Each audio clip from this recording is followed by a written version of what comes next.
1, 2. 1, 2. All right. I really mean it too, damn it. Yeah. We're gonna let this ride. Welcome aboard, everybody. Come on in. Pull up a chair. Make yourself nice and comfortable. We going in tonight. Let's see who we got in the chat room. We're gonna give a minute, let this warm up a little bit. Taking them uptown with this right here. You heard? We got Ted Hicks. That's the high award. I'll take it. Getting it. See, that's my man. See, he pays admission before the show begins. You understand? He gets it started off right with them coins. It's not all about the money, but I'm just saying it's a good look. Tony D in the chat. We got a special one today. In the house, we got Anthony Davis. You know we got T. Ronnie Robinson in the building. That's what we do on Sunday nights. You already know that. So we'll give a minute. Let people come in. Yeah. I think he was on. I think Ted was. He paid early admission. So let's see what we got. We got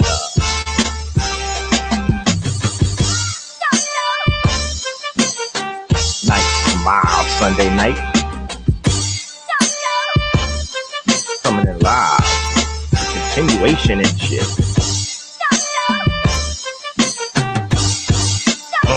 Bring it down, baby.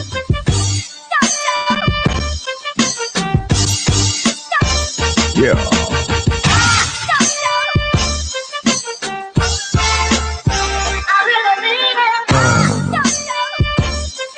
Eleanor Marie in the building. Yeah. Yeah. Let's get it. Let's get it today. This gonna be a hot one.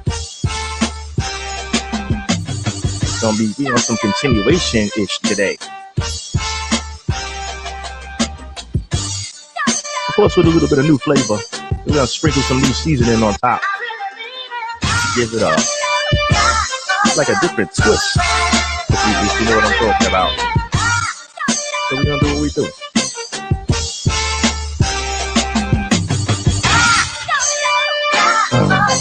Had to let that play to get the copyright strike.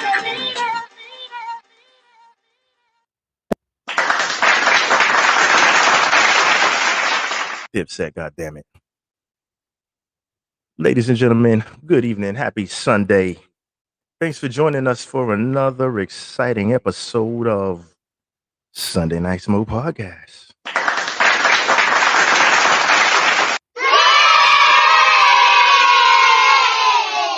I am your host, Ace World, doing it how we usually do it on these Sunday nights.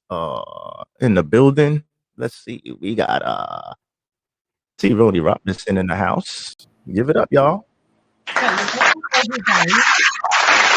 Sunday Night Smokers. We also got a special guest in the building, Anthony Davis. Give it up for Anthony Davis. Everybody, what's going on? Yay! We in the bang. Glad to be here. Glad to be here. Coming, man. I'm glad you pulled up tonight, man. Thanks for coming. What we doing tonight in the bag? Let's see. Let's dig deep. Oh, we don't got to dig too deep because we coming right off the top. I sent a couple of other invites to some people that continued. You got Eleanor. All good. Take your time. Tony D. All good. Take your time. But we're gonna roll into a couple of things real quick. First, give us a little background on yourself, Mr. Davis. For those that are not familiar with Anthony Davis, give us your just a quick rundown who you are. Yeah, my name is Anthony Davis, and I'm 46, single, and technically disabled.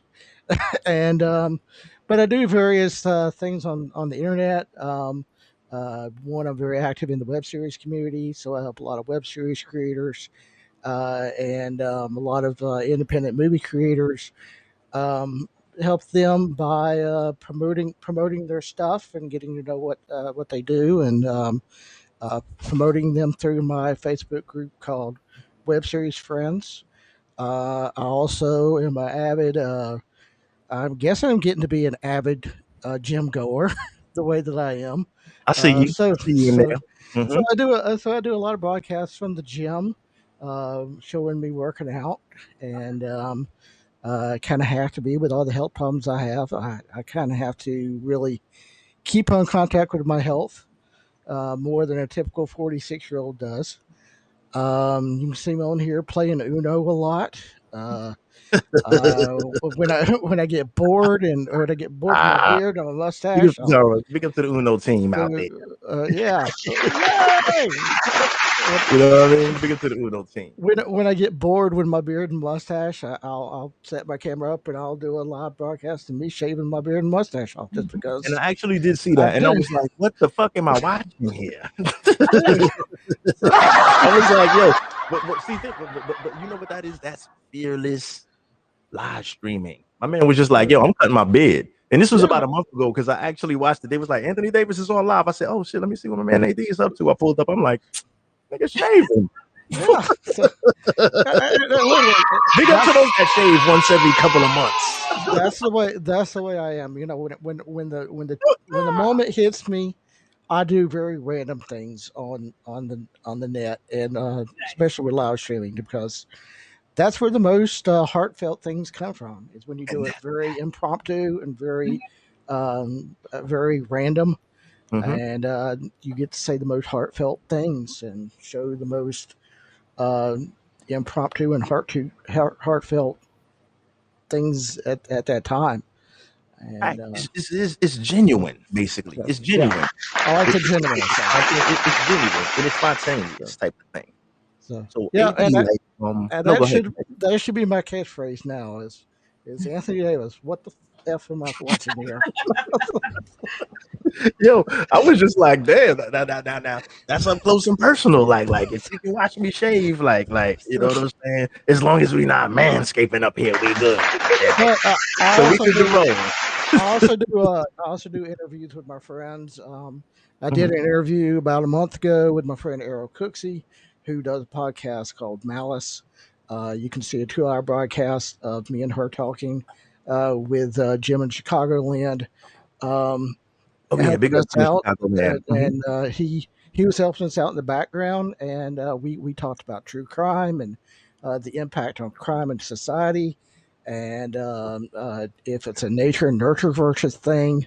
And also Ooh, perfect segue. I've done a interview with my friends Jeff Burns and Mark Pyle, who does Super Geeked Up and John Entertainment.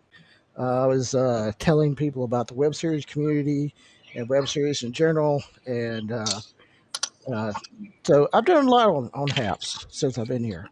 Big up. So Anthony Davis getting it popping.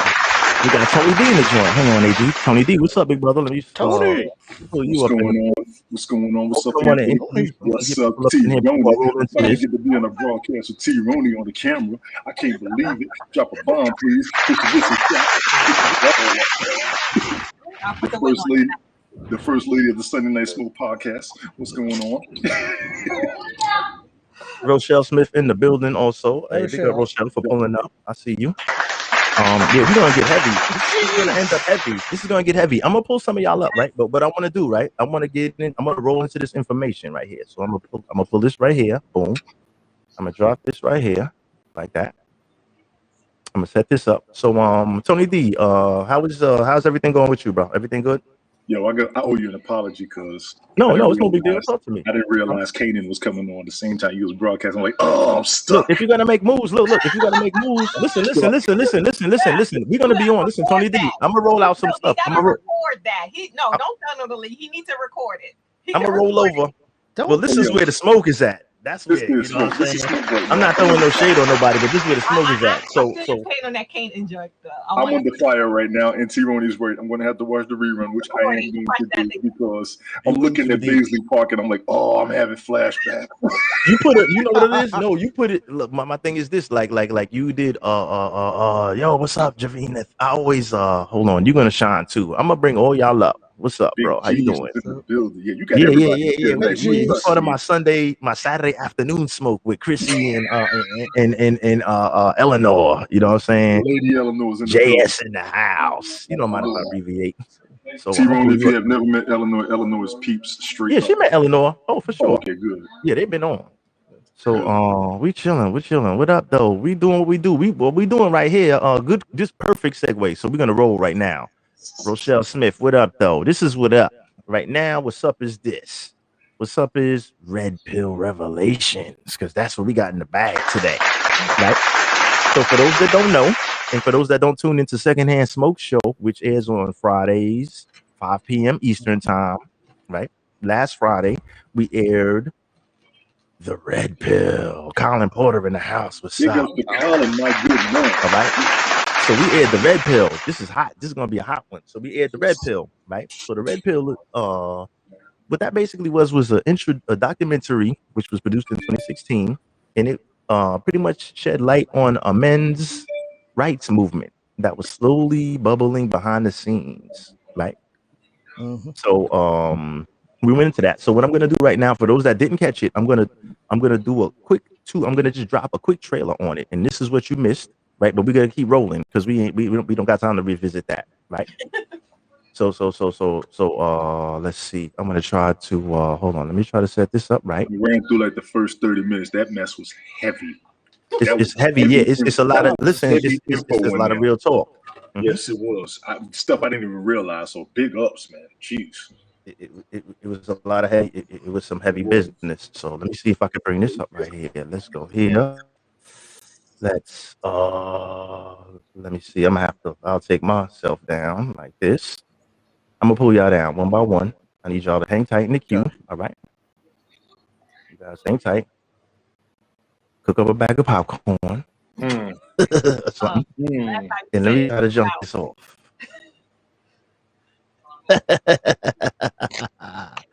Let me try to jump this off right here. So we're gonna do like this, right? That work my way into this shit. So let's go. Baby.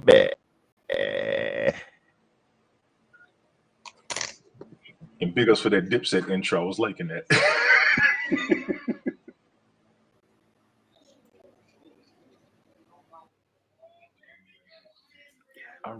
Subculture widely described as the men's rights movement. Declaring the month of October to be Bash a Violent Month. I decided to go where no feminist has gone before and meet these men's rights activists. Men and boys are in crisis and they need your support because they are human beings too. And you will not shame anybody here into silence about it anymore. Every society survived based on its ability to train its sons to be disposable.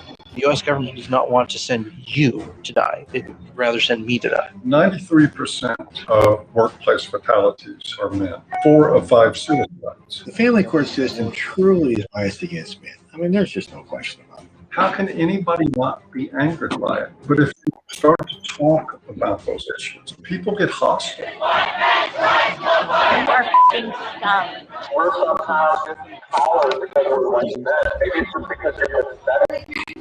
The paradigm that most people live by. Men have all the power, women don't make the same money for the same work.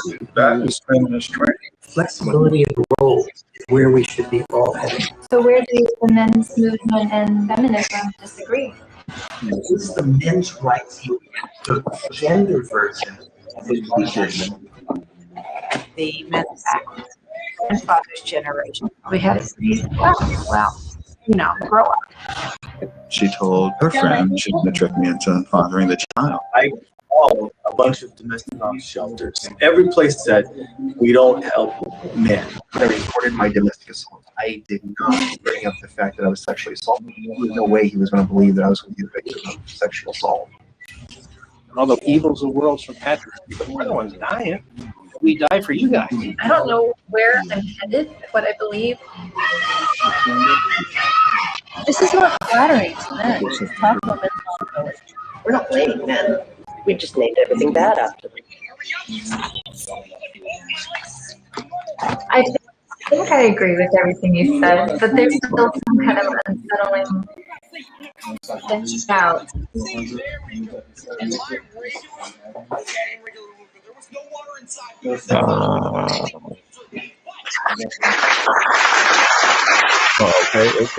Okay. So let's that's what we're working with. So let's bring this back up here. Somebody has television playing in the background. Please mute yourself or turn it down. Somebody has something going on. Maybe you, Tony D. Turn that down a little bit, please. Keep the background. I had it on mute too, and I heard I put it on mute. And Okay, it always happens to you. You got the magic dog. You got the magic box because anytime your shit is muted, the shit still plays. Big up to the magic unmute muter. Phone lines are open. 515-602-9602. We will try to get at ya. You know what I'm saying? Gabrielle Williams in the house. Thank you for pulling up. So right now that was everybody that's in here. So far in here we have Eleanor Marie, Tony D, Anthony Davidson, T. Roney. So I'm gonna unmute everybody. Did everybody get a chance to by any chance? Let me Kimchi, what's up, mommy? Did everybody get a chance to view the documentary by any chance? Yeah, I watched it Friday. When I got home, I watched it. All right, Eleanor, did you get a chance to check it out? I think you said you did in the chat room, right? Mm-hmm. Oh, yeah, I watched it. Yeah. Tony D, did you check it out in its entirety by any chance? I ran through the first 30, 45 minutes while I was cleaning up. Heavy information, like I said. I didn't finish it all the way through, but I am going to because these are the kind of documentaries I'll be looking for. This is the kind of information I'll be searching for, so I appreciate it, definitely. So even if you didn't get it, so to what's her name? Check it out. But basically that was like a trailer on the actual thing that we played, like on the actual documentary. So right now, see, but that particular because I want to go over a couple of red pill things, right? And I'm not a scholar, a red pill scholar, right? I was actually red pill that later on as the program proceeds, right? But you have several different factions and several different realms of red pill awareness, right? And we discussed that the other day, Eleanor Marie, right? So I wanted to not just go into the male-female aspect of red pill awareness. I kind of wanted to cover a more basic introduction because that information may have been a little too heavy.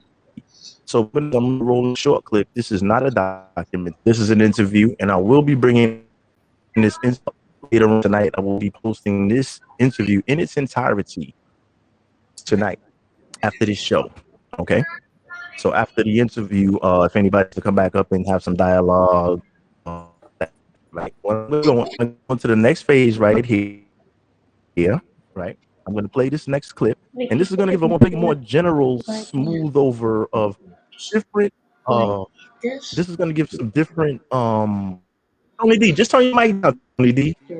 I got it on mute. Straight up. I got it on mute. I don't want to hear your family. I don't mean, but like, we don't want to hear your business. No, I had it on mute. I had the microphone mute. We want to hear your personal stuff. Yeah, I had it on mute for real. Yeah, never for some strange reason. How about now? Your shit always comes through. Dang it, because anyway though. So once again, but anyway, we're in the unmuted meter. But we're gonna pull into this right here, right? And this is gonna be an interview, right? And we're gonna this is gonna be some pretty. It's gonna be pretty interesting, to say the least.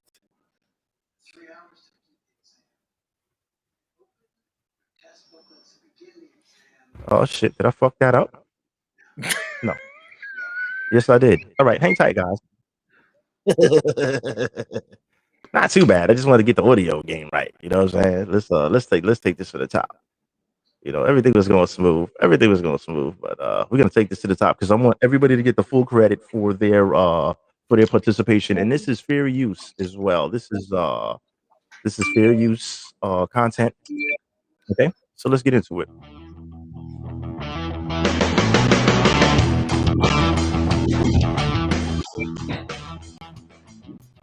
Welcome back to the 21 Convention 2018 of Orlando, Florida. Speakers, former heavyweight boxer, retired military, and a physicist with a BA, recent graduate. He's also a blogger at edlattimore.com. Without further ado, please help me welcome to the stage Ed Lattimore.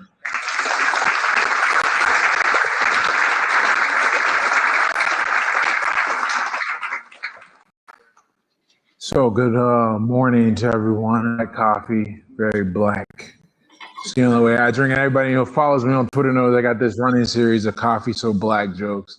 And it'd be weird if you came up and I was drinking coffee with cream. That's why I say the best part about these kind of things is that you get to see the authentic person behind the internet persona. So I'm not a phony. I'm drinking black coffee like the rest of you. So my speech today, my presentation today is title being red pill and a blue pill for how to keep your mind and soul in the madness. When I was thinking about everyone, I wanted to draw on something personal to me because I'm a big believer that if you're going to do anything involving out there, whether it be content or even working, that you should come from a position of experience and not just theory. And so for me, everyone's got their event that makes them red pilled. My event was at 23. I went through a harsh breakup and started dating a girl who was seeing a few other guys. And long story short, she tricked me and made me think that I had a child on the way that was not mine. And eventually I learned it was not the other guys either who we thought it was another guy. So we go through this. I'm like, man, how did this happen? I thought I was a savvy guy, but turns out, man, your ego can be incredibly blinding. So I went through this phase when I was 23, mostly 22, 23, 24, where I was really, I was a voracious consumer of red pill content and really trying to figure out how to make sure I would never be in a position to accept such meager offerings in my life and ever again. But it's not everyone interested in learning. Everyone is interested in the truth. Not everyone's interested in knowing how things work. They just want things to work out, hopefully magically. And if it's not, this life wasn't just for them. And when you talk to those people, some of them are going to be your friends, your family. In fact, most of them are going to be. And that's why we're all here from all around the world. Very few of us got so lucky that we were surrounded by a bunch of like-minded red pill guys who were in on the truth and knew what the game was all about.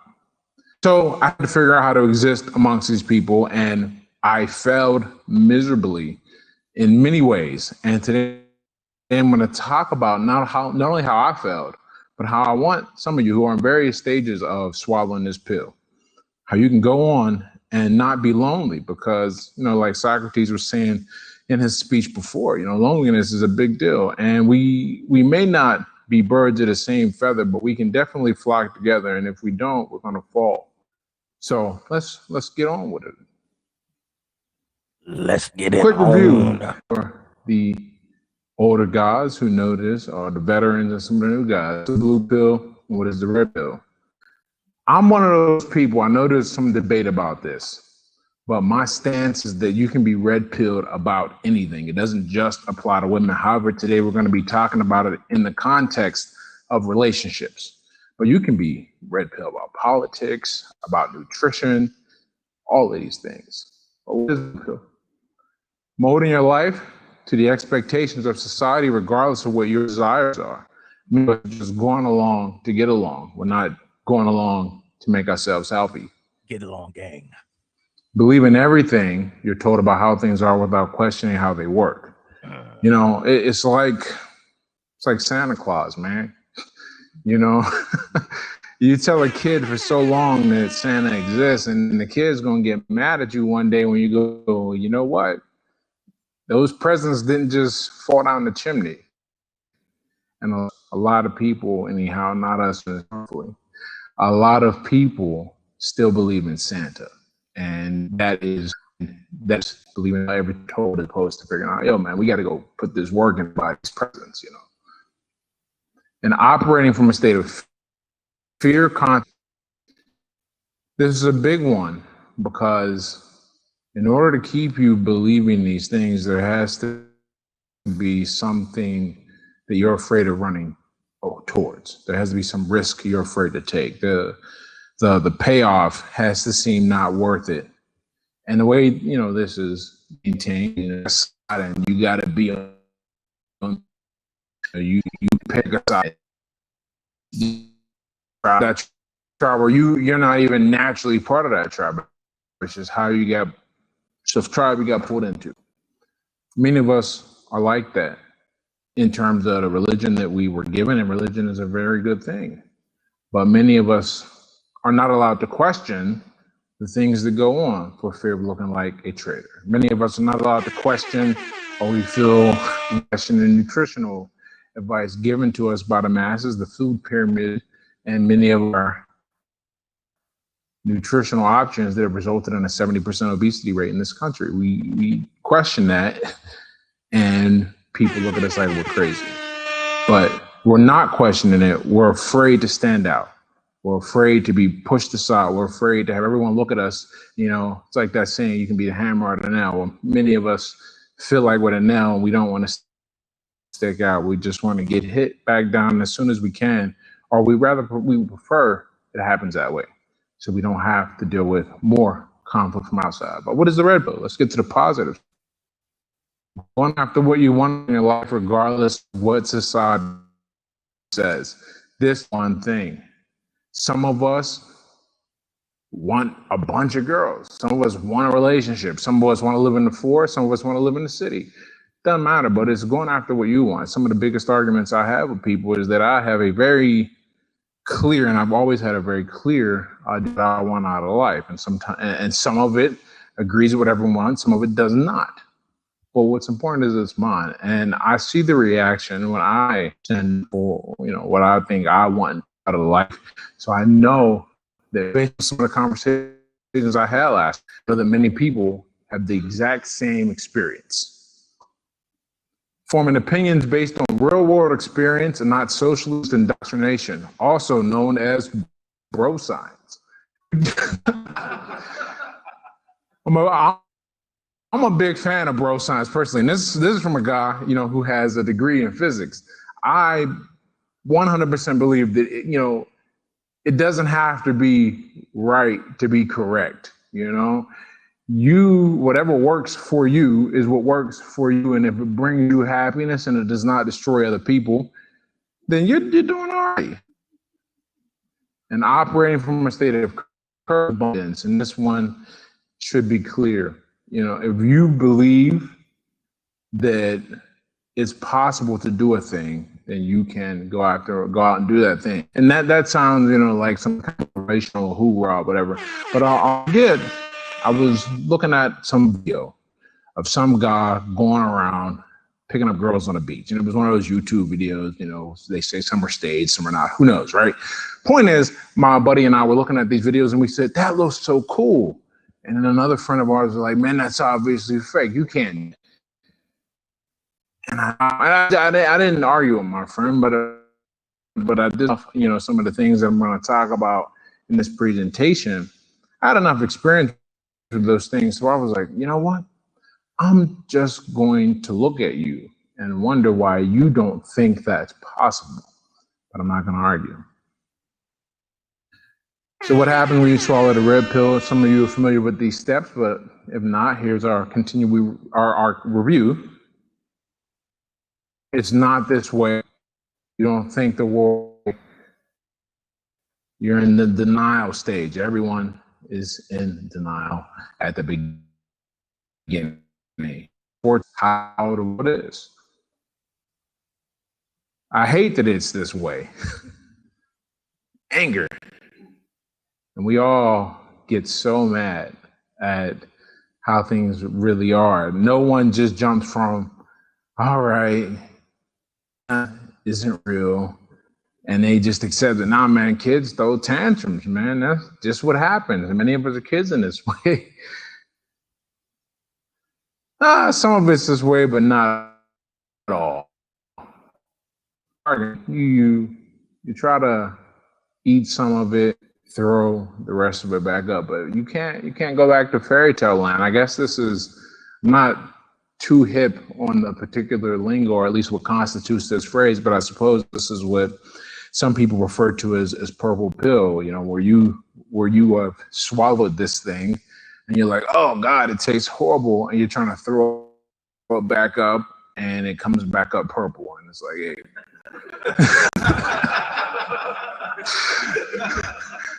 Holy shit, it really is this way. Depression. You know, once you take in that people are going to be a certain way, and it just can't go that way. You know, we talk about hypergamy, and that concept really bothers a lot of people. But who it bothers more than guys who reject it, or guys who have accepted it, and they realize that it places the burden of performance on them. They cannot just have it the way they want it to be. You have to work to be a certain way. As I always say, nature does not care about your feelings. Nature is not a social justice warrior. Nature only cares if you can fight and if you can reproduce. I usually say another word that begins with F, but there's some editing up here. And the last part, it's all true. Acceptance. Once we reach this point, or, you know, you're somewhere along the way, you got to make a choice. You're going to go, okay, well, what's next? Everyone has a different response to it. You know, regardless whether you're MGTOW or your PUA or you want to build a trad life or whatever, the point is you come to that conclusion only after you've absorbed all of this. That doesn't mean your conclusion is right or wrong, but your process that you've arrived at it is correct. You have seen that the world is in desperate need of something, some different response, some different way of living, and you want to go on about that.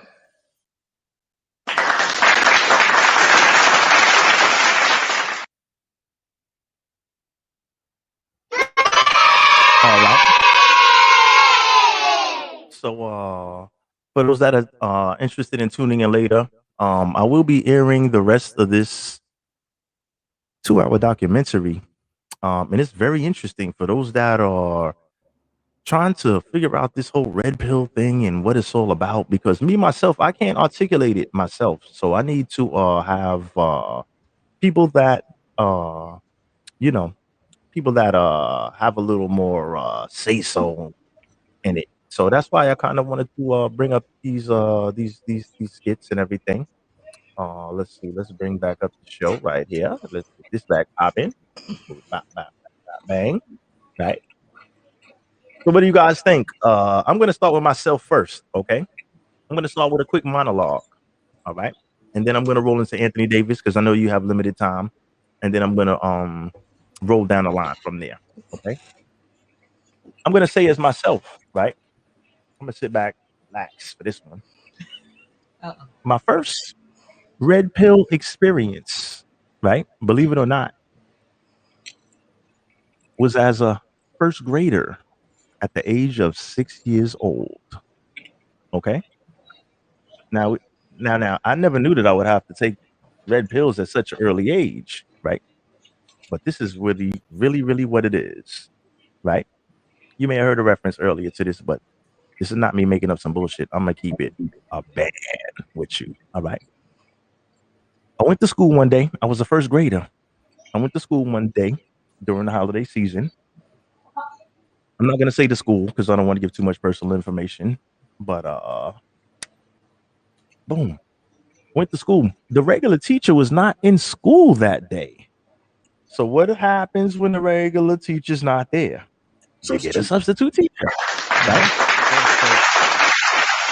So when we are kids, a lot of times we don't gauge the age of the teacher, right? The education level and the integrity level that it takes for a teacher to work in a public school system, right?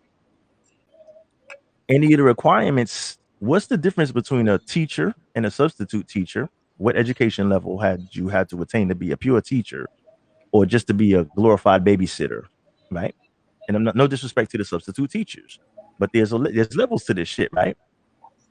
So we in there just shooting the shit. And this particular teacher, it's so crazy because it's a small world, right? This particular teacher just decided that he wanted to come in and just filibuster the day, right? So we just talking, blah, blah, blah, blah, blah. It's the holidays, yada, yada, yada. And something inspired, and I'm going to say his name because it is not relevant anymore. He's long retired or whatever. His name was Mr. Williams, right? And Mr. Williams just so happened to be related to Clyde and several other people on the block, right? But I don't think that he was, because Clyde's last name happened to be Ford, and they were Fords, right? But his last name was Williams. So I don't know if he was adopted or came from a different family or was a relative of them. But it's so strange that I actually saw this substitute teacher going into a house on my block before, and I was like, wait a minute, this guy lives on my block. So fast forward, he proceeds to spill the beans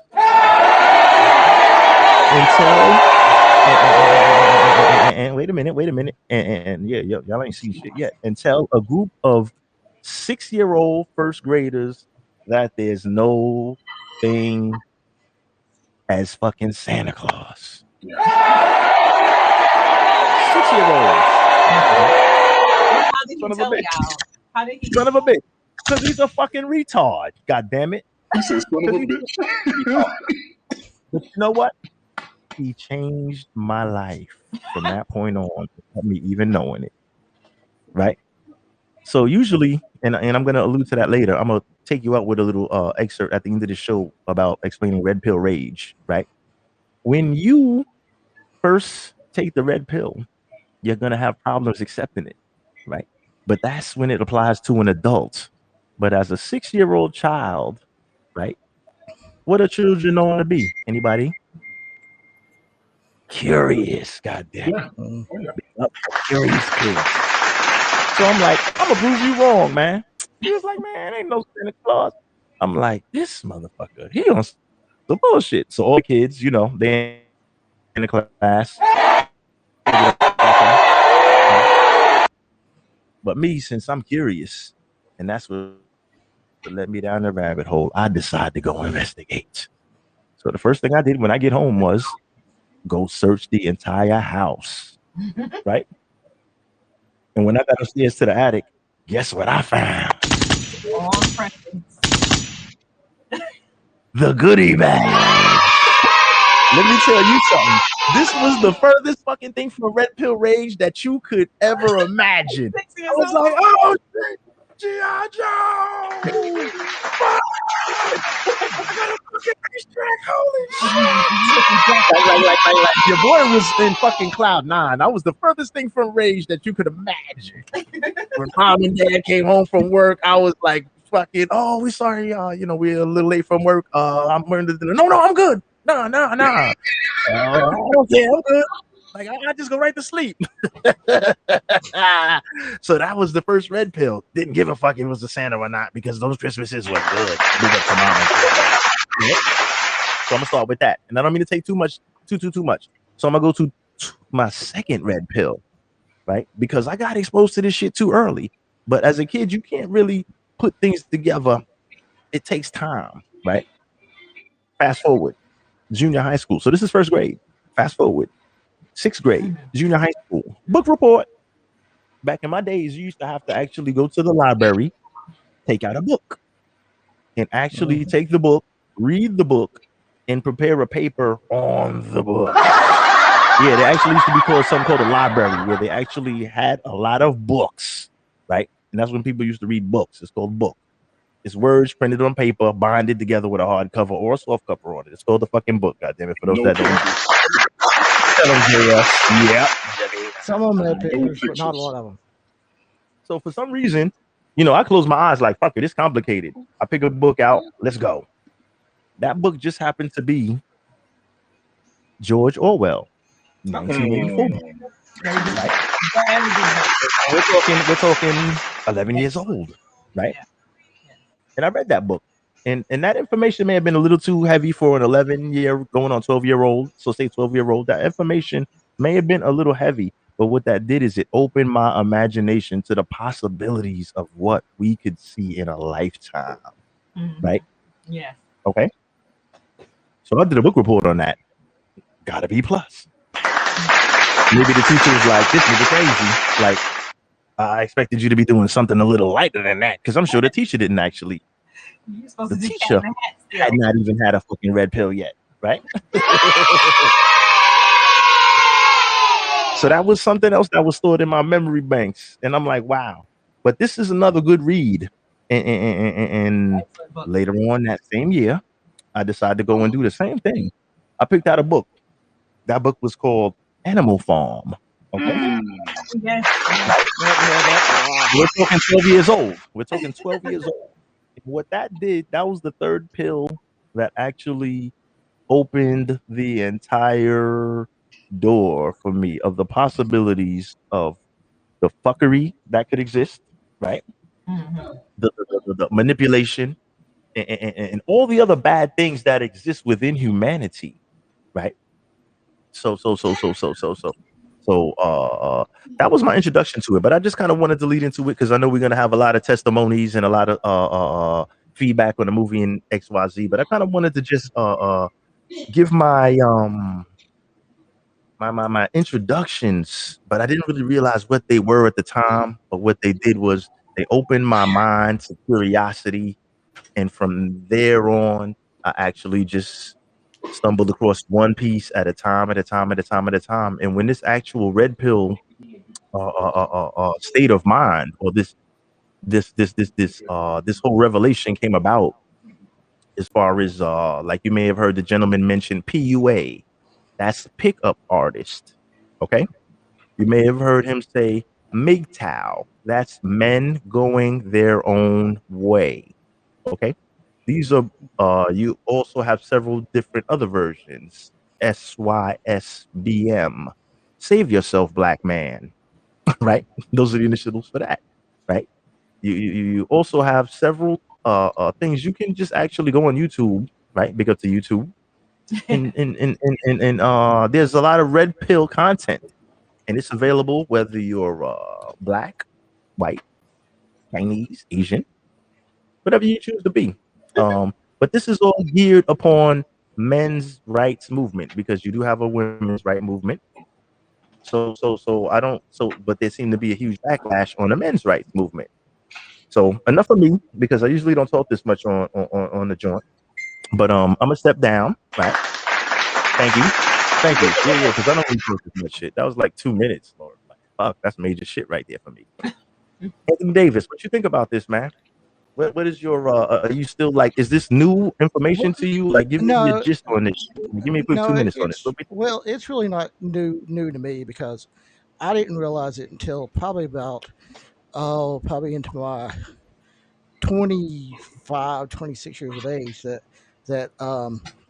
my Aunt Raynell and my mother was very influential in raising me, because I was raised by a single mother, me and my older brother, and I was raised by my single mother, and so she had to get a lot of help with her sister, my Aunt Raynell. And also, we had men in our family, men in our lives, to substitute the father who wasn't there.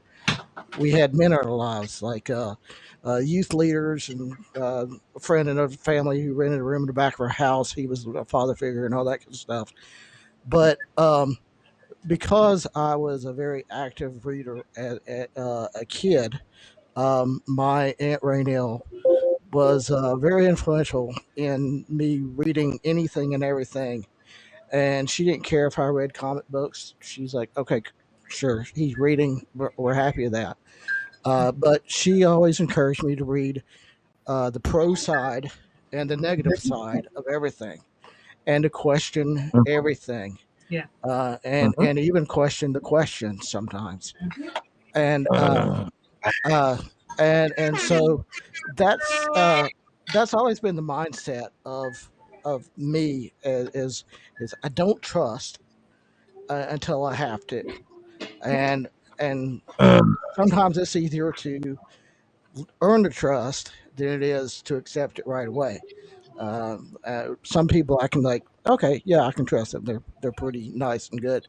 And then there's other people just like, no, it's just best if you just stay over there and I stay over here, and you just you leave me alone and stuff. Um, now getting to what it had to do with the documentary. Um, Mhm. you know, I could see this world is very manipulative. We live in a very manipulative, crooked world. In my worldview, because I am Christian based, I'm more agnostic now than I am Christian.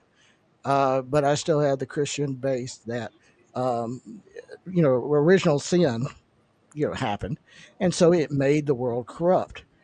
Uh, Mhm. and so you see a lot of corruption in both women corrupting men, men corrupting women, society corrupting the disabled, the disadvantaged, um, the nerds, Mm. the nerds versus the geeks Yeah. versus the nerds.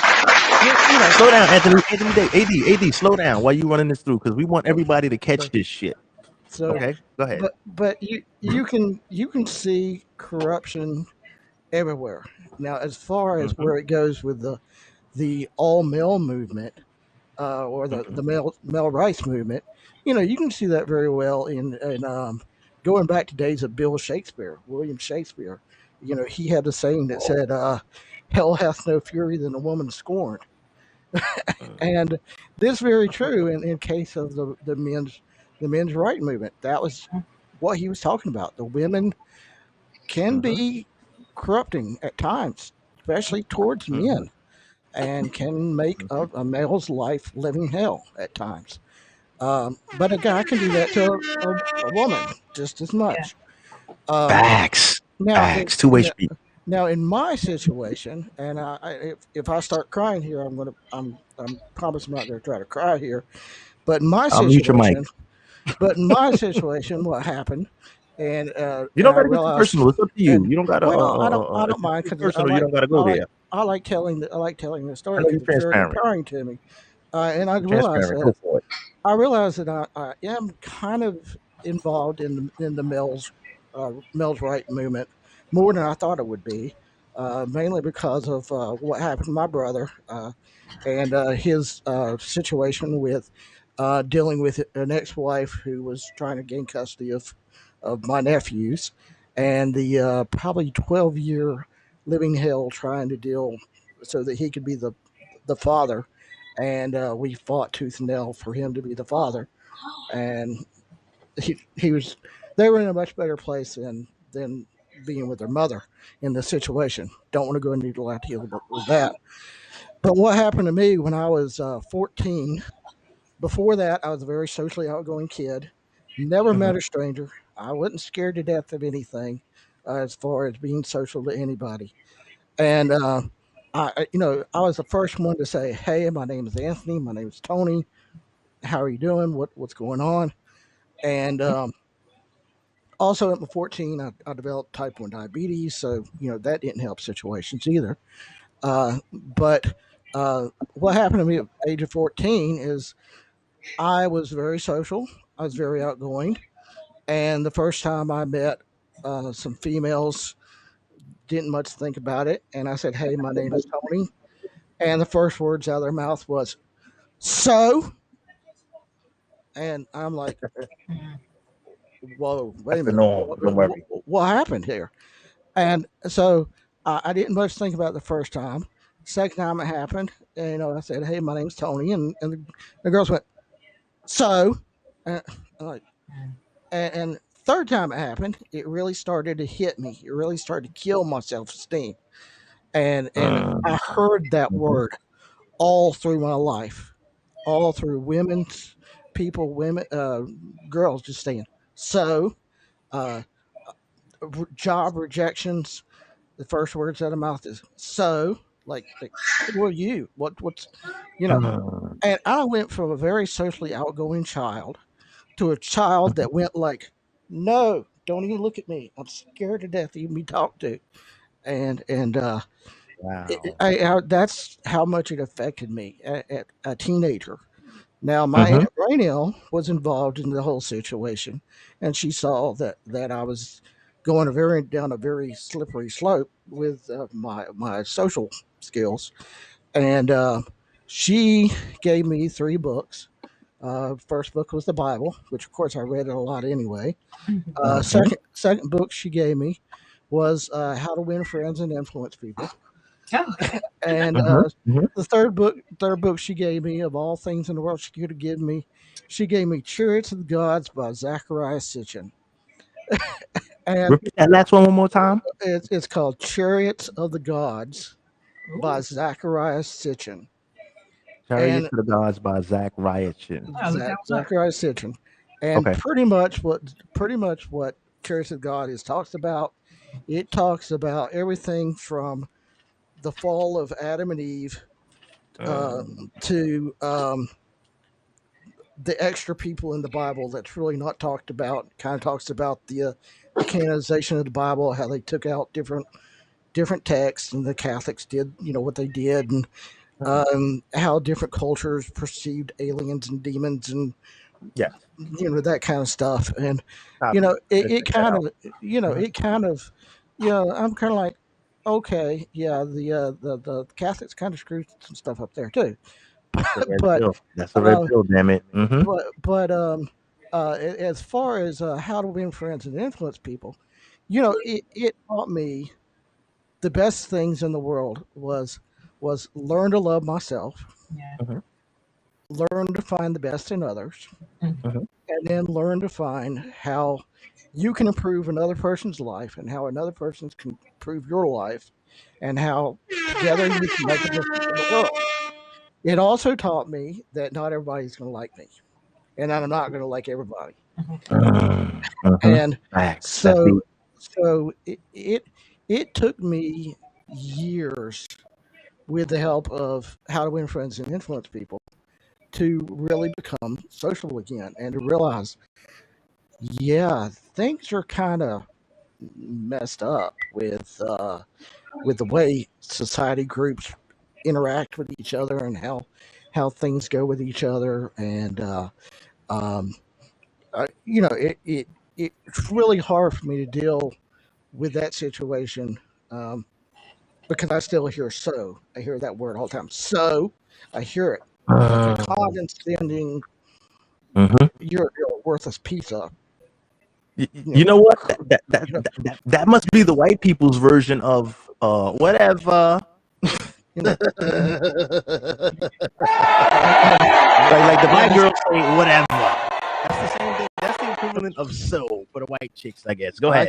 I guess so. And but for me, it's always a thing of keeping it real. I listen to everything, and I listen to the pro sides, and I listen to the con sides, and I even listen to alternative media.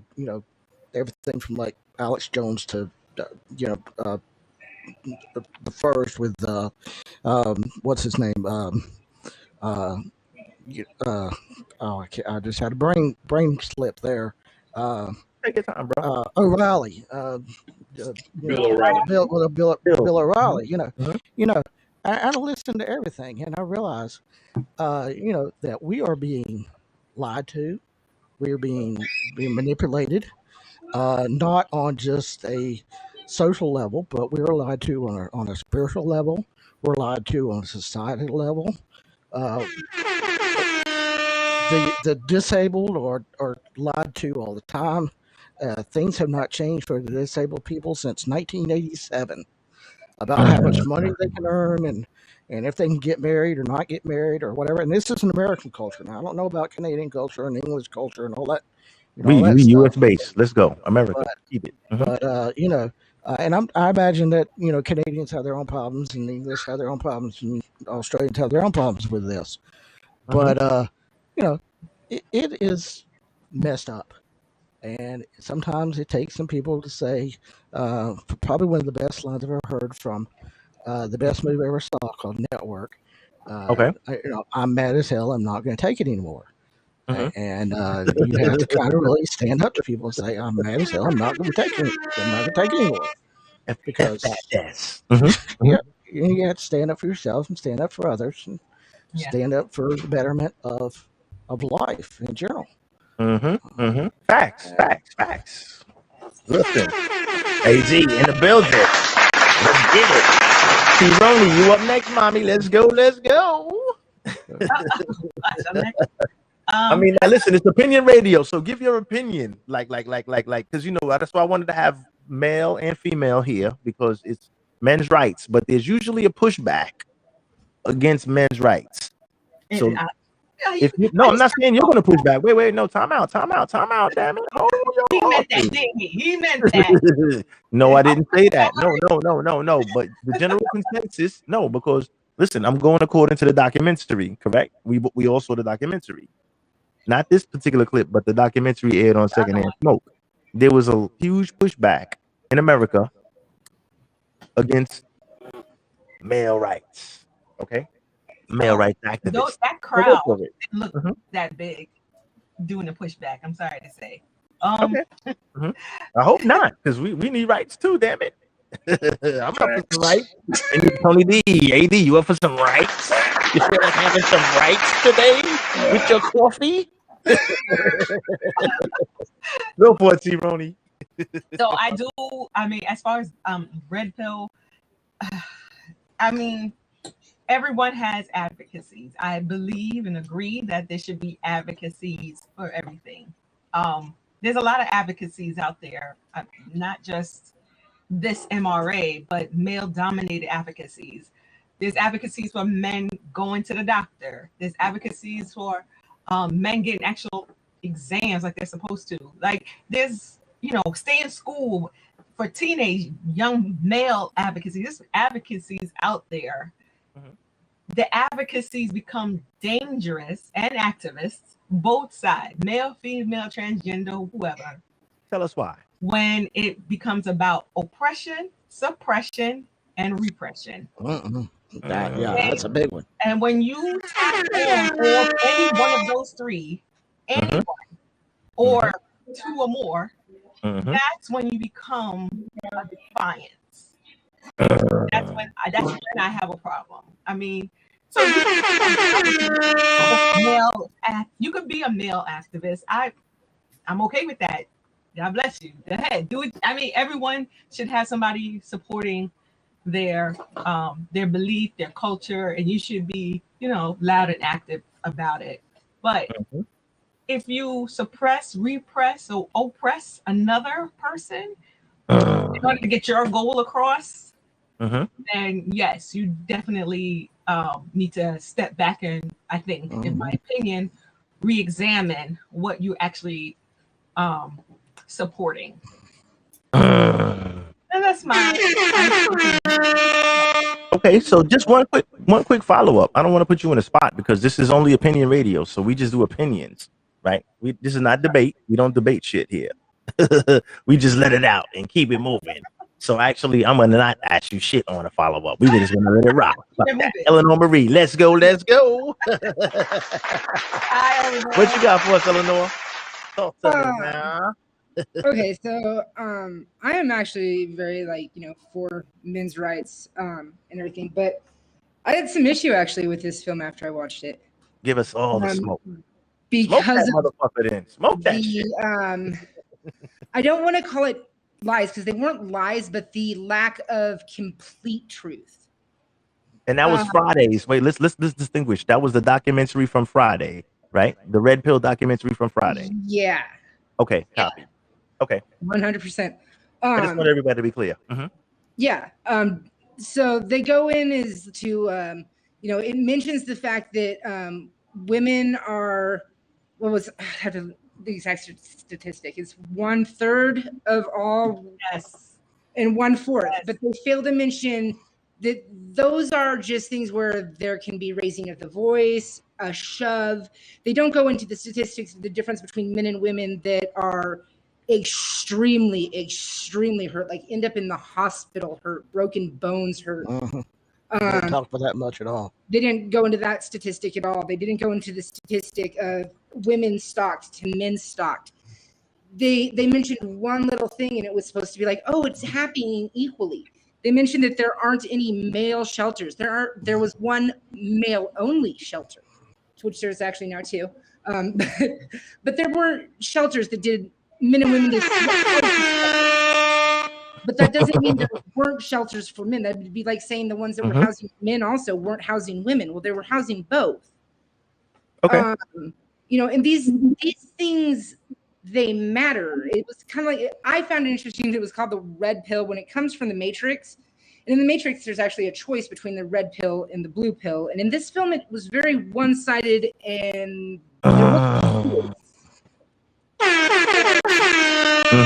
you know, they went so far as to say things like, and this one, because I was trying to fact check and I couldn't find the information until I listened closely. It said black men are sentenced to 10% more prison time than white men are sentenced to at this for the same crime. Let me see if you guys pick up this one. I'm going to read it to you.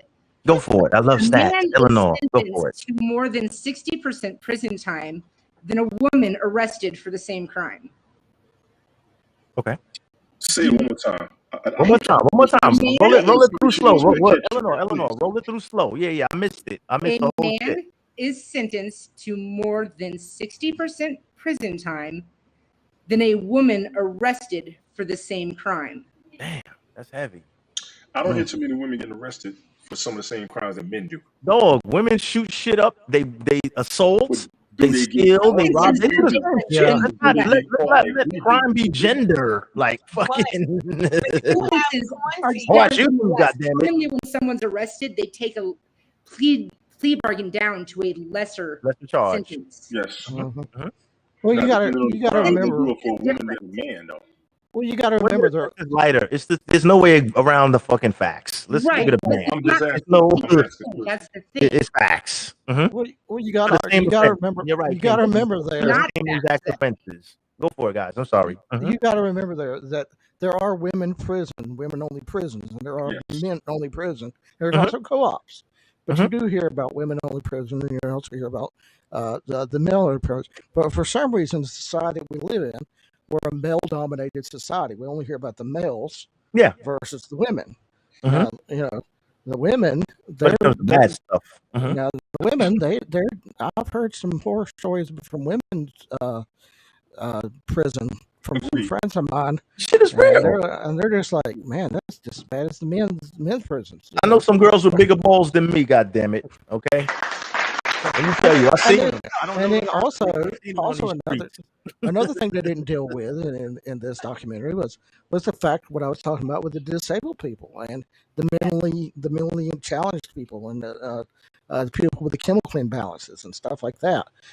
You know, how's that affect? You know, the prison capabilities and you know, are they really criminals, or are they just screwed up in the head because of mental illness or physical illness or you know, whatever. So that's another factor they really need to talk about.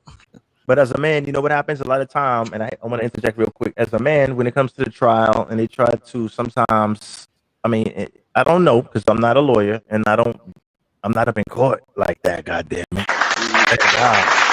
But I'm just saying, no, right?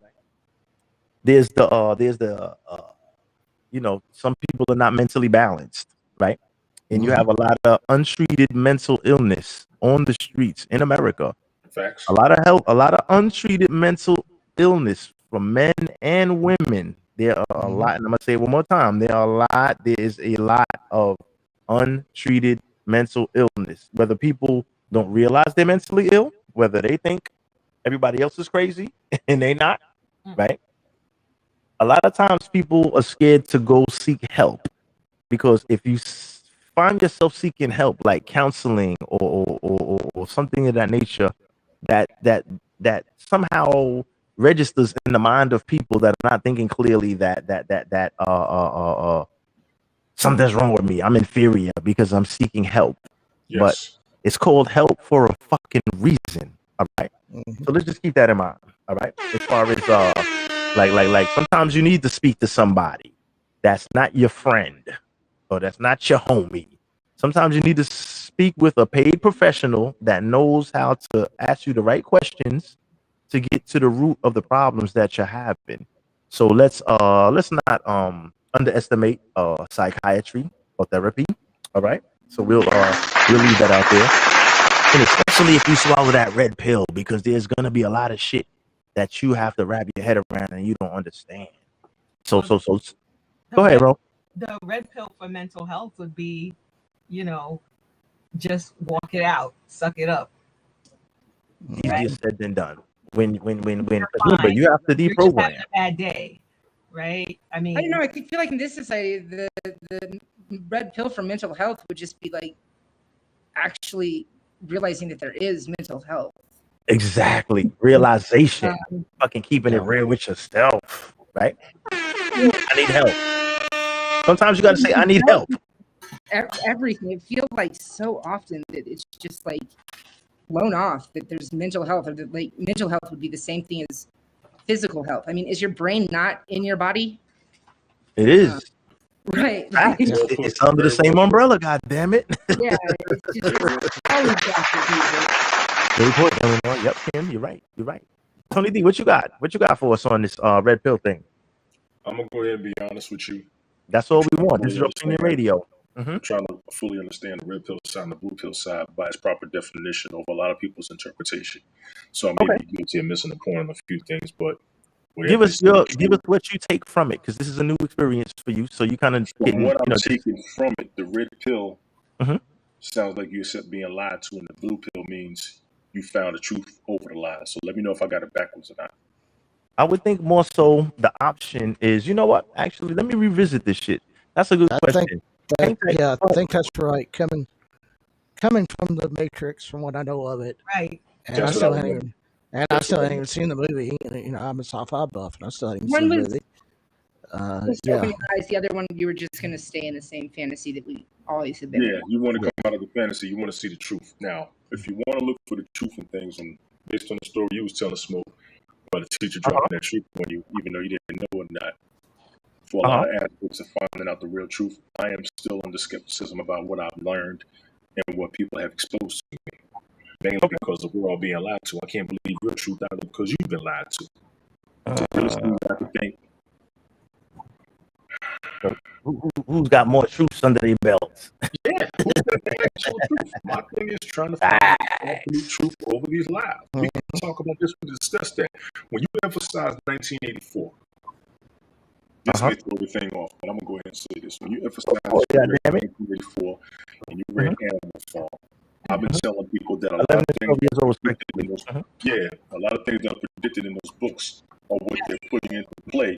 Everybody makes them think they knew the future, when to me, they're just telling me that. They told you what they was going to do, and you still ain't gonna know the damn truth. Yeah, that's true. Right? Just because you predict the future don't mean that's what's going to happen. That means what you made happen. This is what you planned on doing. So we got to be careful of what everybody's exposing to us. When it comes to the... See, now I'm about to go. Damn it, I was trying to stop. Just go, damn it. Go ahead. We here to go. Let's go.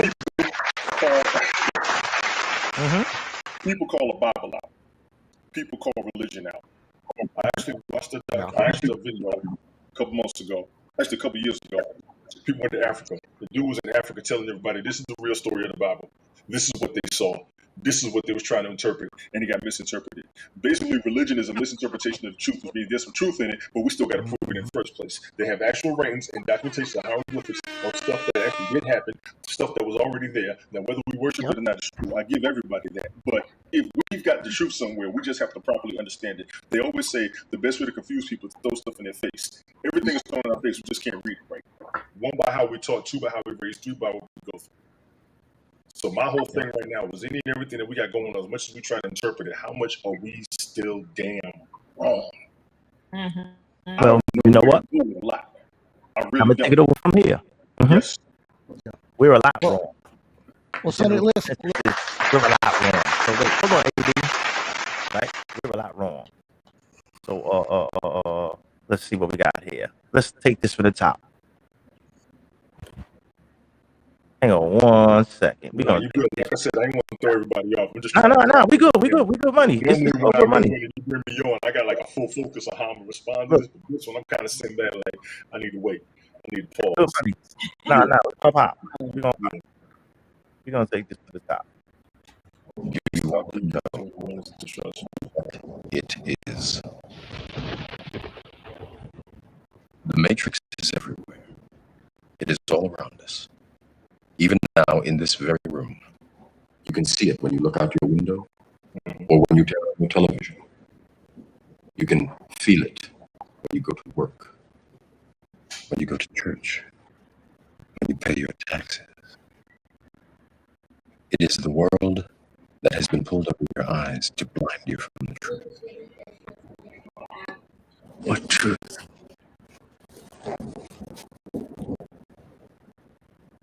That you are a slave, Neo.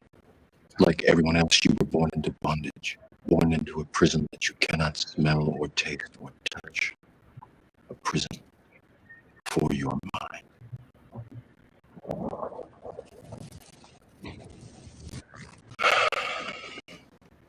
Unfortunately, no one can be told what the Matrix is.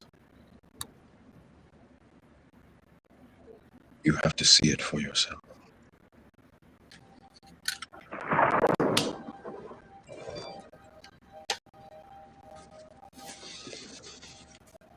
This is your last chance. After this, there is no turning back. You take the blue pill. The story ends. You wake up in your bed and believe whatever you want to believe. You take the red pill. You stay in Wonderland. And I show you how deep the rabbit hole goes.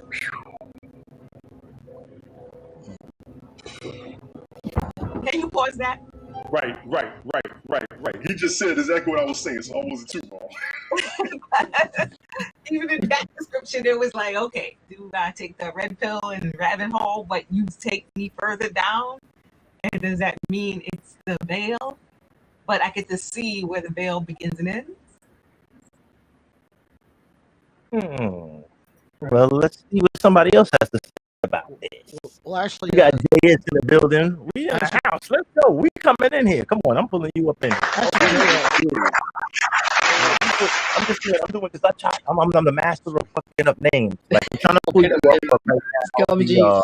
It's all good. All right. So let me pull you up. But right now the app is moving very slow. Like I'm pulling people up down. The studio is kind of full in the studio. It's a slow night. I'm not gonna hate on the app because that's all We love the hats. We love you hats. word, especially at this rate. So hang on. So give me 1 second. So let me pull. Hold on. Let's reshuffle this right here. Oh man, what's up, G? Pull Neo down. What's going on? Pull Neo down and pull Tony D back up. Go ahead, fellas. Go for it. Smoke, listen. That interpretation. Smoke, listen. I'm gonna have to get going. I got a puppy here who wants to go out to the bathroom, and oh hell I gotta eat. I gotta have my supper, and so I gotta get going. Hey, geez, what's going on? So Before you leave, let us know where we can see you, social media, your pages.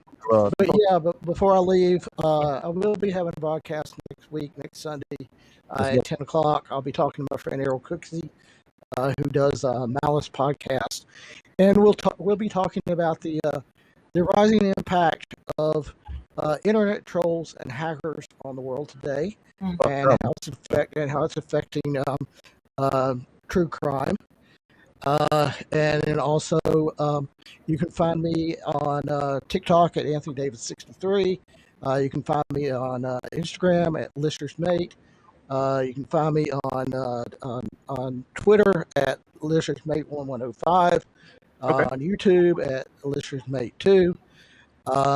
Spell it out. And the easy way to spell it is LISTERSMATE. And you can also find me on Facebook, running my group called Web Series Friends, where you can come in and get to know web series creators and podcasters and independent movie creators. And if you want help with your projects, we'll help you find the money and resources. And that's free. I do it out of the kindness of my heart because that's the kind of person I am. And I believe everybody has that.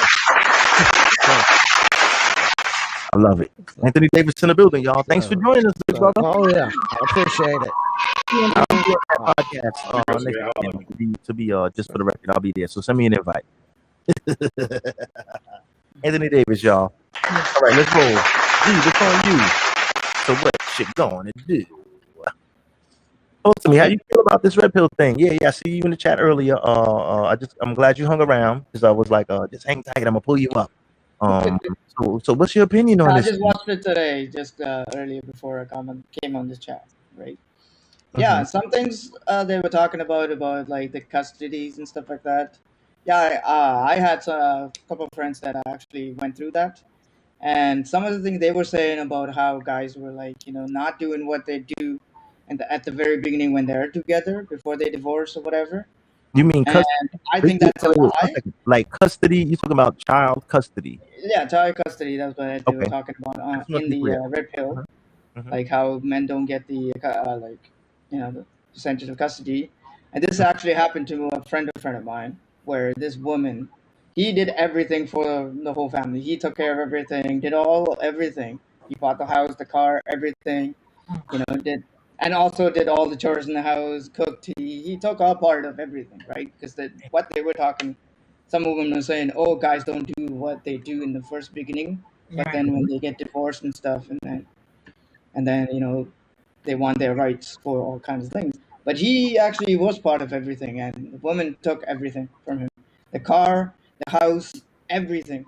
Until today, he's still paying for the house and car. Until the kid becomes 18 years old, he's still paying for everything, and on top of that, he's paying for his own living.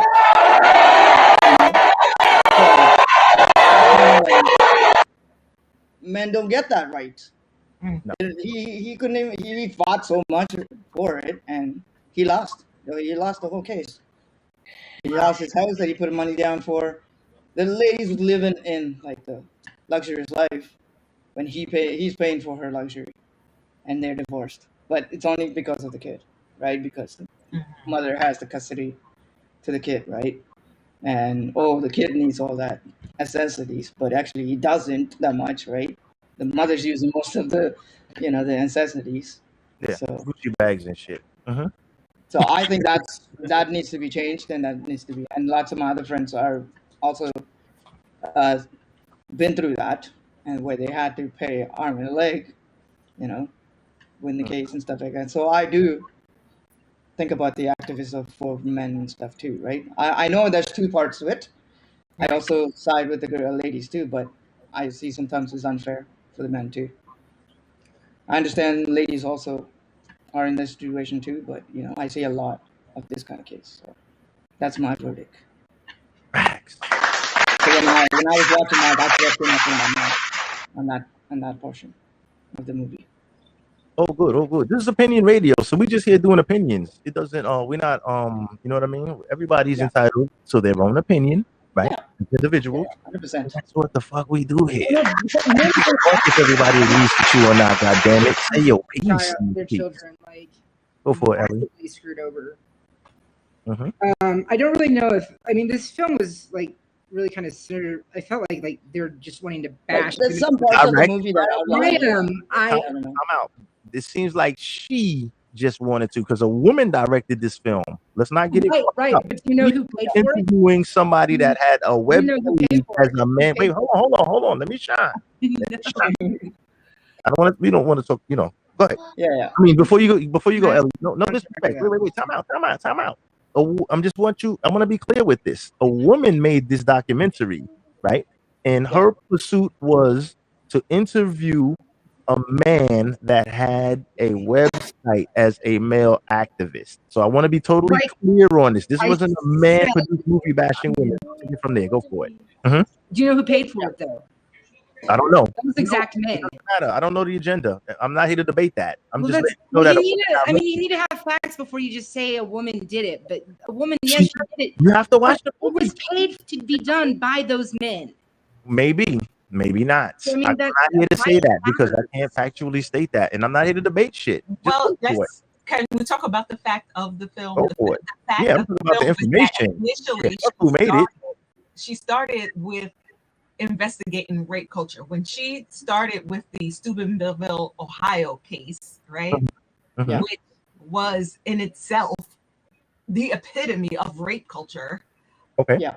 That was a discussion of its own. And then to me, it was confusing how she ventured off from that rape culture to now finding this site where there's these guys and they activate, they are advocates and they like go after men's rights. Yeah. So Well, they do exist, so it's easy to find. no, But she said she researched into certain areas, which led her on the path she was on. Yeah, so we She can't. started off in the rape culture. She was digging Right. up stuff. She started seeing stuff. Then she started doing her own investigation. I got what you're saying, Eleanor, but the whole thing was based on her own Watch the movie. witness, It was more her of own her personal opinion. research. This is her own personal research. It's not a So men. it's up to us whether or not we believe it. Once again, we don't know what's the truth and what isn't. All we're watching is a testimony and some experience And based who on made one the aspect of movie? research. That's all it is. Well, I Mhm. know, We don't but know who funded this. We don't know she may have got $1 million. I do know who funded it. Like I But found this that is- out while well, that's looking fine. shit up. Like, and it Yeah. matters. But you know what matters the most? Not who made it or who funded it, but the information that we received from it is what I matters. know, but that's just it. The people will fact check it, and they'll go and they'll find these facts, and it will And I know damn that's the what you do. actual thing. Because Mhm. men's Go rights find it with do everything. matter. They do matter. Facts. And there are things where men are being screwed over left and right, and when you have falsehoods being put out there, even if they're the slightest things, people will use that to discredit the whole freaking film and all of men's Exactly. rights. Now, the whole thing that you're correct about is we Like- can dig into everything and find the truth behind everything, but everything we're watching, everything we're reading, there's something wrong with it. That's why I said originally what I said in the There's first place. something We don't wrong know with what the truth is, when what isn't. Facts. you have like people who Yeah, I work in the media, so also there are just some bullshit. truths about some things and some truths are lies too, just to And make a lot the of truths have to content get edited. more relevant to whatever. We Yeah. we do kind of have to lie on certain portions of the movie to get the facts across. Documentary. But Remember- people do go and factuate that and whatever. We don't care. We don't care. We're just trying to get content there and get ratings and whatever. And get paid Now for it. Yeah. let me interject 1 second now, everybody. Now I want to start by saying, me myself, I'm not promoting this movie, right? Neither is Sunday Night nor Secondhand Smoke Podcast, right? Yeah. We're just airing shit for conversation, and that's what the fuck we do here. So this isn't a debate who's right, who's wrong. This is about information being put out there, right? And I'm going to put more information from a different opinion. Of course, women, right? Of course, and this is a natural thing, and it's not just going for you, for Eleanor or T. Roney, not like you said anything or anything of that nature. This is something that's more like a man's topic, right? Because this is about men's rights, but I'm That's gonna have what I'm them up saying. Men's there. rights Hey, are come out, important. wait, come on, baby, chill. Like- I always give 30 seconds a shot. I come quick, baby. I'm just saying this is more of a topic of men's rights, but I wanted to have women up there because I want to have a well-rounded and well-balanced conversation as usual, and that's what we do up here, right? I'm just telling you, I'm not promoting the documentary, nor am I promoting the second documentary that I'm going to be playing after this podcast either. I'm just putting information out there. So this is always going to be back and forth, but we don't debate over here. This is not debate radio. We just put our feelings out. So go for it, Eleanor. Be Well, back again. Keep my smoking. feeling is that this film is hurting men's rights. Like, But the reason or not, I don't know. I feel I'm a man and I'm right now. My money right, my mind right, my brain right. So I don't give a fuck. But I'm just saying, this is just a live for a show, and that's what we do here. They put the topics in front of me, and I roll them shits out. Go Well, for it. I will say one of the things that he did say I'm saying yesterday at the in the video, the first one. Today Fridays. or Friday? Friday? Okay. Fridays. Mhm. They said that feminism is a problem, but it's not the only problem. It was literally said word for word, right? Okay. Yeah. So that makes me nervous because to me now you're saying that on top of that problem, which is feminism, that person felt that I guess they're going to tackle feminism first and then deal with the other issues as a win over feminism. Really? It There are just- no winners or losers. Everybody loses in both instances. Mhm. But I guess that's Yeah. what they wanted to portray. I guess so. Both comes in hand, right? So, Yeah, everybody loses in this fuckery. That's the best part about it. so you can't really deal with one issue and then you have other issues too that you had to tackle down too. So you can't just say feminism is the problem or whatever, right? Well, I didn't say that. That it was in I the mean, video. I'm just saying the movie. Yeah. I'm just saying not you. Oh yeah. I mean, whoever said it in the movie, like in general, right? It was just very interesting to hear some of the terminology. Yeah, that's what I was like. Brought out as what Eleanor's saying as fact. Like one of the facts that they stated in the video was that men die at a higher rate of suicide, which could be a fact. You know, that's a fact. That is a fact. That is a fact. And we do address that, but we also on the for the non-male side, we need to address the number of people who. And that's actually what it is. It's not that men or women are dying; it's that people are killing themselves. It's the problem. The big problem is that children are killing themselves. Yeah, and if you watch more videos and see more as this movement, especially the LGBTQ plus movement goes on, you start hearing more of the generalities and not just women of domestic violence. You hear people who have domestic violence, or you'll start hearing words that are just maybe broadscaping. You'll hear more of the terminology being broadscape versus being and you and she or he, right? So it's like any movement, it's going to take some time to see real change.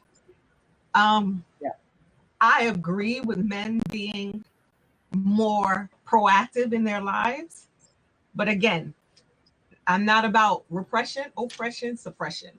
Once you start suppressing people and oppressing people in order to get your point across, that's when you lose me. Okay. Right. Facts. This been real. All right. Let's see who we got in the chat room. Let's give some shout outs right now. Nazim is in the house. What's up, Nazim? Thank you for pulling up. Kim Chi still in the chat. Kim, we're gonna pull you up because you got some hold on, we're gonna pull you up because I see you active. You're active. Come join the party if you're in the house. We want to say what's up to everybody that's in the building, all the live viewers. Big up to Haps TV, YouTube, WZFG FM, Blog Talk Radio. We in the house. You know what I'm saying? Come pull up. Let's do what it do. You know, this is interesting dialogue here. Go for it, Ronnie. The lady who, when she did her video diary, she was killing me. It was like watching a B movie. Her videos. Yeah, totally. And that's, you know what's so funny about this? That's the difference between men and women, because I was totally interested and wrapped into it because it matters to me because I'm a man. And this is not a man-women thing, but it was more interesting to me because I've seen some of these rights and I've been victimized by some of these things that were mentioned in this video. So it actually will, of course, hit home more for the men than the women because that's human nature. So, like, if this was a video about women's rights, of course, and they're highlighting things that go wrong with the women and how women are being objectified, abused, overlooked, XYZ, I'm sure it would hit home a little harder for you two than it would for me and the other fellas because it concerns you and your well-being as a species, right? Does that make sense, guys? That's just human nature. So we deal with human nature here, you know? I was just talking about her video diaries when she would, totally. She would do the little, you know. Yes, I watch a lot of B movies, so shit. Big up to big movie watchers, B movie watchers. Me, I was like, fuck, brutal whenever she came on. We're like the raters of movies, rating the movies, you know. Movie review. Work as like the Rotten Tomato people. How many Rotten Tomatoes, Roni? How many Rotten Tomatoes would you give the documentary? Exactly. The lady that I don't know how much you give that. It needed your sound skills, Jeeves. It needed your sound skills. I work in the movie, so I know what it is. I work in the sound department. I was just so devastated because I'm so confused. For me, I'm biased about all this. And I didn't know if I just didn't know what to think. Okay. Big up to entertainment. I'm just saying. Information. I said, fuck the actors. That's the fact. You see the drama in her pose. I just Look, but you know what's crazy? You know what's so crazy? Like, and that's the difference between how people watch shit. Because I didn't pay her no fucking attention. All I did was focus on the information. Like, so if you focused on what this chick is looking like and how her fake her, oh my god. But if you missed the I part, watched it wait, 3 time times. out. If you missed the part that where like for example, the fact is stated, and this is true, that every country relies upon selling the dream that your boys should be men and should be ready to die for your country. These are the points that hit home that really made sense. I don't give a fuck what she's wearing or how corny her silly ass sounds. That makes no fucking sense. Who gives a fuck? Talking about the hardcore facts here, right? That's we gotta sometimes forget the messenger and think about the message, right? Not saying that y'all are disrespecting the message, but I'm just saying that this is for, remember, this is a conversation with us and the people that are not here, that are not on the panel. So I gotta kind of put that out there for those that are thinking certain things. Not saying you two in particular or any four of you guys up here. You know, so we gotta overlook the messenger and kind of get to the nitty gritty of shit. Like fuck fake theatrics. Let's go with these numbers. But you can't overlook the messenger because you yourself said she's Listen. If a messenger is a fucking bozo the clown and they give you information in real documented statistics and facts, I don't give a fuck because it's real. If Bozo the clown is lying to you and he's telling you what you like, you buy that shit all the fuck you want, but you're the real clown. For anybody that's buying that dumb shit. So I don't give a fuck about the messenger. Jesus didn't look good as a messenger, if that story was real or fake, because we're not going to go into religion. They didn't like the way Jesus looked, did they? Right? No. But let's listen to the part for those that are into that. So let's not lose focus on shit. I gotta keep y'all on track. Even though this is entertainment and we have fun, let's keep shit on track with facts and feelings. Let's fuck with the fiction, the facts, not the fucking, you know what I mean? Nah, I feel like I should be a billionaire right now. Right? But I'm slowly creeping up where I need to be. But the facts are I'm no fucking where near it. So the facts are what they are. You are what you are, and it is what it is. So when the facts present themselves and there's data and empirical evidence to back it up, we got to run with that shit. I'm just saying, not saying that all of these facts. I'm not co-signing this. Now, Eleanor, now listen, hear me out. I'm not co-signing this documentary, right? But and I know you, the fact checker, Eleanor. I know how you get down. You would pull up some shit. We be talking like, Eleanor, what is that? And she'd be like, "Give me a second." I'm telling you the facts. I'm not listening. Trust me, I know she's quick on that keyboard. She do what it do. Trust me, I know what she do. We rock, right?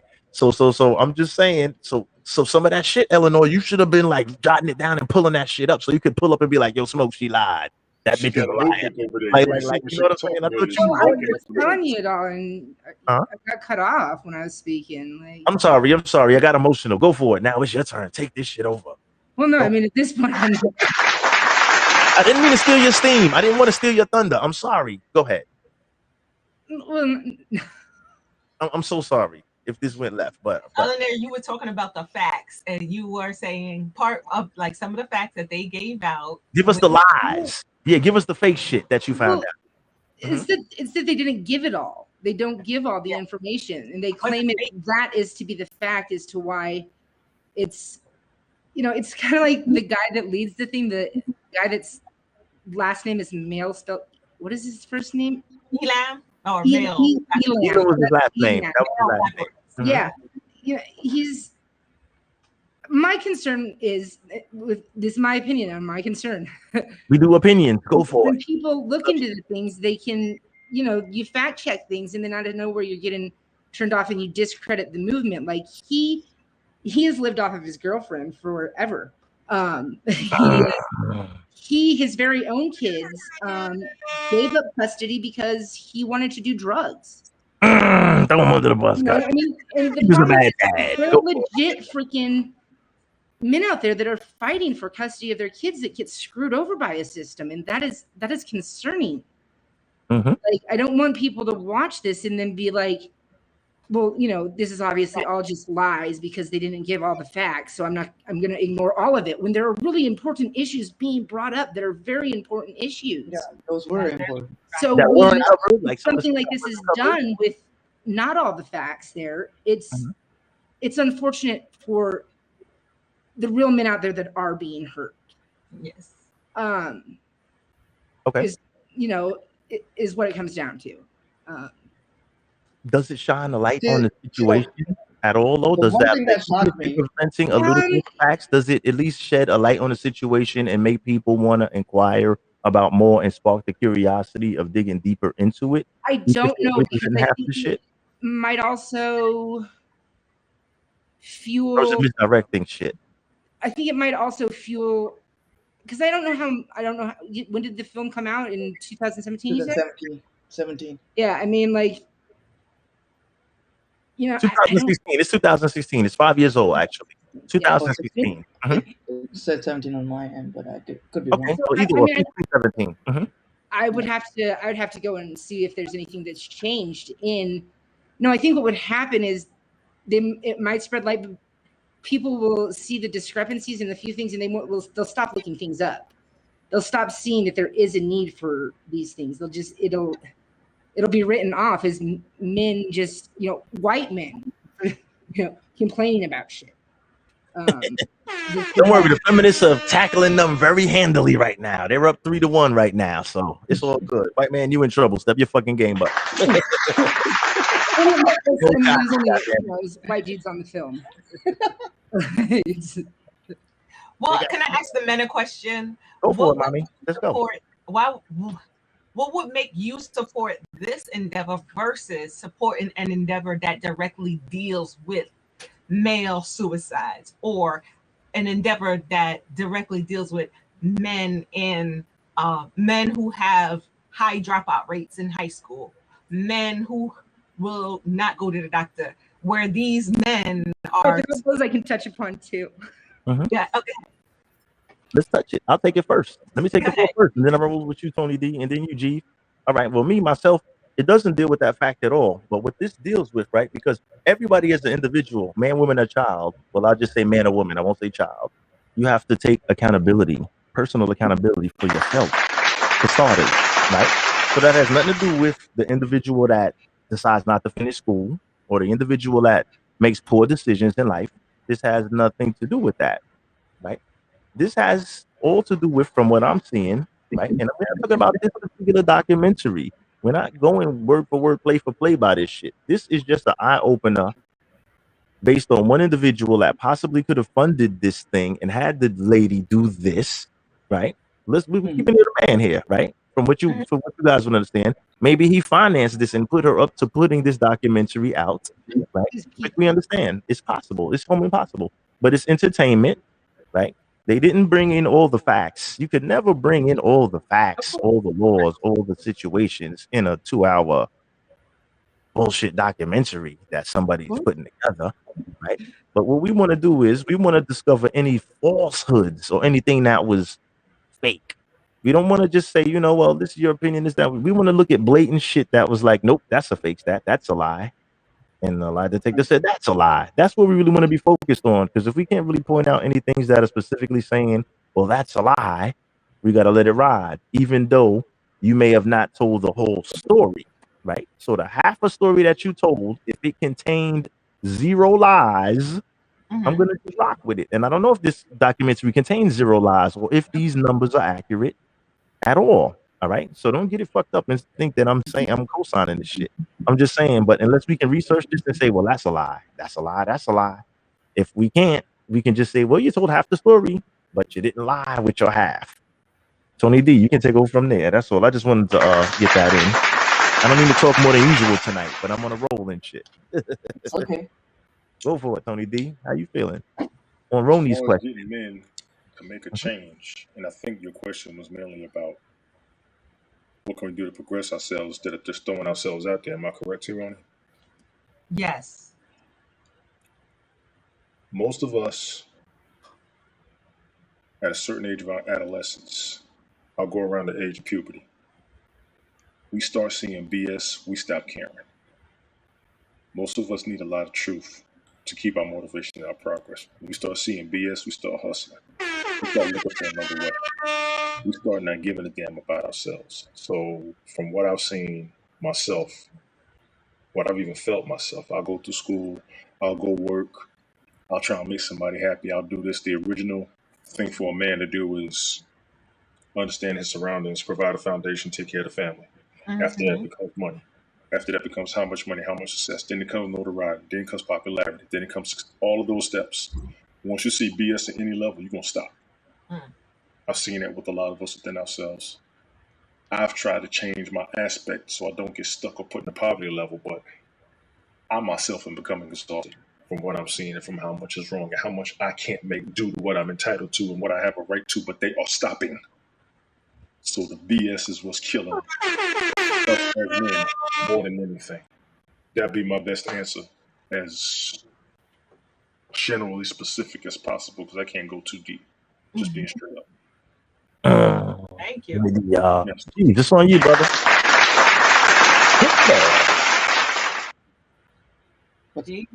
Oh, on me? Oh, Yeah, sorry. you have anything else on this? Yeah, talk to me. How you feeling right now? Not really. I think you guys both explained what need to be said, so I agree with both of you guys. Like, you have to take care of your own individuality, right? I understand, yeah, men doesn't get the rights or whatever, but at the end of the day, you got to take the steps and do what you need to do, right? So that's all I have to say. Personal accountability, basically. Personal accountability, right? Yeah, exactly. Wise words being spoken. Eleanor, back on you. We rolling around this like the this looks like the Partridge Family, like with the little squares. Back on you, Eleanor. If anybody else doesn't have anything, what we can do, right? We'll take closing statement, right? I guess we kind of got a closing statement from Jeeve. We'll roll back around, Eleanor, one more time. We'll roll back around, and we'll do it like that. I said enough already. God damn it! I said too much. Like niggas got sound bites off me tonight. But in closing, Eleanor, talk to us. And where's Chrissy? Damn it! Where's Chrissy? Yeah, I'm like, who's missing? I don't really have anything more to say. I was kind of confused by like the title of the red pill, and then like, I mean, in the red pill was supposed to be like about like, I mean, on the Matrix, it's about the truth. It's about learning the facts, and you can't ever return. Once you've gone down the rabbit hole, you can't return to, that life you once believed in before. And like I said, it was about choices. And when they're framing it, like, it just seemed strange to me. It was very confusing because that's not, because I set out watching it all for it. Like, yes, finally some shit's gonna be like. You're going, wait, that doesn't. The whole document was pretty confusing, but there was a little bit. All together. We watched it together. I didn't watch it previously too. I always like skim through it. Go to another topic without like follow through, and that was hard for me to follow with it. Like, copy, because you wasn't feeling the shit. No, I mean, I was though. I went into it very excited and feeling it. When the stuff started going out there, that I was like, wait, that doesn't. I was disappointed. Like, and I mean, I fact check everything, even the shit I'm into. I fact check. I know you're right. Because I don't believe anyone. It's kind of like the X-Files. Trust no one, but they want you to know the truth is out there.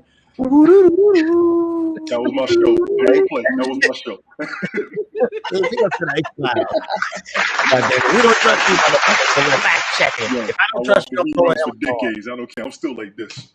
Yo, Eleanor, for me real quick. Yeah, like what? I figure everybody out there is trying to pull something over on everybody. So yeah, listen. And narratives are being pushed, right? Because we're gonna go in, but I'm gonna give this shit a break. We're gonna get into some fun shit for the next couple of weeks, and then we're gonna get back into the whole, right? We're gonna get back into the concept, not any particular conspiracy theories in general that we're gonna talk about, but the concept of what a conspiracy theorist is. Because look, like you, that's a segue right there, Eleanor. Everybody or certain people are trying to push certain narratives, whether it be certain news channels pushing a left, a right, a neutral, an independent agenda, right? An independent filmmaker shedding light on something, but wanted to swing it in the favor of you understand what I'm saying? Kind of swing the narrative in one direction. But that's television, that's entertainment, that's the world we live in, right? So what we have to do is, right, every meal we consume, something like that, like we went into this shit, like Eleanor said, like, damn, I'm looking to consume a good meal, but it was lackluster. It left, what should I use? What term should I use? It It left, left it pieces left and bits a of the flavor. desire for more. It didn't really give what the It left me worried flavor for was. it. Flavor. That's Yeah, right. like throw this shit in the garbage. I need to call Uber Eats. Is how she felt about it, And right? go And I back to that. right? And we respect that shit, right? They don't So, pay for our bills. wait, go ahead. What happened, Roni? I said, don't call it their name. They don't pay our bills. Yeah. Facts. Yeah, it's no checks cut because they would have to cut 5 fucking checks. Actually 6. They would have to cut Anthony Davis for 1, even though he had to leave early. He got to get paid for the full day. God damn it. You know what I'm saying? So. We're gonna make some rounds and we're gonna get up out of here. This is cool because I thought this would go a little further, right? And this is good because this could let me I can pull back up on the brother that was doing some more red pill shit. And I'm just gonna let that shit rock now instead of pulling back up later. Yes. Right. So I wanna get some for those that gotta drop out while I'm running this little clip right here, because this is just an interview of a quote unquote red pilled man, right? This is what we saw in the beginning of this episode. So Eleanor, you may have missed this gentleman, right? I am You may going have to drop. missed I him. apologize. I got to go because I got to get up at 3:30 in the morning. But big ups to the broadcast, We man. do. Appreciate you. Yeah, Big ups to I'm everybody in the chat. G's, good seeing you. Eleanor, you already know I got seeing the you back. too, Matter of yeah. fact, I had to stand up for you Always. yesterday in case you missed it. I just want to let you know. T. Roney, good to see you with your sitting self and your. You was a mess. Smoke, I appreciate you, man. And Oh, like I love, said, man, baby. just keep me in the loop, man, for real. I'm going to holler All at day, y'all every during the day. week, though. Tony D. Right? Thank you for pulling up, Tony D. So I'm gonna let that run. So I know some of you guys gotta pull up out of here and got things to do. I'm gonna hang out for a while. I'm gonna watch this because I actually didn't watch this either. So like T Roney will tell you, she never knows what she's walking into when she comes on to the studio to know what's going on. So she never knows. So everything is always live reaction, just like it is for you guys when I kind of invite y'all up, like, come on, come fuck with me. You know what I mean? Everything is live reaction, right? And like I said, once again, disclaimer, Secondhand Smoke podcast. Like I say, that was fair use. That was just something to drum up conversation, god damn it, and it worked. Right. So what I'm gonna do right now, I'm gonna go around, I'm gonna make one more round of any, you guys, where could we your pages, your blogs, your social media, where can we contact you, Jeeves? You can just find me on Instagram and Facebook. Instagram is Mr. Twix. That's my DJ name, Mr. Twix. You can find me on full name on Facebook, and I'm usually there. One more thing, Jeeves. We didn't get a chance. Usually, I walk people through. I want everybody to know who you are and what you do. You want to give any information about what you do Yeah, so people can know who you are? I work in the entertainment business, so I pretty much do everything in the entertainment. So I'm a DJ. I work for Hollywood. I work for Skydance. I do audio for films, pictures. I'm also a DJ, touring DJ. I'm a drummer, hired musician. I run my own studio. I mix, master, and record bands and stuff. So yeah, that's basically what I do. Man, So, you wear more hats than a hat now. You know that bag looking good too. God damn it. Oh, Foamy gets in here. Hey, Foamy. Foamy, you want to come up real quick? This is my boy right here. Foamy is in the building. You know what I'm saying? Thanks for pulling up in the chat. Homie, I'll send you an invite if you want to come up. We just we kind of had a full show already. We kind of were kicking it. If you have something set up, you can come up. No, you good? Okay, no problem. But thanks for coming in and checking us out. We're gonna hang out for a little while longer for those that can. We were doing a Red Pill show actually, and we were doing Red Pill Revelations, going over a few concepts of this quote unquote Red Pill movement and thing. And so hang out if you got a couple of minutes. Oh, long day. All right, yo, get some rest, man. Long day. Your hair ain't combed. For those that don't know, like, share, subscribe. Foamy Homie, a very interesting experience. Very visually stimulating for those that don't know. Yeah, it's a great show. Check him out. That's one of my homies, and I hope to have him on in a couple of weeks so he could come represent with the Smoke team. This is the Team Smoke right here. Eleanor Marie, where can we touch you? Not touch you, excuse the language. Where can we get in touch with you? And that sounds kind of wrong. This red pill just got. Me too. The motherfucker be on the me too. Like, yo, he said, where can I touch you? What the my bad. Where can we get in touch with you? View your content, your pages, etc., etc. Talk to us, Eleanor. You can find me on Haps at Crooked Muse _Eleanor, or no, it's _ELE.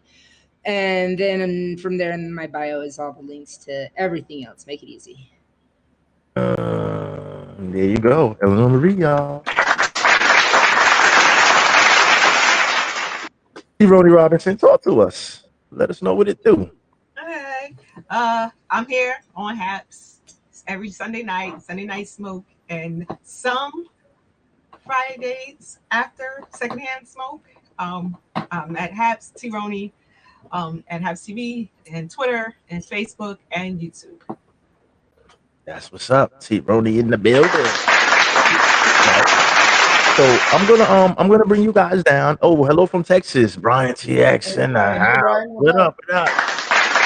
I gotta definitely give honorable shout out to the fashionably late people pulling up. Every time I'm like, all right, y'all, somebody I new know. pulling up. Just when I'm you're like, ending, oh. that's when people pull up. It's like, what But listen, I appreciate the support. Thanks for supporting Sunday Night Smoke Podcast, and everybody that's up here that shows love and shows up. And I know you guys bring your followers over when you appear on the show because they're interested in what you got to say and everything. So I definitely appreciate that as well.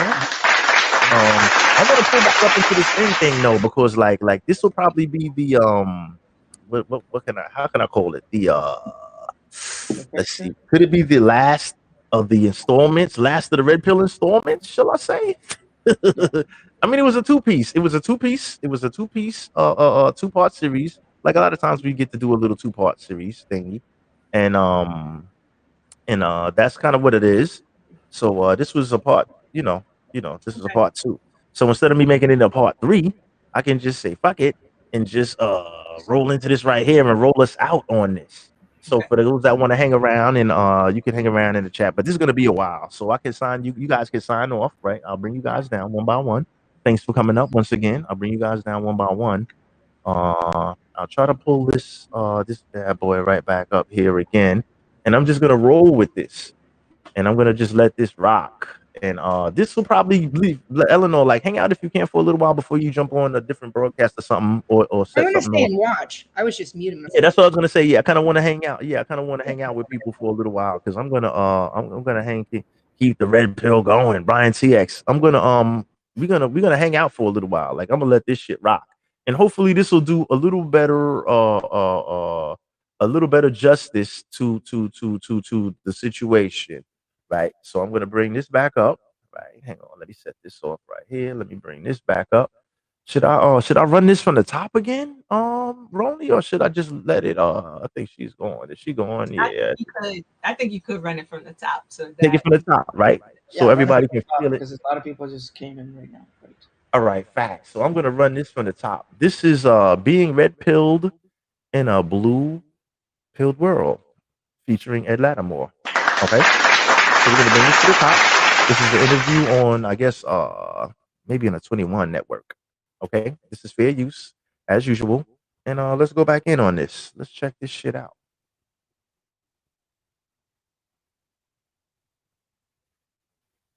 21 convention, fair use, y'all, fair use.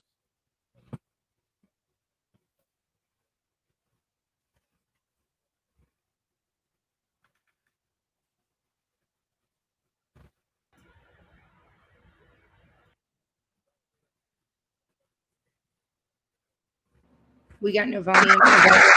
My bad, I fucked up the volume, right? Ed Lattimore, y'all, former boxer, all that other good shit. So Let's good go. morning to everyone, and I hope you got your black coffee, very black. It's the only way I drink it. Everybody who follows me on Twitter knows I got this running series of coffee so black jokes. And it'd be weird if you came up and I was drinking coffee with cream. That's why I say the best part about these kind of things is that you get to see the authentic person behind the internet persona. So I'm not a phony. I'm drinking black coffee like the rest of you.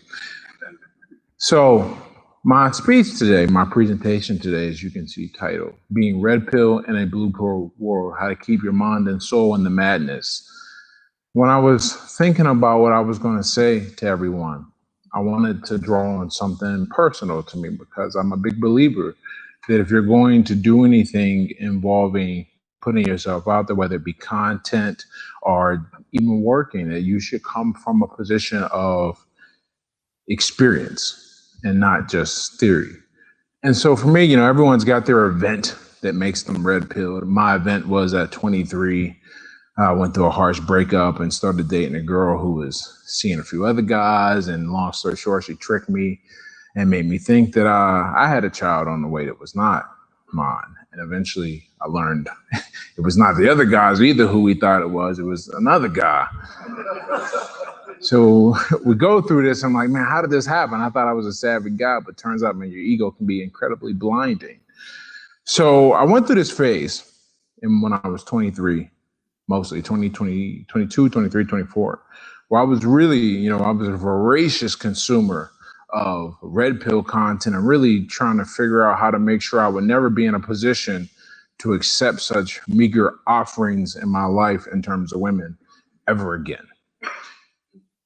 What you learn, though, is not everyone is interested in the truth. Not everyone's interested in knowing how things work. They just want things to work out, hopefully magically. And if it's not, this life wasn't just for them. And when you talk to those people, some of them are going to be your friends, your family. In fact, most of them are going to be. Very few of us, and that's why we're all here from all around the world, very few of us got so lucky that we were surrounded by a bunch of like-minded. Thank you for using Blog Talk Radio. Goodbye. Knew what the game was all about. So I had to figure out how to exist amongst these people, and I failed miserably in many ways. And today I'm going to talk about not only how I failed, but how I want some of you who are in various stages of swallowing this pill, how you can go on and not be lonely because, like Socrates was saying in his speech before, loneliness is a big deal. And we may not be birds of the same feather, but we can definitely flock together. And if we don't, we're going to fall. So let's get on with it. Fair use. Quick review for the older guys who know this, or the veterans and some of the new guys. What's Get the those blue likes pill? up. And what is the red pill? Like, share, I'm one of those subscribe. people. I know there's some debate about this, but my stance is that you can be red pilled about anything. It doesn't just apply to women. However, today we're going to be talking about it in the context of relationships.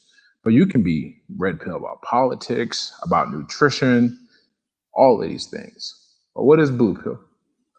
Molding your life to the expectations of society, regardless of what your desires are. Many of us are just going along to get along. We're not going along to make ourselves healthy. Believe in everything you're told about how things are without questioning how they work. It's like Santa Claus, man.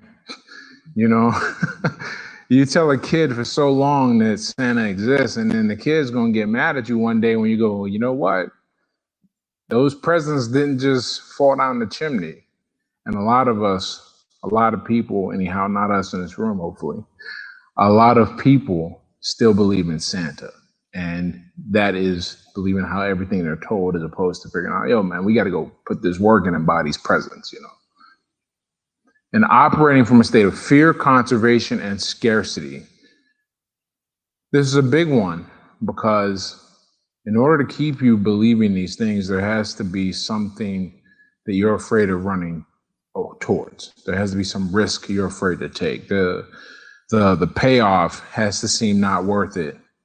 And the way, this is maintained is, you pick a side and you got to be on that side rather than think for yourself. And your tribe will protect you, even if you don't agree with that tribe, or you're not even naturally part of that tribe. It's just how you got, tribe you got pulled into. Many of us are like that in terms of the religion that we were given, and religion is a very good thing. But many of us are not allowed to question the things that go on for fear of looking like a traitor. Many of us are not allowed to question, or we feel weird questioning nutritional advice given to us by the masses, the food pyramid and many of our nutritional options that have resulted in a 70% obesity rate in this country. We question that, and people look at us like we're crazy. But we're not questioning it. We're afraid to stand out. We're afraid to be pushed aside. We're afraid to have everyone look at us. You know, it's like that saying, you can be the hammer or the nail. Well, many of us feel like with a nail, and we don't want to stick out. We just want to get hit back down as soon as we can, or we prefer it happens that way, so we don't have to deal with more conflict from outside. But what is the red pill? Let's get to the positive stuff. Going after what you want and optimizing your life regardless of what society says.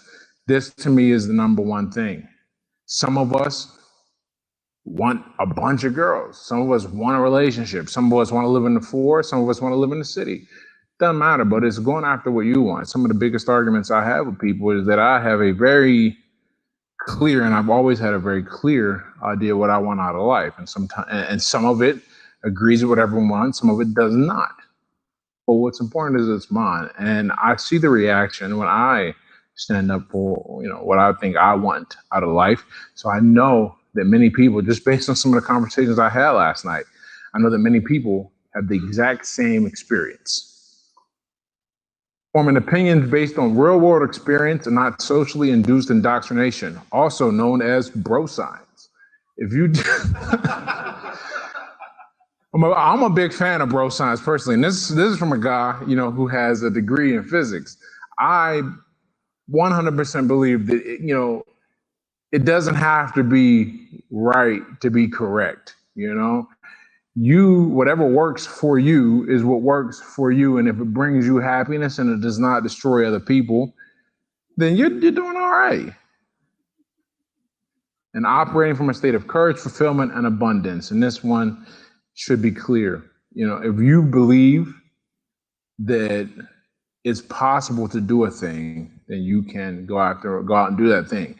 And that sounds, you know, like some kind of motivational hoorah, whatever. But I'll never forget, I was looking at some video of some guy going around picking up girls on the beach. And it was one of those YouTube videos, you know, they say some are staged, some are not, who knows, right? Point is, my buddy and I were looking at these videos and we said, that looks so cool. And then another friend of ours was like, man, that's obviously fake. You can't do that. And I said, wow. And I didn't argue with my friend, but at this point I had learned enough, you know, some of the things that I'm going to talk about in this presentation. I had enough experience with those things. So I was like, you know what? I'm just going to look at you and wonder why you don't think that's possible. But I'm not going to argue. So what happens when you swallow the red pill? Some of you are familiar with these steps, but if not, here's our our review. It's not this way. You don't think the world works that way. You're in the denial stage. Everyone is in denial at the beginning. Unless, once again, you were fortunate enough to come up and notice how the world is. I hate that it's this way. Anger. We all get so mad at how things really are. No one just jumps from, all right, Santa isn't real, and they just accept it. Nah, man, kids throw tantrums, man. That's just what happens. And many of us are kids in this way. Some of it's this way, but not all. You bargain. You try to eat some of it, throw the rest of it back up, but you can't go back to fairy tale land. I guess this is not too hip on the particular lingo, or at least what constitutes this phrase, but I suppose this is what some people refer to as purple pill, you know, where you have swallowed this thing and you're like, oh God, it tastes horrible, and you're trying to throw it back up and it comes back up purple, and it's like, hey.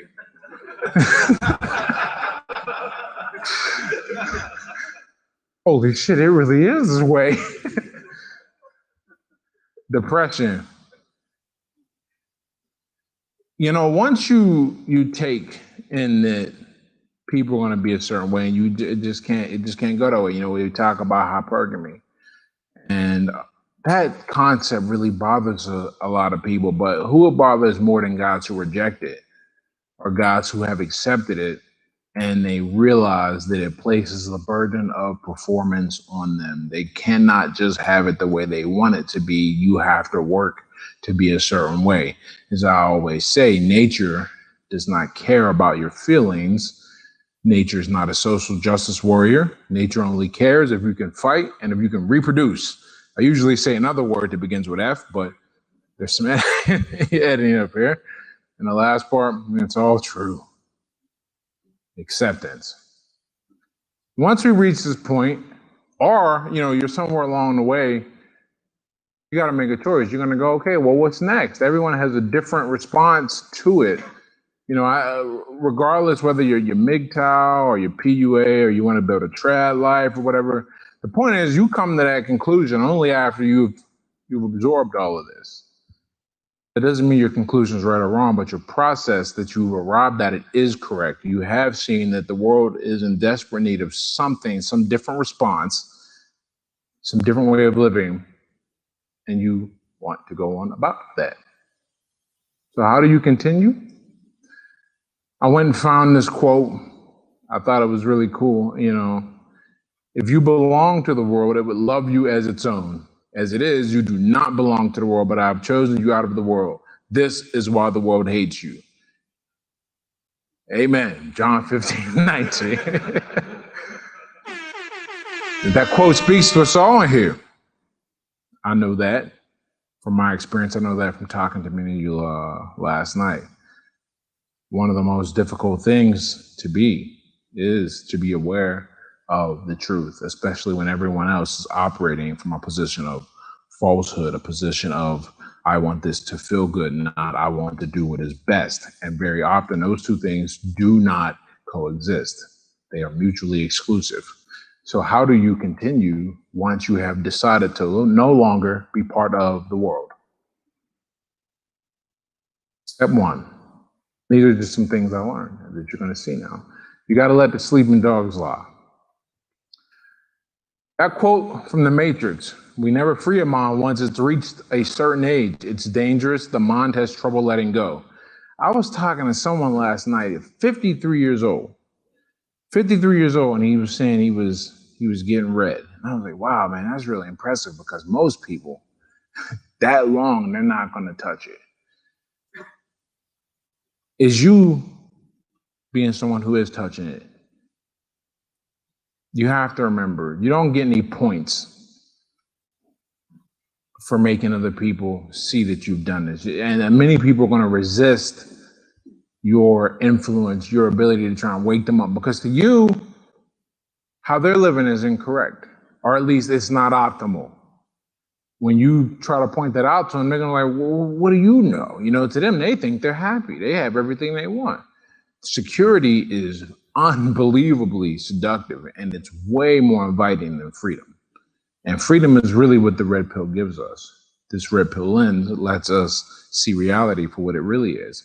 And when people don't want to do that, if you want to continue to be around them, you have to just let them be. That's really what the crux of everything I want to say afterwards comes back to. You have to let them be them. You got to let people do themselves, as they say, or as we say, I'm going to do me, right? The game is to be sold, not to be told. Man, I love that quote so much. I don't know if it's just the rap fan in me or because it works so well. No one can be told what the Matrix is. You have to see it for yourself. I have a theory. I think the better your life is, the less hardship you have to face growing up, the more difficult it's going to be for you to accept anything related to the red pill. I think when we touch some tragedy, when we have an event that lets us go, holy hell. Nah, not really. How did this happen? For me, it was that event with the girl and the baby. Maybe for somebody, it's finding out their wife is being not faithful to an extreme amount. But we have these events that wake us up, and now that we've touched it, we can't unknow it. We can't unexperience it. We really wish we could. Sometimes I like to believe that the reason I didn't get presents when I was a kid is because Santa said, yo, I'm not messing with your black ass this year. When in reality, it was, yo, we didn't have nearly enough money. It was food or it was Christmas presents. That's the reality. We can't believe in that. So you have to remember, if you're going to talk to your friends about this stuff and the people close to you, gauge what they've experienced. See if they are blissfully happy, or I'll say blissfully ignorant, really, then let them be. And that's because the truth is not for everybody. And when it comes to some, you can't handle the truth. Let them be, because they're providing you companionship and friendship, and they are alleviating any type of loneliness you may face. But if you got somebody who's dealing with something rough and the world's kind of like shaking them up, and was like, this isn't how it is. Well, maybe they'll listen to you. The Hawthorne effect is your worst enemy. If you tell the rats that they're in the maze, they'll stop searching for cheese just to prove a point. Now, I don't know how many people here are familiar with the Hawthorne effect. It's one of my favorite things. It boils down to this. If you tell people that you are searching, or if you tell people that you're watching for a certain behavior, they'll do one of two things. They'll either behave in that way because of some kind of incentive, or they will not behave in that way because there is some kind of penalty, or they just want to ruin your day and your experiment. The point is, you won't get the natural data that you need to draw the conclusion about reality, because we talk about this in terms of looking at natural experiments and seeing how people respond in the environment, right? So what does this have to do with forming better connections with people as a red pill person in a blue pill world? What's the first rule of Fight Club? Don't talk about Fight Club, right? No, I mean, I don't know why they said that. I mean, I don't know. Okay, well, I think about you. I would want to talk about Fight Club, but I like to apply this to everything else, particularly with girls. The first thing many guys want to do, especially the young ones, is they want to talk about how they're using some game, man. I mean, I think the one of the biggest search terms are these field reports and these lay reports, right? And that's all good, man. Drop that knowledge so the rest of us can learn. But when you're talking to people who you're perhaps using it on, people you're reading, not just for a sexual encounter, but if you are understanding, your friends' motivations that they may not be aware of, and you're trying to tell them about it, look, they are going to go out of their way to spite you. You're going to ruin a friendship. You're going to ruin a potential relationship just so they can say that game stuff doesn't work. Red pill is nonsense. Look, I showed you. And if you had just shut your mouth and just got to work, you would have been all right. But now you told them. Now you've ruined potential relationships and probably hurt current ones. If you can't tell, I'm really big on keeping the people close to you who you've had your whole life. You do build and reach out and make new friends. All of you are my friends now, hopefully. But you don't want to discard old people as well, because there's no reason to if you don't have to. Healthy cynicism beats remorseful anger. You will fall to ruin because you believe that exceptions to the rule make the new rules. Now, we talk about this, not all X are like that. The mistaken belief that you can name someone here because the average doesn't exist. You can name someone at the far end because the average doesn't exist. And that's how we usually use that when we talk about the female nature and things like that. Oh, most women behave this way. Therefore, the fact that that girl isn't behaving that way, oh, you just wait, right? And there's two implications to this. One is the most common one, which is you need to know what you're dealing with, and you need to sit back. You're not going to fall into traps that many men commonly fall into.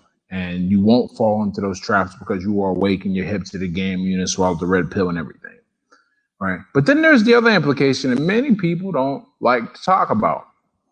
Tell your story. I've been with the same girl now, And it was a great time, man. I'm a very happy guy. But that first year, I said to her, I still say to her jokingly, I said, either you are the greatest actress in the world, and you're going to get the Academy Award again, or you are a rare human being. I'm going to just keep riding this out in the sea. And I just sat back and I was looking for all the red flags. I had her on Facebook, not a bunch of random dudes liking her pictures and putting heart faces and things like that. Okay, we're good. Low social media profile on Instagram. Okay, we're good. Came from a house with your whole family. Okay. Your father wasn't in the picture. Wait, what? Oh, he died when you were a kid. When did he die? You know, I didn't say that. The point is that if you get I was so used to dealing with this part that I had no idea how to deal with someone who actually did exist at this part. And we usually think about it in the reverse. And I'm really happy that she was patient with my craziness. You know, this isn't some love letter or whatever. I'm just making a point. And that point is that had I believed that all women are exactly like that, I would not be open to any that are. And I did believe that. But you have to get some experience. You have to remember that you're going to encounter some exceptional individuals. Now remember, by definition, those individuals are rare. They are not the norm. And those are the ones that you need to bring into your world, and bring them into your world slowly, but bring them into your world surely. Avoid I told you so syndrome. You know, and this is a big one for many of us in here. Because what happens when you can see the world unclouded, when the smoke is no longer covering your eyes and you know exactly what's going on? Well, you want to tell your friends. You want to tell them, and you want to warn them when they're about to get into a situation. Everyone in here, well, many of us anyhow, have had that friend, and we were like, man, I know that your girl is no good. Not only I know she's no good, man, I saw her. Hell, man, she was with me.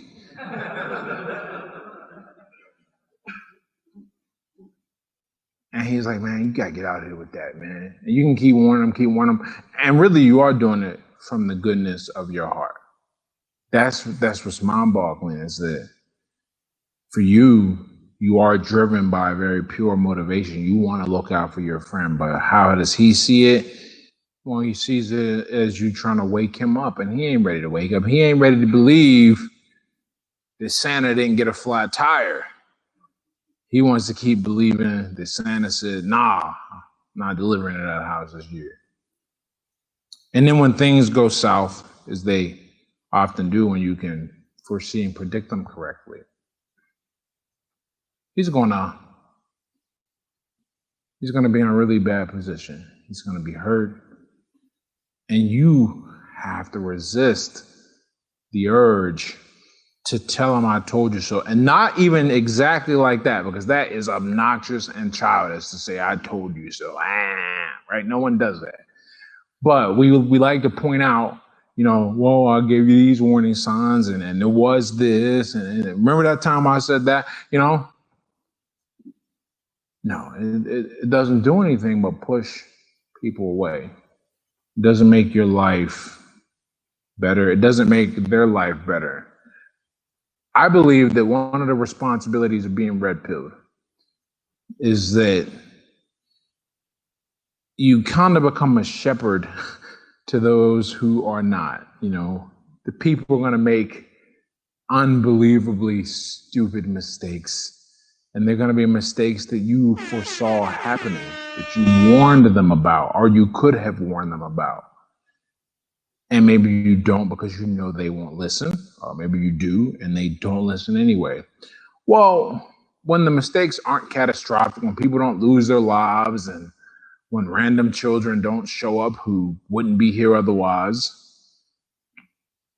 the best thing you can do is be a good friend. You can be a supportive friend. You can understand. You have to understand that just because you woke up doesn't mean everyone else is going to move to the same alarm clock. It's not going to happen. But be patient, and maybe it will one day. And if it doesn't, well, you got a good friend when you need to step away from all this. By the way, I wanna when I say all this, what I mean is, you know, we know what it's like already. We know the red pill universe. We know the truth. But goodness gracious, imagine if everything you consumed was only red pill. How? The Hansons are going wherever the open road takes them, and no matter where they end up, they'll be about 10 minutes from a hotel by Wyndham. The Morgans are soaking up the sun and the smiles, 10 minutes from a hotel by Wyndham. Amy and Eric traded video calls for the call of the wild, and still 10 minutes from a hotel by Wyndham. With over 6,000 hotels you can count on, whatever you're checking out, check in to a hotel by Wyndham. And when you stay 2 or more nights, earn a free night. Book direct at wyndhamhotels.com.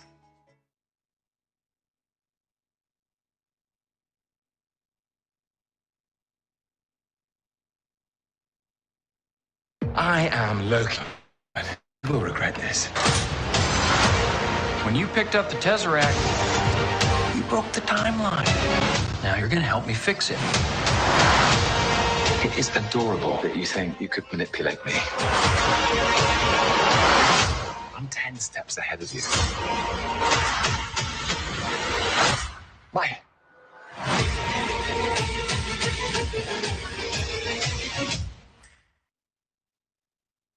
How could you stay positive about anything in the world? It's kind of like why I don't follow the news anymore.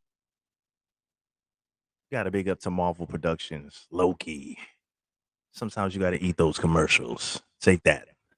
For those that are tuning in late to Sunday Night Smoke Podcast, this is your host, Ace World. We're looking at a review on being red-pilled in a blue-pilled world. Featuring Ed Lattimore, Free to the World. As we proceed. Anyone who follows me on Twitter knows I'm a big talker about how I do not watch the news. I could not tell you anything that's going on. I know we got some new guy making laws now. That's like and I guess he was a big drinker. That is the extent of my knowledge of current events. You're going to need to step away. You can't go back in permanently, but maybe you want to just go and have a break. And to have a break, to have people that want to have you around, you can't piss them off when you're feeling real red. It's like, come on, man. What are you doing all tender? You already know you're giving them validation, bro. Get out of here. No, you got to let these sleeping dogs lie. You have to let them be that way because you're going to need them one day. And that's a real hard thing to swallow. You're going to need them to keep your sanity. Forgiveness. We forgive them, for they know not what they do. Any rap fans in here knows that voice that I just dropped into? Yeah, somebody's like, yeah, man, yeah. That's from Notorious Thugs, man. That's not the actual quote, but the idea is that I don't think many people hurt you intentionally. I don't think people really think about you at all, to be honest with you. I think what happens is people have their own drives and their own motivation, and every now and then you happen to be in the way. Collateral damage is what most of your grievances are with other people. And you take them personally because, well, you're a person. I mean, what else you want to do? Look, if you run into my car, I mean, I had to replace my car earlier this year. And I was like, man, you ran into me. Meanwhile, he's just a guy trying to go drink on a Cinco de Mayo, man. He's not thinking about me. I just happen to be right in the way, right? And intellectually understanding that, is the first step to forgiveness. And there's going to be a lot of forgiveness the more red you get. Hardest part for me in this, aside from forgiving myself, because that was very difficult, is I had to forgive my mother. Because my mother, while she did the best she could, she brought us up in an environment that was not conducive, around people that we should not have been around, and exposed us to things that we should not have been exposed to. And I was fortunate. I am here standing on this stage in front of people, teaching about how I move past it and the tools that I use, and I continue to do that. My sibling is not so fortunate. And for a long time, I was angry. I was very angry. I was angry at her because when you're angry, right, you can, or with any person who wrongs you, who's close, you can sit there and focus on the good in them and see this as a temporary transgression, a mistake. Or you can focus on the mistake and completely ignore any good that they did for you. I don't think many people weigh those two things out fairly and evenly. And so either, we forgive people who did us really badly, or we hold the grudge against someone who maybe just crossed us the wrong way that day and with the wrong timing. Well, I didn't do that with my mom. I did not take the high road for most of my early 20s. In fact, one day at Thanksgiving, it's the last Thanksgiving I had with her for like 5 years, I said, you know what? Why in the world did you even have us? Like, I thought that, as grateful as I am for life, I said that to her. I said, why did you have us? Because you weren't ready, and all these reasons why, and we were, I say that my mom was a single parent, but I mean, the truth is my dad paid child support and he did expose us to stuff. But we didn't have a father in my home. He lived way away, and we seen him like once or twice a year. All right. And I didn't know. I mean, maybe that was the first time I was really getting exposed to the red pill and seeing the real way that things are. But the only way I was able to get past that is I had to intellectually hold my head that she did the best she could. And a lot of the people around you are doing the best they can. When people criticize your new way of seeing the world, of thinking about the world, of interacting with people, they don't hate you. They don't even hate the red pill. They don't even know what the red pill is. You ever try and explain it to somebody who doesn't know? It's like explaining that water is wet. And I'm like, just touch the water, man, and you can see it. But like, yeah, but how is it that way? And they don't get it. All they see is a few people got drowned. I'm like, come on, man, that's the wrong thing to focus on. But these people, they don't dislike you. They don't hate you. They hate what you have challenged the reality. And because you didn't challenge the reality and end up in prison, obviously you're wrong. The fact that you're a free, happy person means that something has to go. Either their world is wrong or your world is wrong. Instead of understanding that perspective is perspective. So they're not against you. They don't hate you. They don't have anything against anything that we're about. They have a problem with themselves, and your free mind reminds them of that. And you have to not take it personally. I just know that when I'm around certain people I love, people who I wouldn't be here at this moment right now for, who just happen to be extraordinarily blue, right? I understand that certain things they're just not going to get, and it's only going to make us miserable if we discuss it. So instead of thinking about the time where they try to insult me or some of the snide jabs I get on social media when I make a post from people who are my friends, right, that I know in person, I just remember Pimp Jesus and what Pimp Jesus is standing for. He's telling me I got to forgive him. I just got to let it go and be happy, because once again, those people are going to be there for me when I need some random, tons of stories from my life. That's how I present. One of my friends he tries to bring up politics at every turn, and you guys know I don't talk about politics at all. Like I said, man, we got a new guy, and he drinks a lot of beer, and now he smashes a gavel. It's cool. That's what I know. And he's not that story I told you about the guy when we were watching the videos and watching the guy pick up on the beach. Well, yeah, he was the one in that who said, "Yo, I don't see how that's even possible." Right? We're very opposed on these ideas. But let me tell you something. When I moved back from California to where I live now in Pittsburgh, and I had no place to live. I mean, literally, I had no place to live and no money. He said, "Why don't you stay at our spot? I'll rent you the room upstairs for $200 a night." Or, I mean, a month, not a night. Woo! He said, "I'll rent you a room for $200 a month." And that was incredible because at that point in time, I was working at T-Mobile and I had some unemployment from California. I was pimping the system.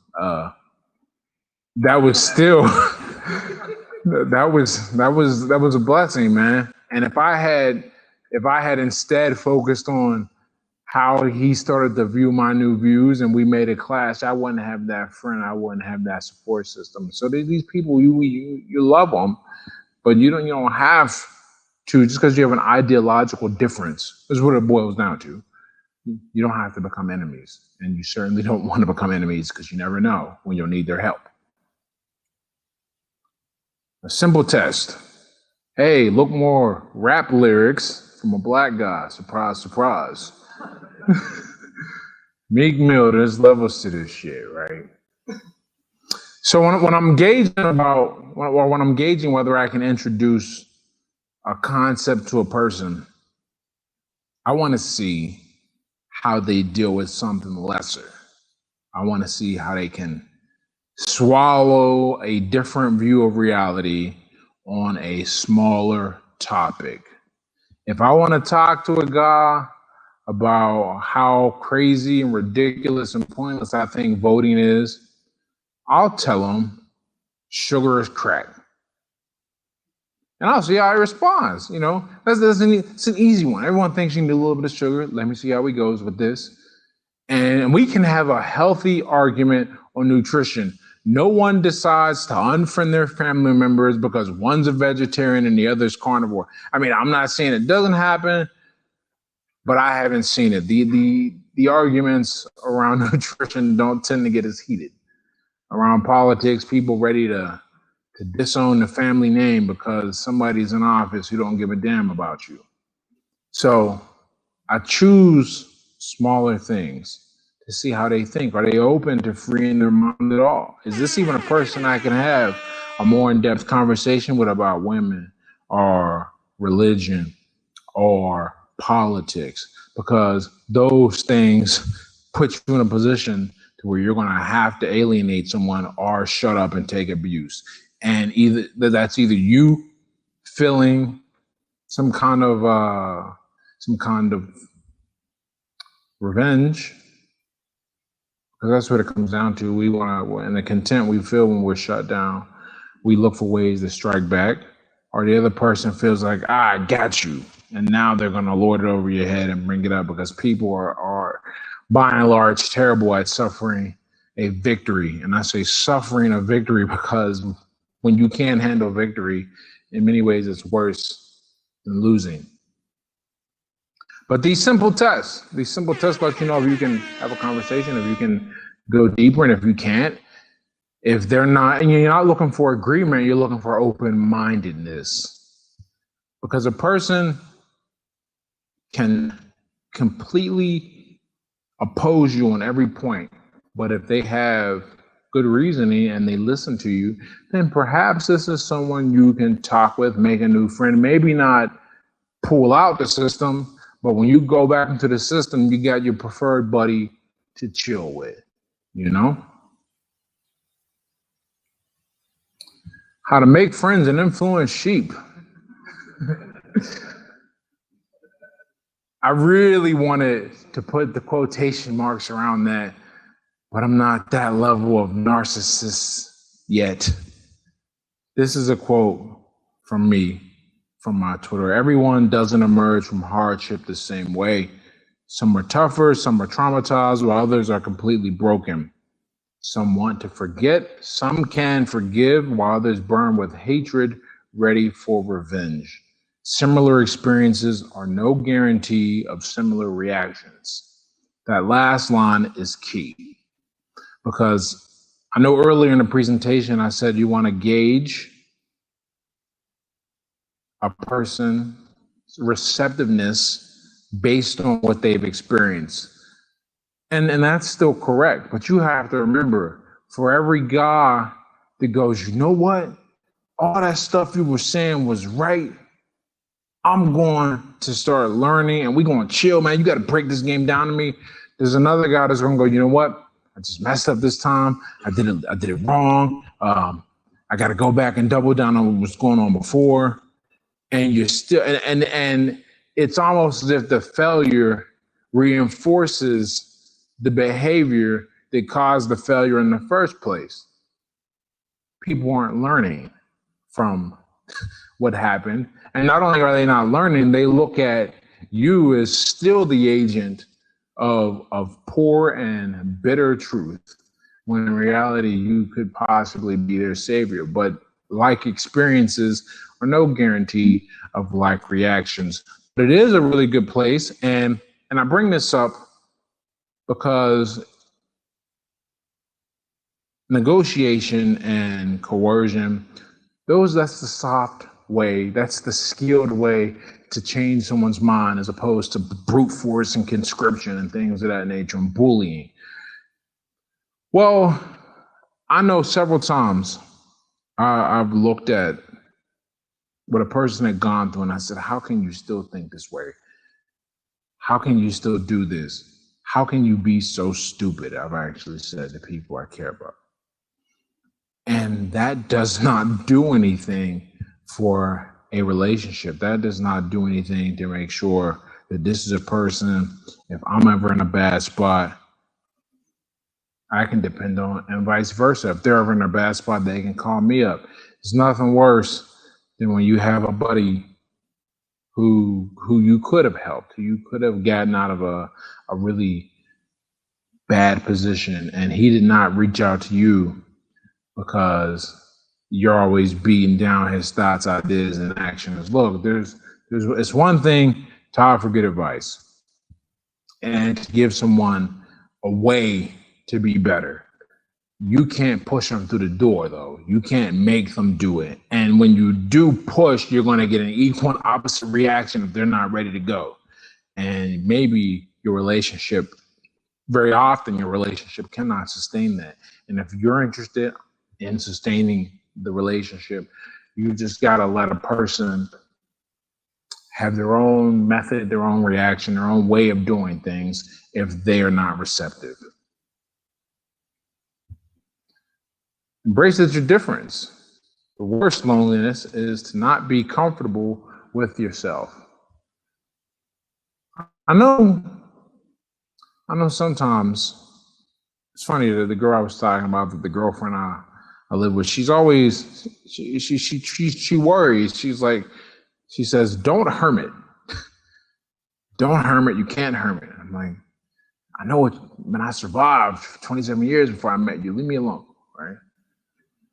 But she's got a point, because when you start thinking differently, it's almost this elitist feeling. You're like, I don't want anything to do with those guys. I don't want anything to do with my old friends, because, whether you feel like they're not going to understand you, or you feel like you are so much better now for whatever reason.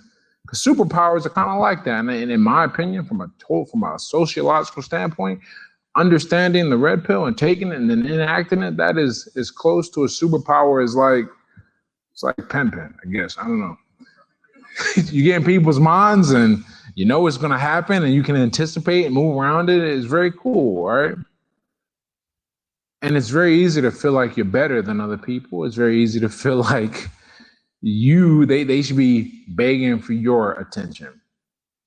But if you take this approach, if you go this route, if you don't embrace the difference and still try to insulate and still try to integrate yourself with the community, then you're going to find yourself very lonely by attrition rather than forcing your relationships to deteriorate because of an argument about this or a disagreement about that. You're just going to fade into the dust. People are going to be like, oh man, I ain't seen that in like 3 years.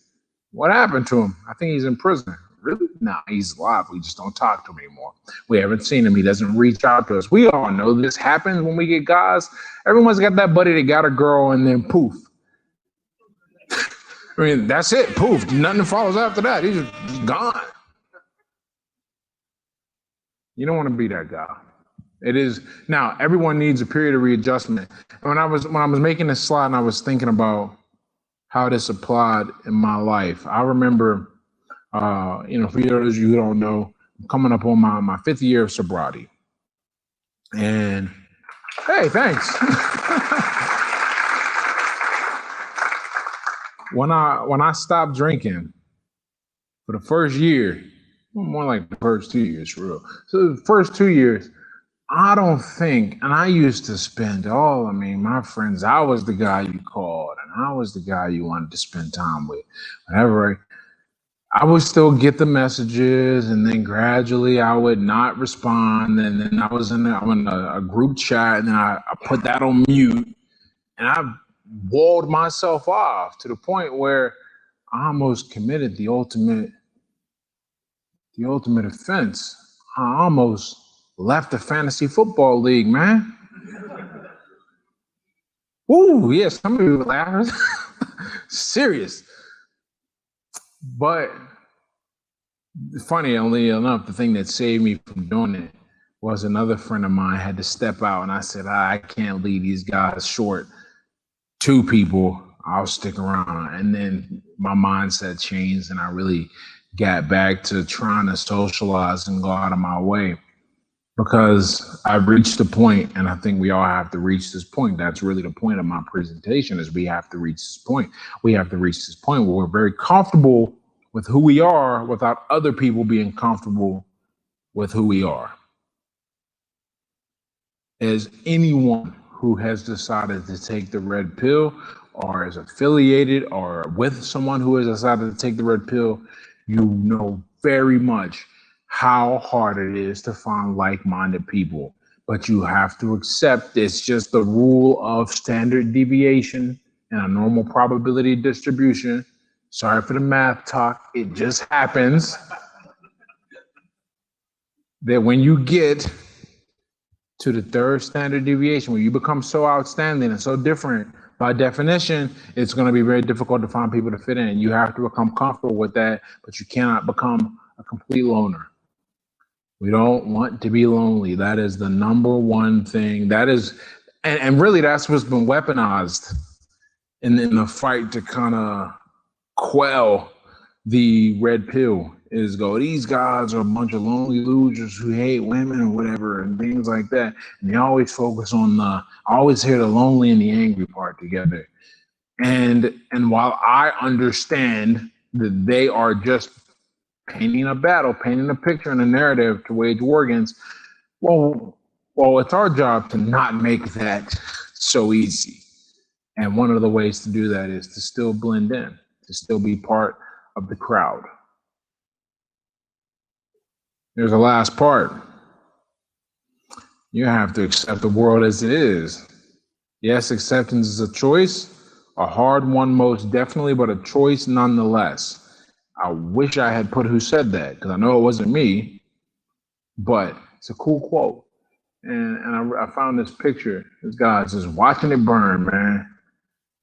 Some guys decide to enjoy the decline. Other guys decide to rebuild with families. Other guys go MGTOW. Some guys get a sex doll. Apparently they opened a brothel up in Europe and it's sold out for 3 weeks on pre-bookings, which means like that's a deliberate decision. Like that's not, man, I was coming back and I was drinking. and I decided to try this out, that's like, I am in. I'm committed. Oh, yeah. Nah, but no matter what path you take, you know, at the end of the day, people are people. One. The extension of that, or the natural result of that, is that people attempt to create systems and attempt to enact order and control and to gain more power, because power is how you gain influence. 2.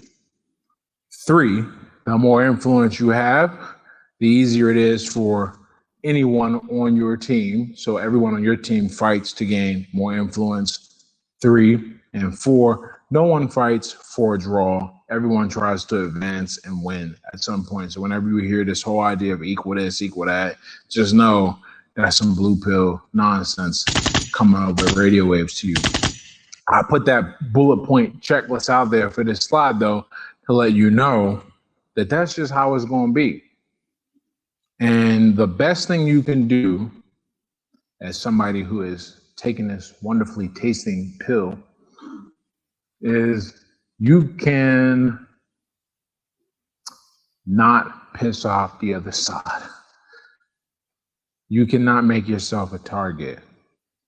Because when you make yourself a target, you're letting everyone know where the battle is. And there's a lot more of them than there are of us. We may be stronger ideologically, and we may be stronger on purpose, and we may have been through more trauma and are battle hardened. But at the end of the day, we are fighting from a position of not weakness, but minority in lower numbers. And you will need these people at the end of the day, because look, not everyone even knows there's a battle. Some people don't even want to be involved in the battle, even if they know it is. Some people just want to be your friend, and you want some people to just be your friends. They just want to have a good life. And you don't do yourself any favors when you go out there and when you put so much effort into making someone else live by your standards. That's the issue we have with a lot of the SJW crowd, is that they put so much effort into trying to look, man, I don't care what your gender is, honestly. I really don't. It's never been a concern of me. But the moment you tell me I gotta cooperate with everything that is said or put forth, the moment you tell me I gotta change the words I use and how I write, you know, Microsoft Word actually scolded me for non-gender neutral language the other day. It's crazy, man. Well, my point is that we don't need to convert people to our cause any more than we need, than we want the other people to, you know, we want them to stop trying to convert people, our people, anyone's people to their cause. Just live and be a good example. And your example will draw people in who are ready, and people who aren't, man, look, you know, skin off your back. I'm always, you know, the most selfish thing you're going to hear me say is, for every guy not awake, it's another person, or that's one less piece of competition, one less piece of awareness, one less any person to occupy the same space that you're trying to occupy. So that's just one way to look at it. I don't necessarily fully agree with that, but you know, however you decide to see something. I think we were talking to Ryan Stone last night, and he said, look, man, if I tell a guy the moon is made of cheese and it makes him work out, then I'm going to tell him the moon is made of cheese, right? Same idea. Whatever works for you, to accept that your world has got to be your world, and you don't want to go out of your way to alienate and make these people fight you and oppose you, is what you should do. That's the end. The end, as it says. Never appeal to the truth unless you're prepared for the anger that comes with disillusionment. Rollo Tomasi. When he said that on Twitter to me, I was like, I told him immediately, I was like, man, that's going in the slide, man. That's fantastic. And it's true, man, because nobody wants to hear that Santa is not real.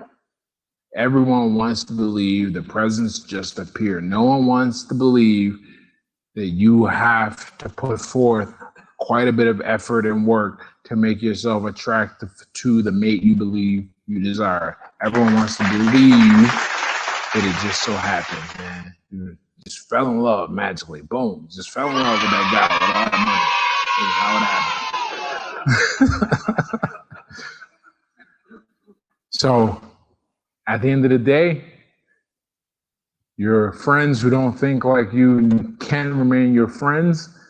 You don't need to go out of your way to convert them, but the ones that do want to be converted, the ones that do want to learn more. And when I use the word convert, that really is the best verb I have. I don't want people to think I'm some kind of crazy cult leader. We up here trying to start something new, but that's just the best word I have. And you want to build relationships and borders, or want to build relationships and bridges with people. And you don't need to wall them off unnecessarily. That is the end of my speech. Thank you very much for having me.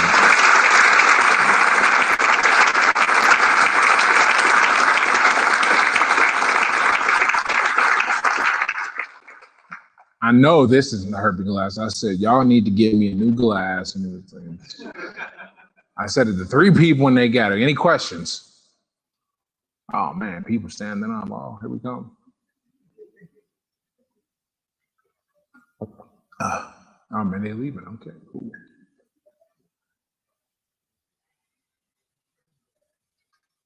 Oh no, that was a line. Okay. All right, thank you for your speech. That was very inspiring. My question is, how do you navigate a long-term relationship that you're currently in with this new knowledge of the red pill? Some concrete steps to better current relationship, partner, long-term relationship, or wife, whatever. Okay, great. So just so I'm clear, the question is, how do I have a relationship knowing what I know now? Yeah, how do you navigate your current relationship with this newfound knowledge? How do you... I'll give 2 really quick, succinct pieces of information, and as always, all you guys can catch me, whatever. One, what begunners have done. When I talked about screening her, that was mostly, real. I didn't ask like, oh man, when did your father die? But like, no, I was really screening along and making sure that if I was going to put that time and commitment in, that she was going to be worthy of the energy I put in. So that's step 1. Before you even get into a relationship, make sure it's with someone worthwhile. As far as navigating day to day, I really, at the end of the day, I ask myself this question. I go, if she came home today and said, you know what, I got to talk, or we got to talk, right? Would I be excited? Or would I be like, oh man, what am I going to do, right? The point is, if I'm not answering that I'm excited, that means I'm falling off somewhere. Now, what I'm not saying that I want to be excited to break up with my girl. Obviously, 6 years, a long time to be holding that excitement. And if that's what I was trying to do, no. The point of bringing that up is that I need to make sure I'm constantly bettering myself so that if I was suddenly cut off, I would be able to go meet a new girl or have a good life or enjoy my freedom. Whereas, look, man, I've been broken up with money, and being broken up with money is a lot better. And the consequence of making more money is that you become a better human being, more capable of fulfilling that loneliness gap that we try to avoid, or being more desirable for your friends to hang out with. You just, it's not always money. Like, you're making money selling crack, obviously, that's not good. But overall, you should be trying to improve, is the point I was making. And if you do that thing, just keep getting better, and you selected a good partner from the jump, really not being afraid to screen them, slow to hire, quick to fire comes to mind, then you should be okay. Thanks so much for your talk today. I really appreciate it. In your experience with your friends, your tribes, your buddies, do you see yourself kind of putting people in different boxes or tribes, or is it really, really individual? And then is it realistic for all the men in this room, for you to think of a group of guys who are red pill that you really just are completely free about? Or is everybody just kind of mixing together and different? Question 1. Well, I think this is 2 questions. I'll treat it as 2 questions anyway. 1, do I separate groups up? Absolutely. There's some people you cannot talk to some things about, And if you talk to those things, you're going to be in for a not enjoyable conversation. And to me, it's always, okay, what do I get out of this versus what do I give up? Peace of mind is really effing valuable to me. I don't lay down just for the sake of laying down. But if I got a choice between engaging in a conflict where all I'm going to get out of it is to say, oh, I'm right, or just being happy, I'm going to choose being happy. And more importantly, I go out of my way to avoid certain topics when people try to force me into conversations. And I'm like, I know where this is going to go. I really don't want to go there. So I'm wanting to not go there. The second thing, can I be free just around you guys? I would like to think so. I would like to think that if we run into each other on the street and somebody wants to break down some games, some red pill stuff, whatever, I would like to think that you're free to talk to me and I'm free to talk to you. And that's how I see everyone in this room. That's kind of the idea I would imagine behind this emphasis on anonymity and kind of no one knows where we're at, because people here know that they cannot talk freely about these things. But we're human, we want to communicate. But if we can't communicate, how will we find people to talk freely about? So thank goodness for the internet age and all the things that support our ability to get together and find people of like mind to converse with, so we're not so alone. I'll end the question with this.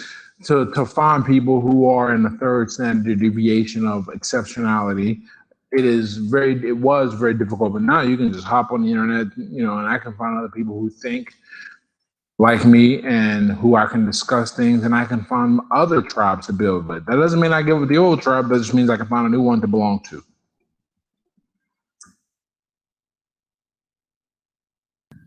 Ed, how you doing, man? I love this topic. I work in advertising, and it's a very blue pill kind of world. So, for a guy who's been reading about and studying red pill stuff, what are your thoughts on navigating that kind of a field?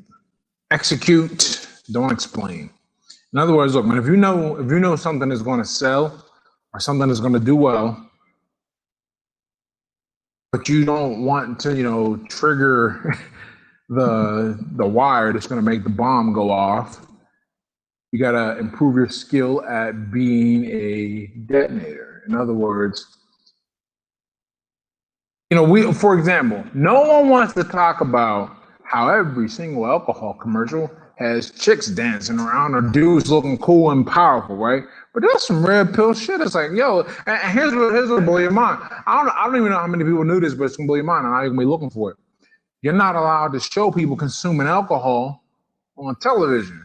So next time you look at an alcohol commercial, watch. You're not gonna see a guy drink, but you're gonna see some thin, hot chicks with long hair and short skirts, and dudes looking like they just closed $1 million deal in their sleep, smoking cigars and throwing back 1,800 or whatever the alcohol is now.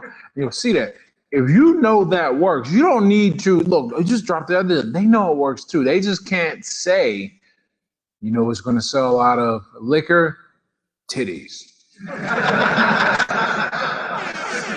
Not only can you can't say that, but this, you present it a different way. In other words, in your particular situation, and I think other people in other situations like this can take this lesson, your verbal acumen in presenting the idea is going to go a long way. And because at the end of the day, that's what matters. One of the things, I don't know if I stress. Good grammar and spelling are important. But if you want to write essays God damn it, that gotta pay inspire, some bills too. messages that forge brighter connections, and emails that get the job done, you need to. But fuck that. Tested enough in the speeches that it's really not important to get everyone to agree with you. It is important for you to protect yourself and to do the best you can with some of these principles. You don't need to get them to go, you're right. Let's put more titties in it. In fact, we got a girl with 3? Get one with 3. Nah, what you need to do is get them to make an ad that sells.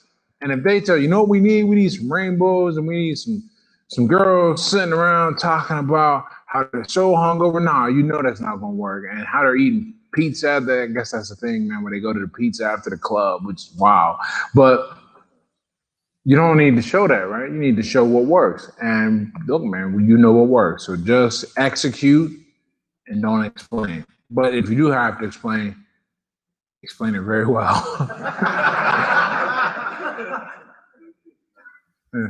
At Just- the beginning, You know, I heard what he said up here. That's why I'm laughing. at the beginning of your presentation, you briefly mentioned the burden of performance that comes with being red pilled. My question is, what advice do you have for guys on becoming high achievers who weren't high achievers before they were red pill aware? If you want to become a high achiever at anything, you have to suffer. The thing that's keeping a lot of people, in my opinion, from becoming a high achiever, and I know this because, look, man, that story I told where I was making where my boy was letting me pay $200 a month, not a night, a month, to live there. What was I doing in my life? I saw it from boxing. I mean, look, man, I was trying to take every little bit of money I had and go down to the bar, drink, holler at ratchet college chicks, man. That was life, right? Well, that's not a life that develops and leads to being a person who you know, Anthony would feel comfortable inviting up to speak to you. What got me to be the person I am now is I said, okay, I have to make a drastic change in my life and start being uncomfortable and taking risks and being uncomfortable. One uncomfortable moment, joining the military at 28, being old as hell. I still ran faster than everyone, right? And then the next uncomfortable moment was going, okay, I mean, I posted this on Instagram, anybody who follows me, where I had my high school grades for math, and I was like, but all the fields that pay well require math. Okay, boom. And now it's like, okay, I know that if I charge more, people will think it's more valuable. I was talking to Tanner and AJ about this a few weeks ago. They're like, the challenge now is, okay, I gotta just deal with that discomfort of charging a lot of money. So all of this comes full circle to me continually dealing with discomfort. If you want to be a high achieving person, if you want to be someone that people find attractive, either romantically or from a business perspective, then you have to demonstrate that you can perform under pressure, and under pressure by definition is uncomfortable. So there's that. Hey, thanks for the talk, man. So my question that comes in, you kind of had this idea of a kind of like a blue friend group that you don't want to isolate yourself from. You want to have on the side to alleviate some of that loneliness that might come otherwise. So I've also heard that you kind of become the three people you hang around with most. They're going to rub off on you one way or another. So where do you draw that line between dropping the friends you don't want to be with, but keeping the friends around to alleviate the loneliness? I love when I get a chance to reference how I got sober. Let's go. So when I decided that me and alcohol were not going to have a good relationship anymore, and it was time to break up, it was really me. It wasn't the alcohol. I said, all right, the first thing I got to do is just get away from everybody. And I had to get away from everybody because I had to make my habit of sobriety strong enough to endure the pressure, implicit and explicit, that would come with me being around people who drink. All my friends still drink. I now hang out with them a lot more than I did when I first stopped drinking. I couldn't hang out with them when I first stopped because I hadn't built up my frame strong enough. Because I tried to stop before, but I was too weak. It wasn't a good habit yet. The habit of sobriety. How does this relate to your question? You're going to spend less time with them. That is just not even a question. And usually we spend less time with your friends anyway if you're about achieving and about something.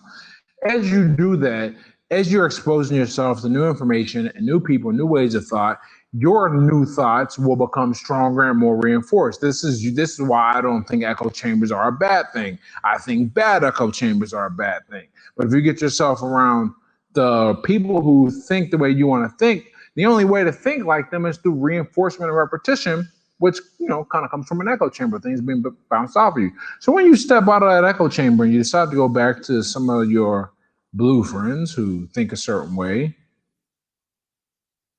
you are not going to feel anything. You're going to be able to sit there and be yourself. And if a certain topic comes up, like there are things that we can debate till we're blue in the face, because at the end of the day, I do love a discussion, a good, lively argument. But if a friend makes a Trump joke, I look at him like he spoke Chinese, man. Because I'm not interested in having that discussion. I don't talk politics, and that's just that's a habit of not necessarily blue pill people, but people who ascribe to politics. Well, I don't ascribe to them anymore. So when you try to pull me in, my frame is such that I don't even engage in you or engage with you. So that's what you want to do. You want to be able, you want to have faith in your ideas and your worldview so much that another worldview is not going to pollute you. Now, they're just acting like assholes. You distance yourself from that out of peace of mind. But if you're worried about being influenced, I guarantee you that's not going to be an issue if you really believe what you are learning.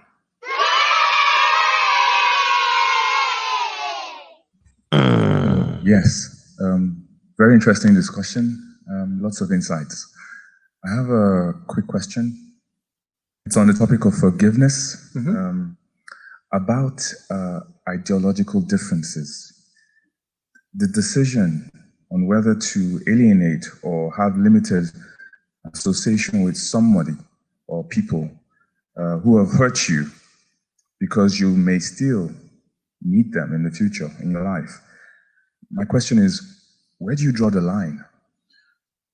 So there's a saying, forgive and forget, right? Yeah, well, that's nonsense. Don't believe that. You never forget. But forgiveness is not forgetting. Forgiveness, in my opinion, if I had to give you the most rigid definition I could create on the spot, forgiveness would be the ability to no longer have an emotional reaction, positive or negative, to an event that was executed to you or that you observed, right? That at one point did have an emotional reaction. Now, the sooner you can do that, the sooner you can forgive. In an ideal world, right, I guess this is what detachment aims to achieve, is that you don't feel anything. You just go, that happened. All right, cool, I'm gonna go meditate some more. Peace, all right? So the line that we draw between whether we're gonna deal with somebody who for whatever reason may put us in a position to hold a grudge or to hold negative feelings toward them, and whether we forgive them or not, you have to remember that just because you forgive someone doesn't mean you got to mess with them. That doesn't mean you got to be friends. You don't have to hang out with them, whatever. All it means is that they no longer occupy space in your emotions. And by extension, very often a space in your mind. You don't have, nowhere in forgiveness, at least how I interpret it, nowhere in forgiveness does say, all right, man, I'm cool. I know you banged my girl and took all my money, but let's go watch the Cowboys. No, that's not how it works.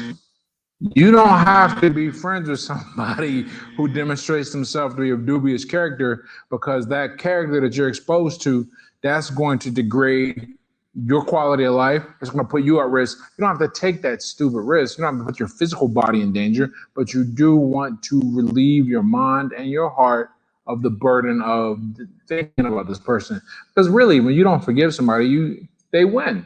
They occupy space in your mind and your heart that for free, really, for real. You don't get anything out of it. In fact, it only takes. You pay for them to occupy a spot in your mind and your heart. So what I'll say to sum up all of that is that you don't have to spend time with anybody just because you forgive them.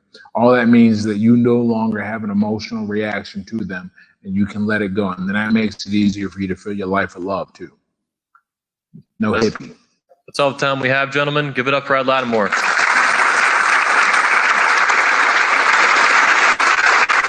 I'm taking my glass.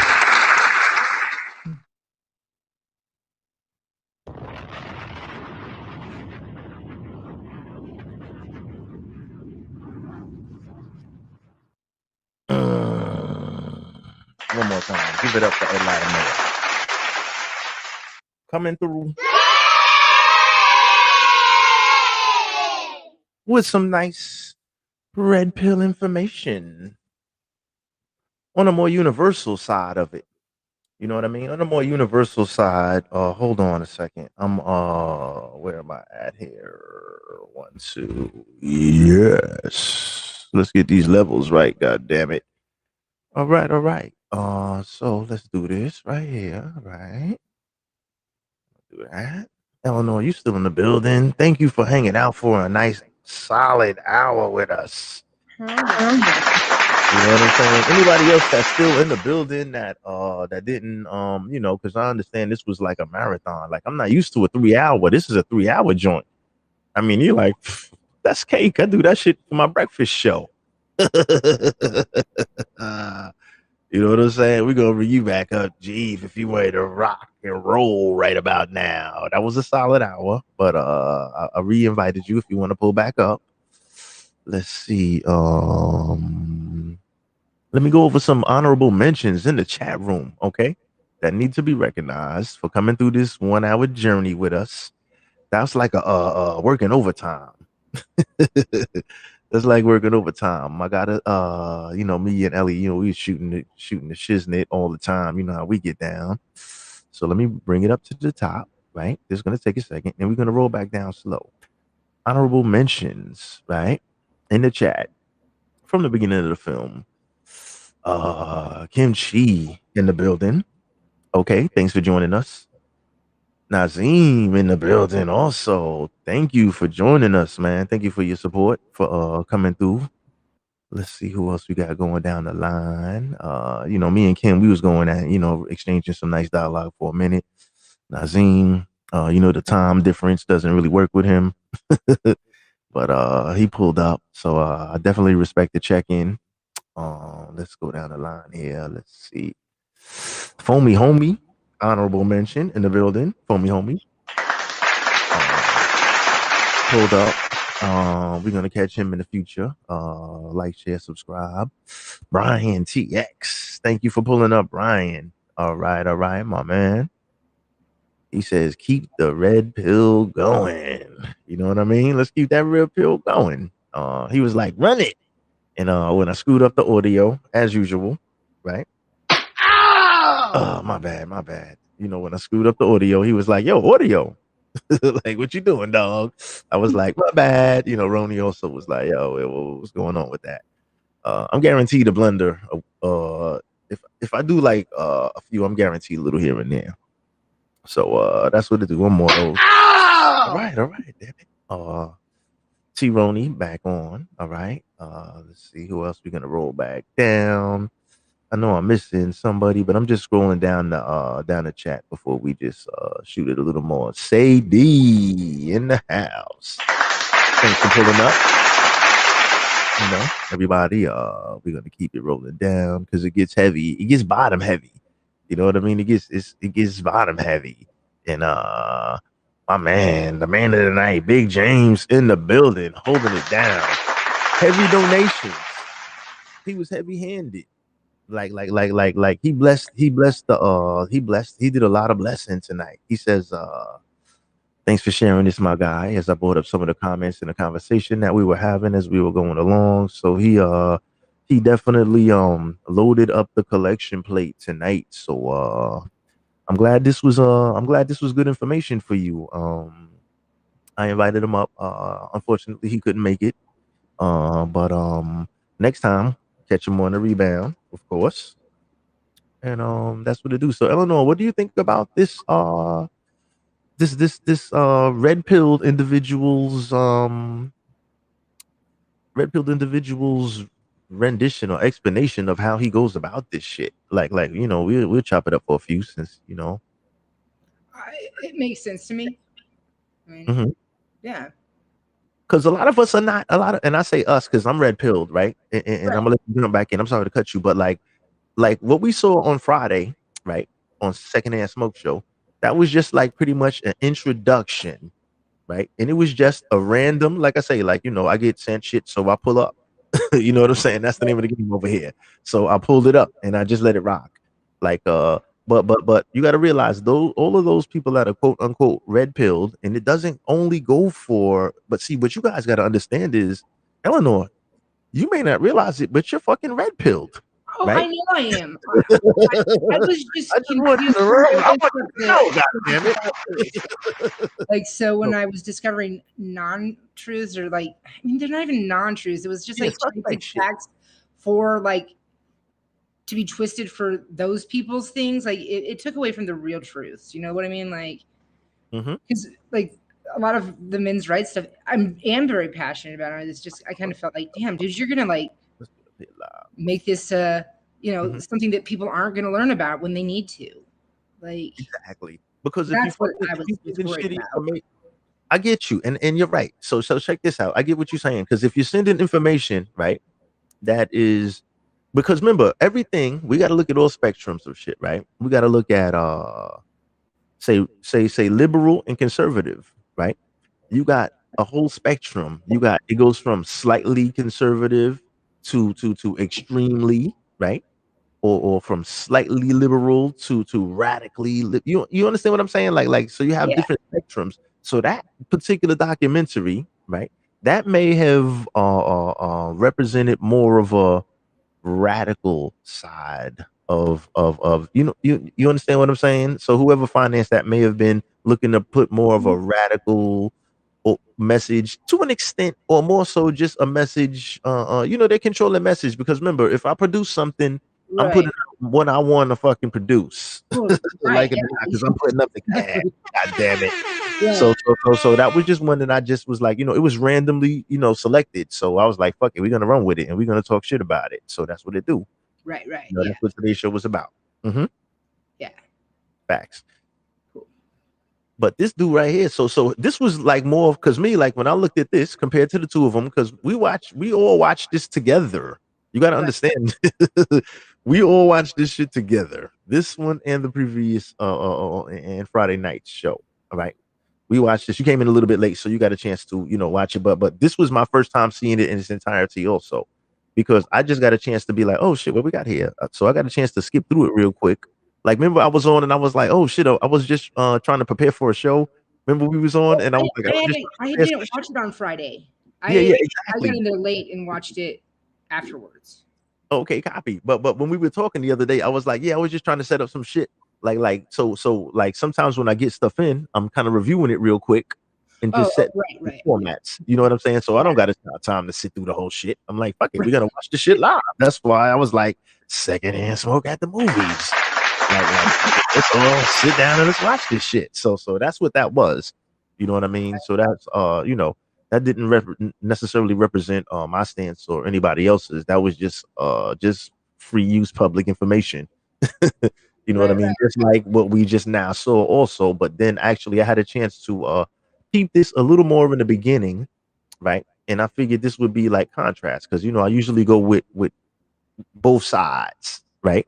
You know how I get down. I'm like, because there's both sides to every story. So I always give fair use on both ends. So the heavy end and the lighter end. So you know what I mean? So this was maybe a different view. But what you think about this view? Because he kind of more represents my kind of feel of everything. This kind of gave this a bit was more what of I my feel. thought Red Pill was. Like, He's a better representative. But there are several, like I said, it goes from mild to super radical to extremist. So it's a whole range. Are you talking like on the men's issue stuff, or are you talking like on like as a whole, just like men's issues. As far as men's issues, we have like from light to radical to extremist. Like you have some men that prefer not to deal with women. You have some men that are red pill that kind of deal with women, but with a knowledge of, listen, I'm not going to fall for trickery or have a baby pinned on me, like fall for some of the tricks that are pulled by some people. You understand what I'm saying? So red pill kind of just means I have the information. I'm armed with the information, right? So take it as a pistol, for example. I could take this pistol and keep it in my home and use it only for my protection if someone invades my home, right? That's one option. Or I can put this pistol in my waistline every time I leave the house, right? And whatever happens, right? you understand what I'm saying? There are certain extremes, right? So I'm more of a, I'll take this red pill information and I'll leave it in my house, right? Because I'm armed with it, right? So if need be, I will apply the information, right? And then you have people that take the information and just have it all the time and just you understand what I'm saying? So you know, you have from conservative to extreme. That's kind of like a spectrum I'm trying to paint. That may have been a shitty picture. Yeah. That may have been a shitty ass picture. Yeah, you know. Like fuck it, but I'm just trying to say when I made the pistol analogy, that is as far as being armed, right? That's being armed with the information, and how you use it is up to you. That's more so what I was saying. You understand what I mean? The pistol represents being armed with the red pill information, and how you use it is how you use it. So there's some men that don't engage with women at all, right? Like say for example, or only on a need to basis when necessary, right? And I don't want to kind of put names out there of some of these organizations because I don't want people to fucking be all in my chat like, oh, you fucking said the shit wrong, dude. Like, you know what I mean? I don't want to fuck all of that up. But you have various because if somebody puts it in the chat, I'll just read it. But if it's not in the chat, I'm not fucking with it. You understand what I'm saying? Because I don't want the backlash of, oh, you fucking misrepresented me, dude. So I don't want to do all that. But you have some. But I'm just gonna, without naming names, because remember we don't do promotions anyway, because y'all motherfuckers ain't cutting a check. Fuck you. But that's a whole other story, right? So we're not even Are you gonna meaning men or are you meaning organizations? organizations, right? Organizations. That's what I mean, right? So you Okay. have some, for example, that say, you know what, I choose not to deal with women at all, Right. right? When I choose to, then I'll just maybe purchase a service, right? Right. So there's some that say I'm not fucking with them. I'm not rocking at all, right?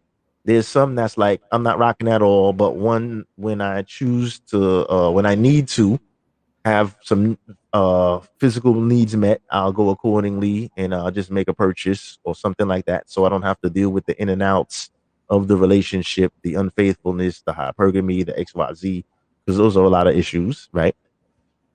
You have those that are armed with the information and it's just like, well, I know the game, so I'm gonna you know, if I'm a natural when it comes to women, right? Because remember there's a broad range of men and women. You have some that are more I would say, like on a scale, on a range of 1 to 10, you have some that are 10s, 9s, and you know, the higher you are on the scale as far as men and women, the more options you have as far as sexually, right?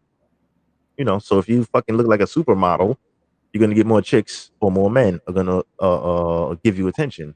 You know, so it's a scale of, you know, so if you're, say for example, a man and you're on the upper scale of beauty, aesthetic looks, or money, or power, or celebrity, right? And you are red pilled, you'll approach the game a little differently.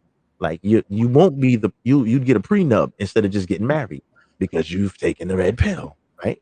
You don't just get married. You got $1 million. Everybody wants to marry you. Duh. The line wasn't that long when you was working fast food, right? So we gotta these are things, you know what I mean? So that's the kind of like you just arm yourself with the information and you just use it accordingly. You know, that's more like the take on it, you know, as far as on my end, my concern. Well, my end, or my rendition of the shit. Yeah, like that makes sense. I just didn't. The other one I just didn't see how that was happening. I don't know.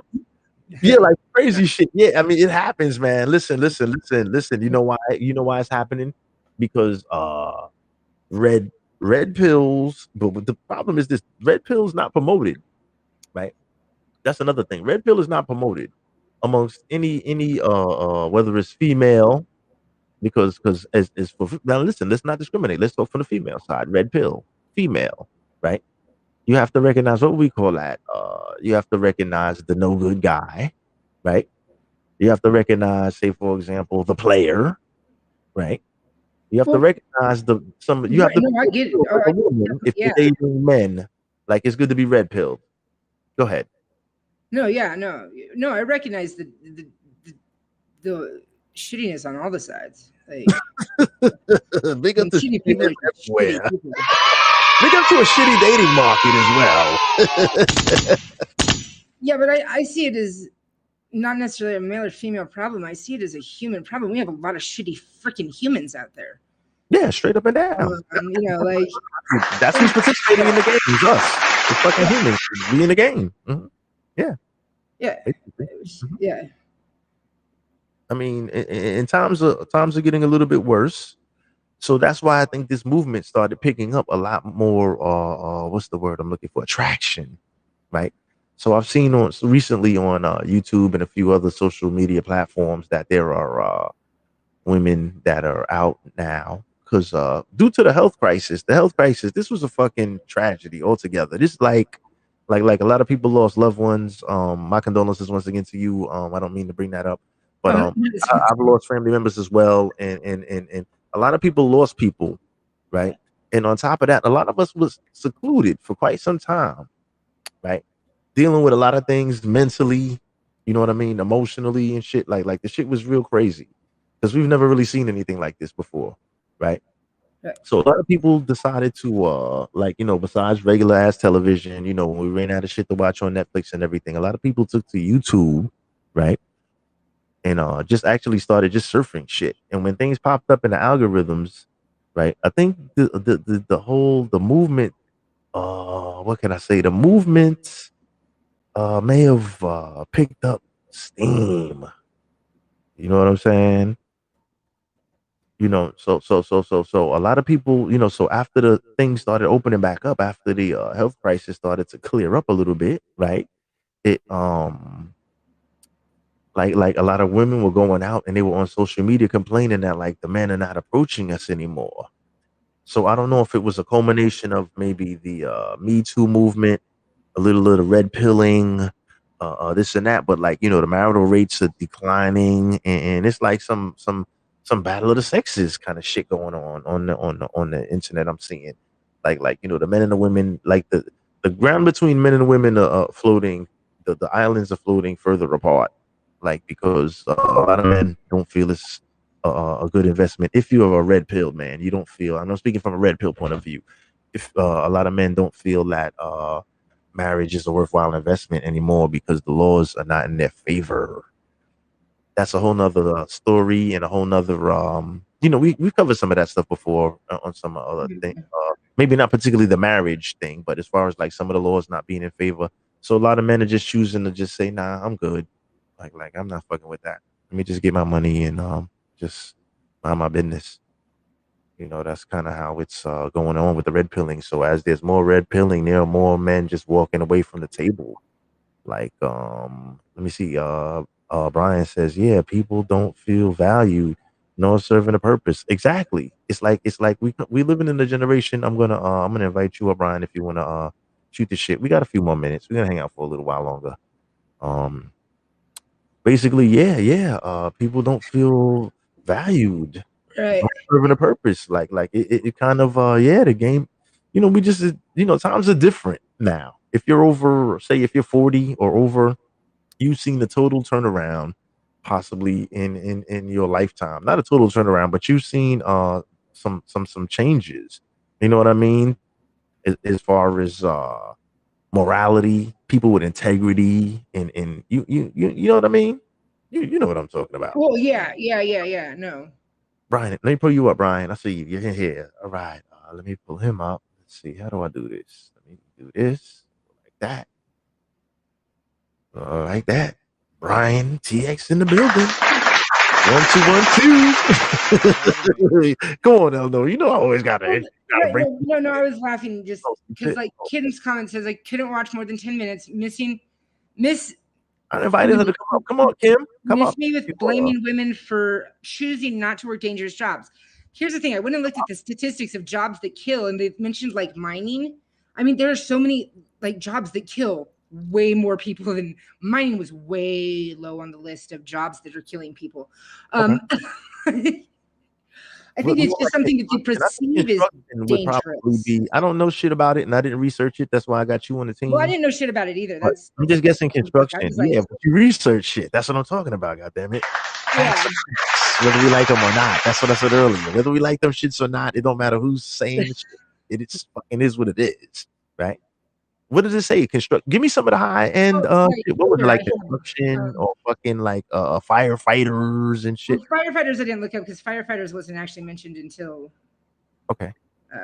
But hold on, let me pull it up. Yeah, let me bring you down for a second, Brian. I want to have extra people on your screen. So I'll push you down, Brian. Yeah. So yeah, That's not either. yeah, but facts. Like I'm just trying to see what it you know what I mean? I mean, men have definitely killed at work more. Like factories and shit like that. Like the gangster, like the blue collar stuff. Right. Like, I know it's kind of gangster.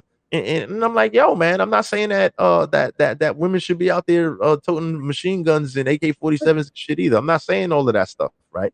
I have my own opinions on it, right? But like, but in mining, it was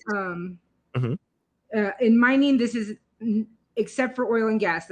That'll come next. And then what about fishing, like ice fishing and crazy shit? Like, that may not be the United States. Agriculture, forestry, and fishing and hunting is some of the highest, actually. That's what I'm trying to say. That's the shit. That's like I know, but they should have mentioned that instead of mining of all these, because literally these are out of every 128. I think that was, I think they were Europe. I think they were some Euro. I don't know if these were American. All of them were American. All of those guys were. Everyone was? Oh, okay. Because for some reason, I'm thinking she had like she didn't. For some reason, it came off as some. I was just going off the guys that were on the. As far as the guys that had that owned the blogs that had the shit. Okay, copy. It is what it is, but I was just going off of the blog. It's all good. On the you know what? The disclaimer: we don't hit everything fucking exactly on target. We just out here shooting the shit. This is what we rocking with right now. Okay. Research yourself if you're interested. Goddamn it, we just shooting the shit right now. We on overtime. But like, no, I was amazed. It's mining except for oil and gas. I think it's out of 100,000. Yeah. Just select industries. So for the like agriculture, forestry, fishing, and hunting, it was 673. Okay, heavy. Yeah, and then but for mining, for non oil, non gas, it was 28. Okay. And for oil and gas extraction, it was 89.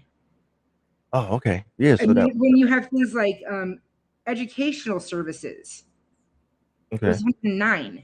Like kids going wild, like shootouts in the schools and shit. It doesn't say what education services is. Fucking kid students going wild and shit. Because remember, no disrespect to anybody listening who's lost any family in school violence, but that's what they're referring to. Healthcare and social, healthcare and social assistance, 143. That could be the people in the nut house, right? So if you're in a nut house, no disrespect, but that could be nut house. These are right. Yeah. If you're working in a nut, in a sanitarium or some crazy shit like that. Or when drunks come into the ER, and who knows, like. Yeah, because there are people that like remember on Batman, they had a place for them. The fucking them Arkham. What the fuck they call that shit? Arkham or some shit like. They had like a place for that. So if you work there, you're probably gonna get fucked up. I'm just saying. Don't apply for a job for sure. Like, but those are. Then they have like retail trade, which doesn't say what the trade is. Retail isn't like a. It just says retail trade. 269. Like the two things for mining together. Like selling? I don't know. I don't know what retail trade is. Retail trade. That may mean they could be talking about dirty drug deal. Right? They could be talking if you out on the what's the name? If pirates get you, on the high seas and you get fucked up by the pirates, right? There could be a lot of shit. Kim says, I'm not really sure what retail. Kim says I was in 2 different male-dominated jobs, and I had to fight for respect every day. Would female lumberjacks be welcomed? Maybe now. I don't know. I mean, that shit is like when I watch that competition on ESPN. I'm a kind of manly dude, and I wouldn't with that lumberjack shit. Like that shit, they swinging heavy. They sewing shit up. Like they getting busy. Like I don't know. Maybe they will be welcome. I'm sure you gotta. Let me tell you something. Women are welcome everywhere. It's not like men are saying. You gotta understand this. I don't think that the men, the red-pilled men, are saying that we don't want women in the jobs. I don't think that was the case. They're just saying that more men are dying doing the jobs. So I'm sure that they would pretty much in some of them the views that they have on women, I'm pretty sure that they would love some women to join the job if they're dying on that motherfucker. For those that are anti-women in the clique, you know what I'm saying? So I wouldn't Well, think it was that more like they were. I almost felt like they was saying that they were like being forced into those jobs. no, those are jobs. Those are quote unquote. I won't say quote unquote male and female jobs, but those are jobs that most. Let's keep it traditional, right? I'm gonna go with a traditional thing to it. Those are most jobs that actually most of the time a men would have because it requires heavy lifting, right? Which is because men are physically have the physical capability. Not all now we can't say all, but most Right. men are built are born with a larger physical capacity, muscle capacity than most women. I'm Which just I get imagining. for well, they definitely are. I mean, But it's usually yeah. But I'm just saying for those that are gonna jump in the chat and say, "Well, that's my style. Don't say that." And for those that are coming with the smoke, I'm just saying. biology generally is speaking, yes, biologically wise. biology. Like, you know what I mean? Exactly. So those are jobs that men would generally do. The majority, and the majority can be 51%. So 51%. That's kind of what it is. And Kim says, so don't take the dangerous jobs. Easy fix. There you go. Exactly. I mean, So why complain about it? You know why? Because there are people that there are some women that are actually complaining about it, Kim. But I mean, I'm just saying if you want the dangerous job, go for it. Like I say, we're not trying to say, hey, we don't want a woman on the job. And I'm not saying we like I'm a fucking lumberjack. But I'm just saying, like big up to the lumberjacks. But I'm sure that they would love to see some girls instead of looking at Grizzly Adams in them all goddamn day. Let's get some girls up in here, man. Grizzly Adams, I'm tired. I've been looking at this dusty motherfucker for like 10 years. Can we get some girls up on the job, please? I'm sure they're not happy working in the sausage party. So I don't really think that it's men saying no, don't bring the women in. You know what I mean? But I don't know. right. And that's But I don't know how it's opinion radio. an issue. Like, you know, like what right are they fighting for there? I don't think men are fighting for any rights on the job. Like There doesn't need to be advocacy work. You know, do you hear what I'm saying? Like, it's a men's right activism. Like, what are we advocating for in those situations? Is what I'm thinking, to be honest, that Red Pill, we're not activists as far as an entirety. I'm talking like as far as the activism thing, I think that was more so dedicated to the documentary because she was actually doing a documentary on quote unquote men's right activists. So that's where that conversation hashtag came from. But Red Pill is not really about being active. Red Pill is about being aware and applying the knowledge to situations in everyday living. I would more No, so. I get that, but I was talking about the The activist, that was the documentary thing. You know, that was the documentary part where they were just fighting for certain things, like say some of the things that say we talked about on say The Good Father Part 1. You know what I mean? Like some of the things that you brought about that I had no fucking idea of. Like, they really have a law about that? Like, really? Oh, that we getting the short end of the stick on that. So they're fighting about some of the things that you actually researched. Big up to research. Some of the things that you researched when we did that show a month or so ago, and you brought up a couple of things, and I was like, wow, that's kind of interesting.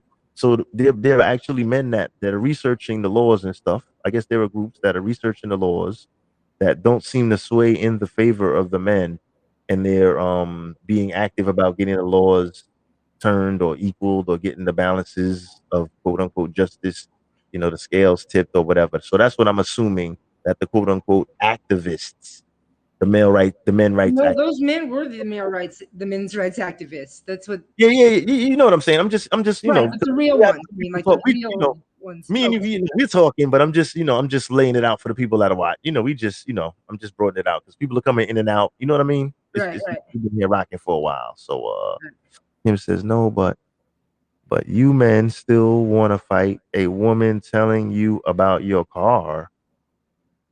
I don't know. I want to fight a woman. Kim, come up. I don't want to take your, you know what happens? Kim, you can just come up on audio. I don't have to, you don't, you can just talk to us on audio. You don't have to show your thing. I don't want to, chop up your what's the names because sometimes when I'm reading, I don't get the feel of what you know what I mean? I don't get the, what's the word I'm looking for? You know what I mean? I don't get the full thing. That's why I'd rather, have people come up live because I'm kind of, what's the name? Let's see. Let me start from the beginning because I don't want to chop your stuff up. Like I'm not good at this shit. You know what I mean? I'm like a live radio guy, not really the. Let's see, jewelry counter type detail. Hold on, let me stop. Let me rewind because I'm I have no lost. idea what You the guys talking? Yeah, I'm it fucked says up. retail trade. Maybe that means any retail store, Oh, okay. As far as dangerous any retail job job. oh, okay. Because I kind of got I don't know. I'm not used to reading on this long. I'm getting a little goofy and shit. Brian is back in the building. Oh yeah. Don't worry, man. Take your time, bro. This is we on overtime. We freestyling. Well, we're not freestyling. We still on topic. Let me switch that up. We still rolling with this. Yeah, my roommate was Talk just to us. How you asking feeling about this red pill business? You might have a feeling you're going to be unimpressed by all of it. What? Talk to me. Oh, with the red pill, I mean, I'm all for it. I mean, Yeah, we got new blood up I've, here. I've said it. I said it numerous times when it comes like to on the political aspect of it. It's just that people's got to stop and do their homework, and a lot of people are very ignorant and don't want to. For instance, like my sister, she's drunk on the blue pill. I mean, like she's overdosing on the blue pill. It's really sad. Even though when I show her points that validate like this is not good, she's like, no, whatever. You're all in favor of Trump. You're Trump, Trump, Trump, Trump all day long. And even when I told her, I was like, hey, I voted for Tulsi Gabbard, you idiot, and look how they're treating her. And she still goes, well, she's not the perfect candidate. She loves Kamala Harris. She loves Hillary Clinton. I mean, I was like, damn, she's just mentally like gone. In my I'm not sure what. I see you, Kim. I see you, Kim. Wait, give me 1 second, Eleanor. Kim, do you hear us? Yes, yes, sir, I do. Okay, go ahead, Eleanor. After Eleanor, Kim, you can jump in. We're gonna just leave you on audio. Go ahead, Eleanor. You jump in I after. was going to say I'm confused with what any of what I've watched has to do with any politics. Like, Yeah, it's not political. You know what I can say, Brian. But 'Cause part of remember, it is politics, it has been co-opted by the right-wing political give us a second. Give us party. a second. Wait, give us a second, Kim. Give us a second, because I want everybody to let everybody to be heard clearly. Brian, 1 second. Remember, we all have our own opinions, right? So she's, if you're a blue member, because remember, it's an acceptance thing. Either you're gonna take the red or the blue, right? Yeah. Because remember, if you took the blue, you blue, right? So if you took the red, you can't expect the blue to understand the red, and that's what this gentleman was alluding to in the earlier parts of this video, and how to deal with if you have taken a red pill. How do you deal with people that have in the later parts of the video? He explained because someone asked a couple of questions, and he kind of alluded to how do you deal with people that are blue pilled. It's not a war, it's not a beef. I still love you, you're still thing, but you just don't see things my way, and that's cool because at some point we can't force feed people. Like, say there's two troughs, right? You could lead the horse to the water, but you can't make the horse drink, right? Whether the water is red or blue, depending on you know what I mean. The horse is like, nope, I only drink blue water, and that's what it is. Nope, I only drink red water. That's what it is. Just making a little thing. So it's hard to try to sway people. So it's better off just to use the information, and when you come across like-minded individuals, just build with them as far as dialogue. Go ahead, Eleanor. I'm sorry. oh no, I was just reading Nazim's comment. Okay, go ahead, Kim. I'm sorry. Go for it, Kimmy. Oh, you had asked me about men not wanting you to tell you about their car. Yeah, I was lost. They always argued maybe that I was doing the wrong part, giving the wrong repair time, whatever it was. I was always questioned on that. So no, men don't always want you in whatever their sphere is traditionally. And they didn't want me in archaeology either, but I hung out. Hey, listen, you gotta listen. There is, and I'm not gonna deny that at all. Of course, there are but I put it like this: is archaeology on the high death rate, Eleanor? Just curious. I don't know. Let's see if it's on here. like, I'm just curious. Like, I'm just saying, and I don't mean that, no pun intended, but like, as far as some of the stuff that may be a little more intellectually competitive, maybe that is the case. So that's what you're saying, Kim, more like in the intellectually competitive No, realm, in the or intellectual slinging, world and in the world or of slinging looking at your sledgehammers, car and and telling you what's wrong with it. or you talk about just mechanics trying to rip you off and shit. No, I'm talking about you wrecked your car and I give you an estimate and you argue with me about it because I'm a woman and I couldn't possibly know more about cars than you do. That's just somebody that's ignorant. Because don't you pull up that data? Don't you punch in the information in the computer and it spits back the information to you? Well, there's still, an amount of time that you need to pay, whether or not it's totaled. It didn't really matter what the subject But their was. assessment is, well, that's just somebody that's stupid. Well, that's just a stupid motherfucker. I mean, come on, like, not everybody's gonna be you know how that goes. Like, some guys I'm are saying it's still like that. prevalent. This was like maybe 7 years ago. That was my job. Maybe Yeah. 6, yeah. Yeah, like, what's one thing? The worst job is to have is really customer service on a Yeah. and Nazim back in the house. It's customer service. You're gonna meet all kind of nut jobs and weirdos and people from one extreme to the other. Like every person that walks up, it's gonna be like a box of chocolates. Like, you And don't I'm know who telling you're you, gonna the see. majority of So men I gave got me a you. hard time, Okay. disbelieved me, I got you. I do believe. subtly, whatever that word is that you all use today, microaggressions, whatever. It's still Okay. going on. It's I not. believe you. They don't really want us in there in certain traditions. And Like that's who knows? I might be snickering at a man who works in a baby care place. That would be for a beauty salon. out of character. That doesn't. Did you mean say a baby salon?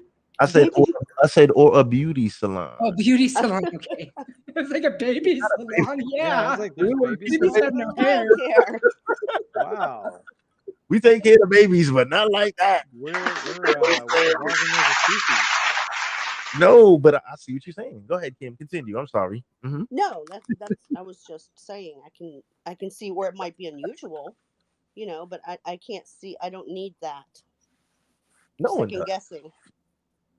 No, not when you're the person working there and you got to cut the check for their ass. Like, that's stupid. Yeah, it's an ignorance on the guy's part, and the fact of the matter is this: it's like the guy came to you for help, so that's how. No, I was assigned to him. Well, it's still. I know, but I'm just saying, like, he wrecked his car, so he needs help. He came to you for help, and then when you're trying to give him the help, he gives you pushback on it. But it's the same thing when during my medical field tenure, people came to us, and then they're talking about, oh man, the stupid doctor or whatever, and then I have to look over. I'm like, well, you're the one that OD'd, not him. You're the one that's like your life was on the line, not his. Sorry. It's like, you come to people for help. I mean, with my when I did my audio system by myself, apparently I kind of messed up, so I took it to a professional. And when he told me, well, this will be my charge, however, blah blah blah blah, and I said, all right, cool. And he's like, really? And I said, hey, I came to you for help. You know this better than I do. This is, you're the professional. I'm not. Maybe he was overcharging you. I said, maybe he was overcharging you. Nah, but he saw that you was able to do it yourself and you know what the work entails. So it's not like you were coming into the place totally blind, not knowing X from Y, A from Z, right? You already installed it yourself and you may have just screwed up something minor.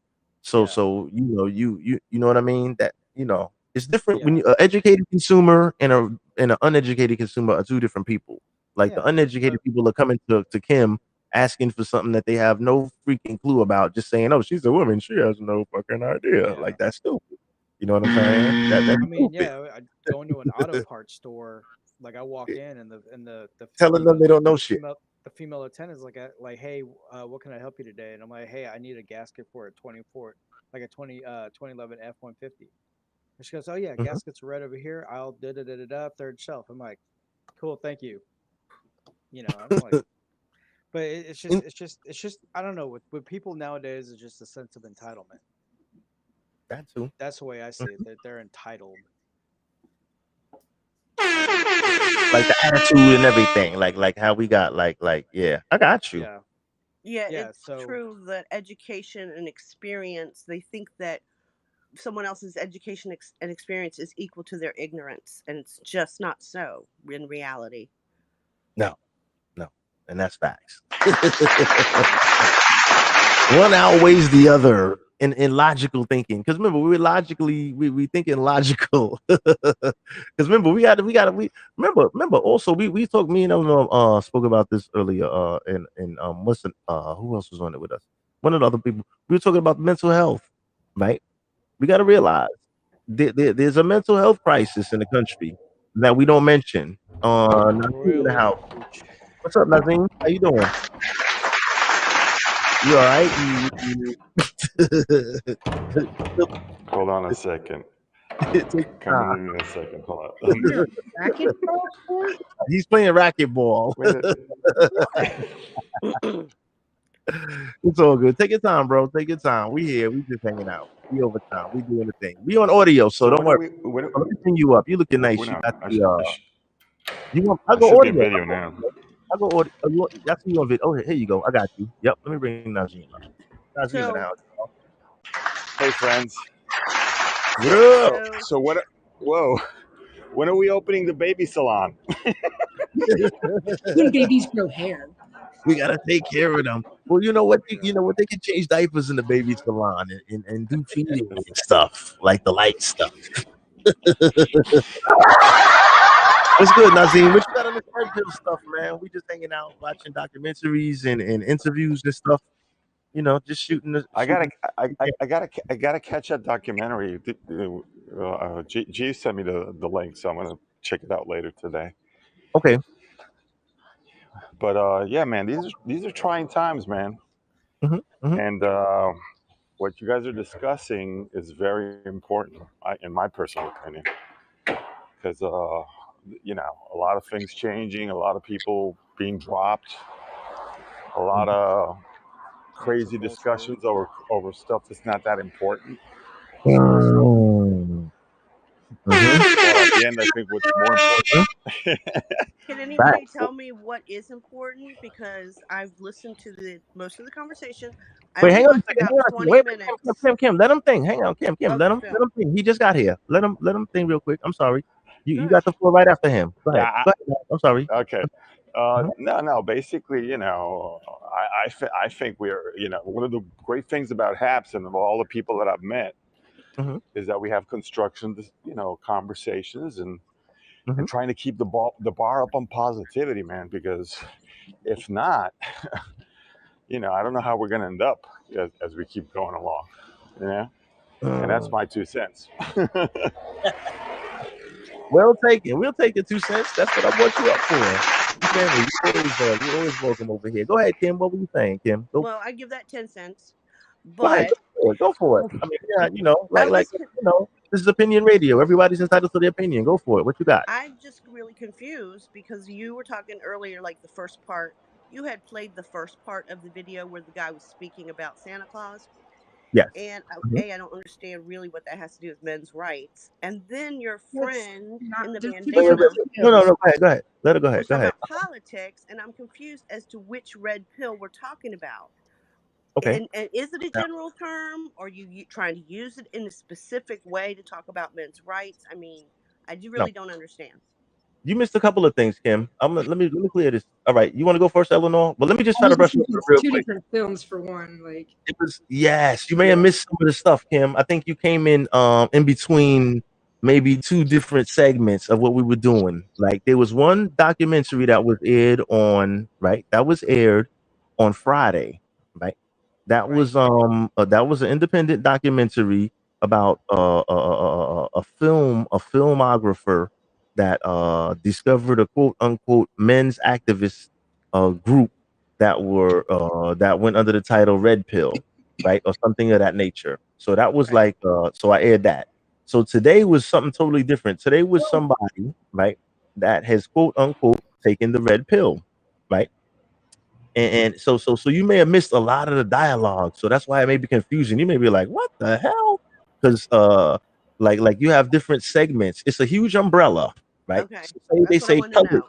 So yeah, it's a huge umbrella. So say for example, I'm Native Black American, but say for example, they say colored people.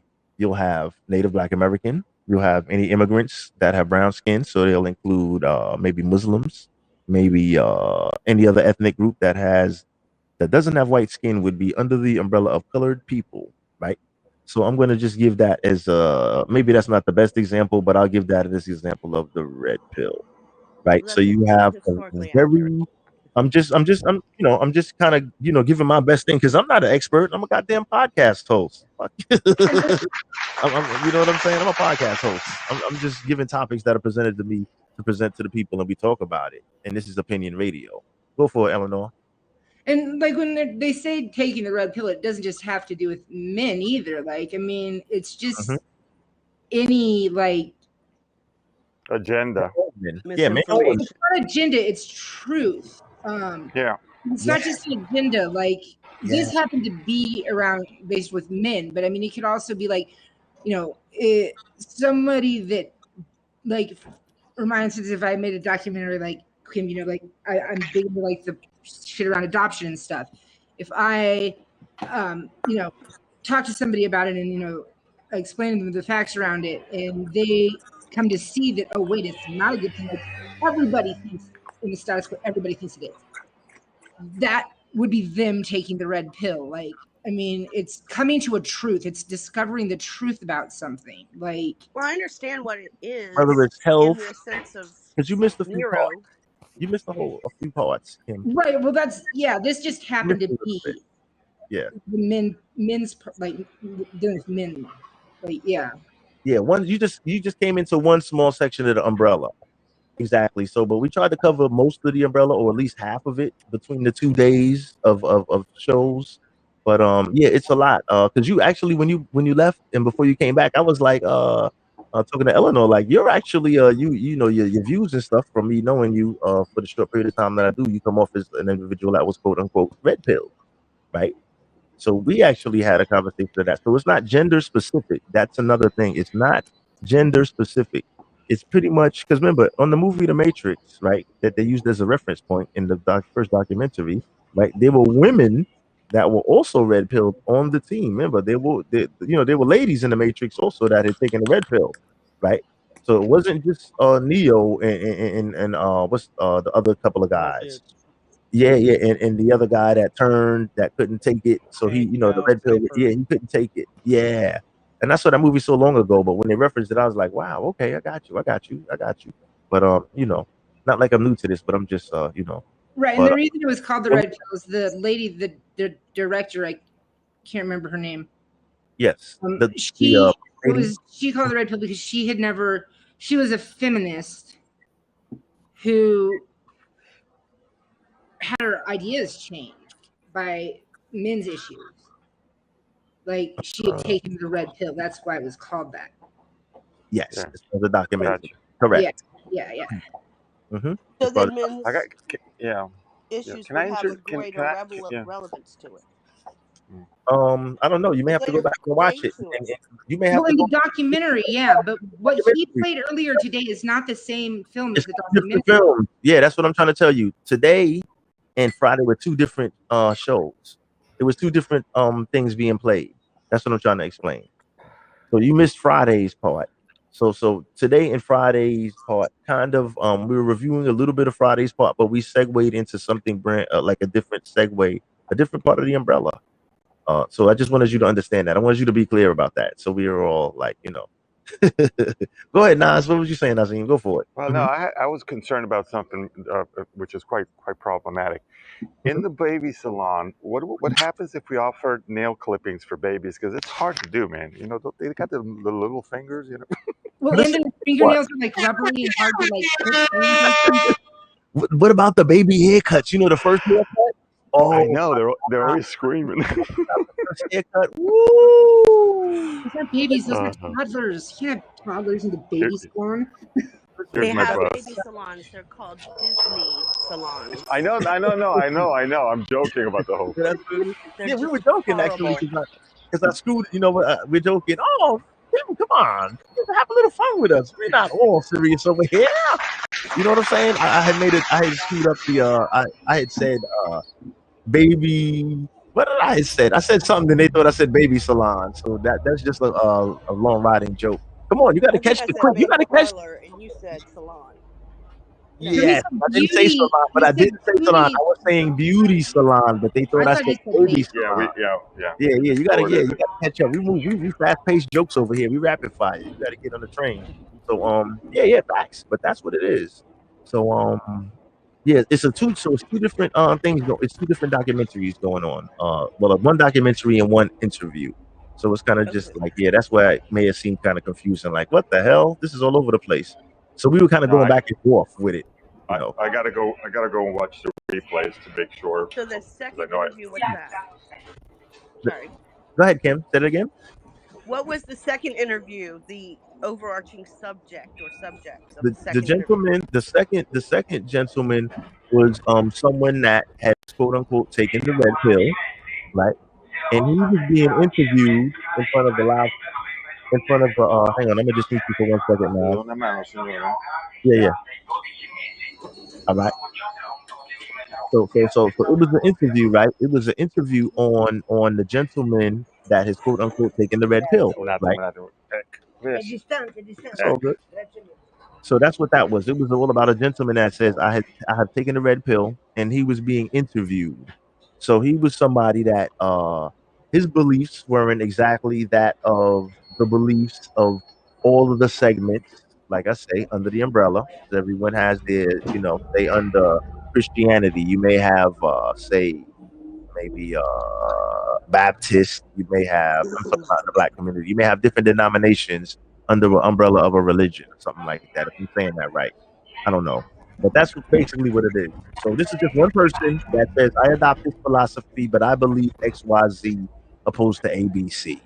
And that's simple. We don't got to make it complicated. It's very simple, clear, cut, and dry. That's all it is, really. And we're just talking about it. So on this platform, what we do is, and I just want to lay this out, on this platform, what we do, right? It's opinion radio, right? So people submit topics, and what I do is I'll play the videotape, right? And we just talk about it. That's all. And it's opinion radio, and everybody's entitled to their opinion. We do not debate over here. That's another thing. We just want you to come with the smoke, God damn it. All right. So that's how we get down. So that's what it is, So that's what we do. So I wanted to give you a more broad thing about what we do over here on Sundays and Fridays. So that's what it is, Billy. It's not nothing too crazy, not too serious, but we just talk about stuff. That's all. It is what it is. But we want to give everybody their opinion because it is opinion radio and it's for the people by the people, and not everybody has the same opinion on shit, right? What? So that's why we rock it. So we give everybody the chance to say what they want. We don't filter nobody. We do what it do. That's all. Brian, give me some more. Somebody talk to me before I say good night. I like the on an even quarter. I've always said it though. I mean, like when it comes to certain issues, just stop and think, do your research, and make the decision for yourself. But a lot of people that I come across, they're just they just bandwagon or they're sheep. But then I try to voice my opinion, and they want to crucify me and everything. Hey, listen. All right, Nazim. Thanks for pulling up. Brian, you know what? But remember, if you watch today's interview, like if you could catch it from the beginning, right?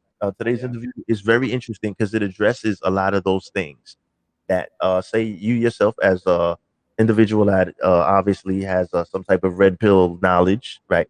Me myself also, who I could also attest that I do have some type of red pill knowledge, right? This gentleman laid out a couple of scenarios that helps you address and deal with friends, family, people that are not really ready for the message or don't openly accept the message. You got to understand, like, it's not for everybody, right? What are you? I think I'm confused now. What are No, you say red pill knowledge? like red pill knowledge. I just say taking the red pill, just taking the red pill, period. But I don't. Okay. Yeah, same shit, red Just pill. any okay, I Yeah, got you. I'm taking the red pill. Yeah, period. Yeah, I have knowledge of the shit. I've taken it, so it has hit my brain already. Okay. I was in first grade when I found out about the no Santa. God damn it! Shut up! Listen, that was my first red pill as a fucking 6-year-old. I took a red pill. God damn it! I didn't want to, but I did, and I just Don't realized lie, man. You're spreading lies. Santa's real. yours is, but mine wasn't because I found the stash. So I'm just saying, what I I mean? wasn't allowed to believe in Santa Claus. I found the stash. I never said, Mom and Dad, I know the truth. No, I never rocked that. You think I could care less? I was getting the good shit. You know what I'm saying? I was like, I didn't care. I was like, man, listen, whoever, y'all can dress up, whoever, you can put a red suit on. I don't care. Just bring my shit downstairs. when I get up in the morning, just have the goodies downstairs because I'm going in, goddamn. And I think my folks just wanted to be able to take the credit. They were like, "You're there being a Santa Claus. I gave you this." Look, that's cool. However, as parents, right? As a parent, you have to make that decision, right? Right, And that's what it is. You have to make that decision. Let your kids know not to tell all their friends because their friends are going to hate them when they red pill them. No, I mean, I kind of caught on when I was about 9 or 10 because every time I looked at Christmas and it was like, to Brian from Santa, but then I would ask my dad, like, Santa writes like you, and he goes, well, Santa writes like everybody. And then so the next Christmas, my dad had my mom write everything. I'm like, this is Mom's handwriting. And then after that, it was like he couldn't go to my brothers because my brothers would feel like, well, like they feel like they've been cheated too. So yeah, so like I was like 9 or 10, and I was like, nah, this is fake. Yo, I'm just saying though, but it's the thought that counts ultimately. But that was the first red pill. That was probably, you believe it or not, between that and the Tooth Fairy, those were probably two of the first red pills as kids that you're given, right? Never lost any teeth, so no red. Yeah. The Teeth Fairy. Yeah, I never got a visit from the Tooth No Fairy. Tooth Fairy? Oh man, I got the Tooth Fairy. I got all of the fake shit, but it was all good because it all came with cash and prizes. Right? So I'm fine with that. They kept giving you the cash after you learned there was no Tooth Fairy?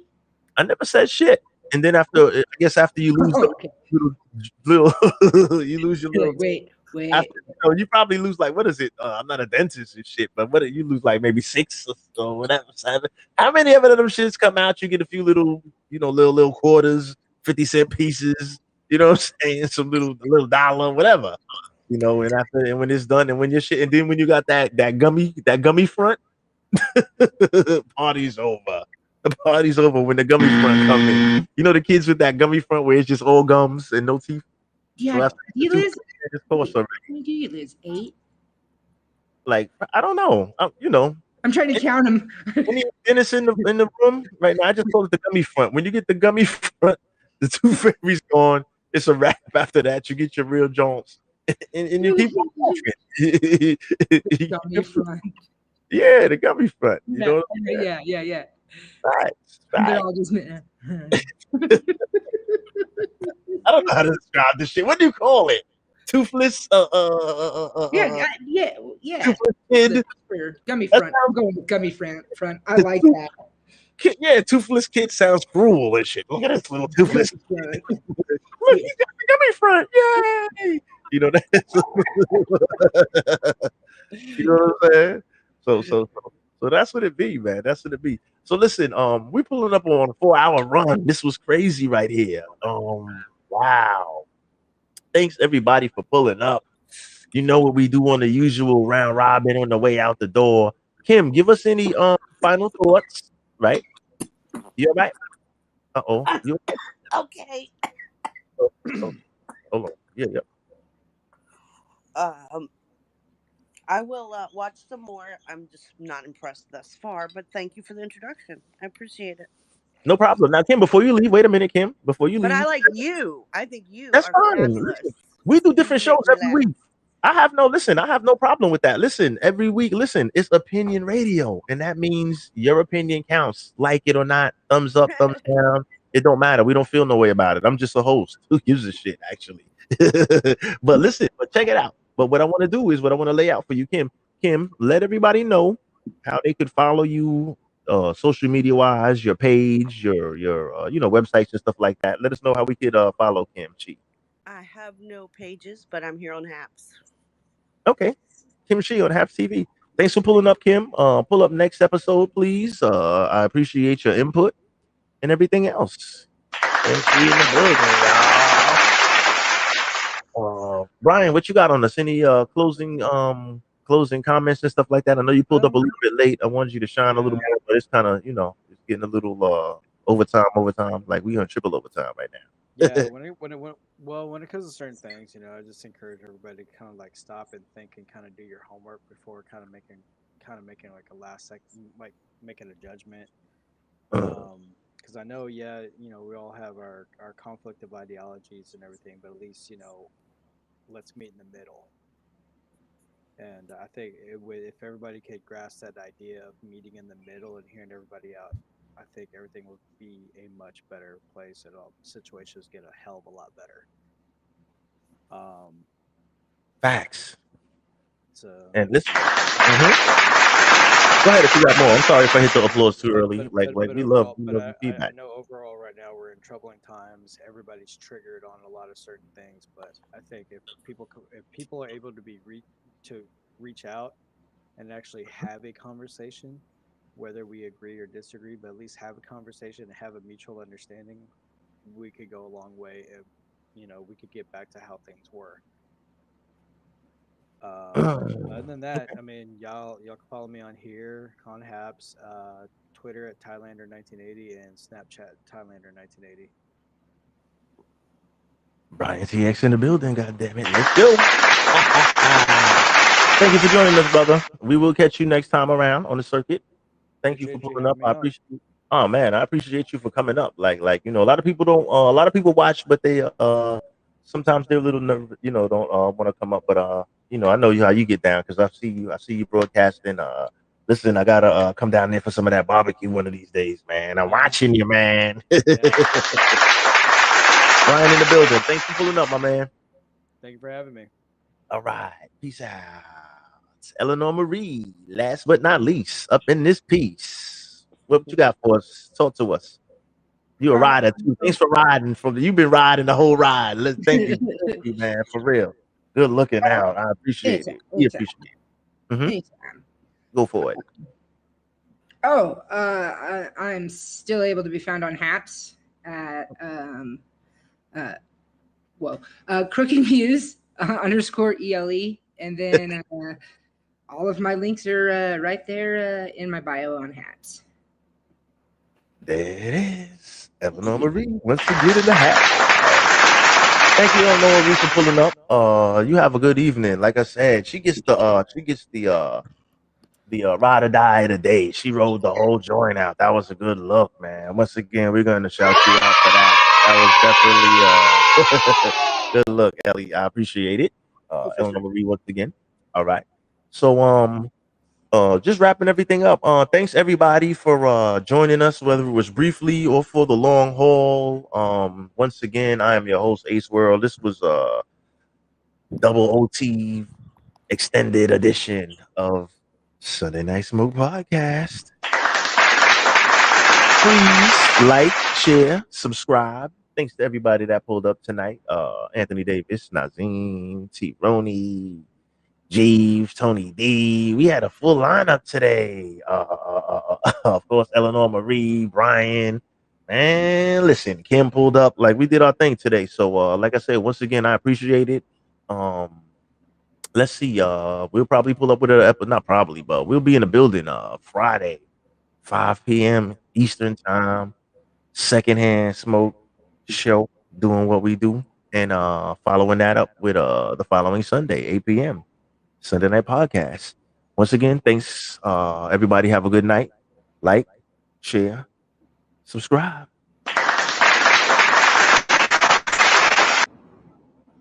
Let's do it.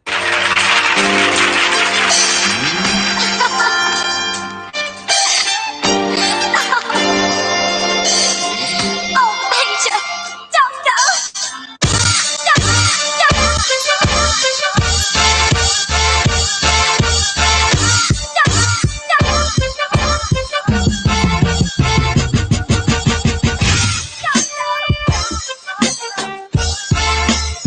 I really mean it. I really mean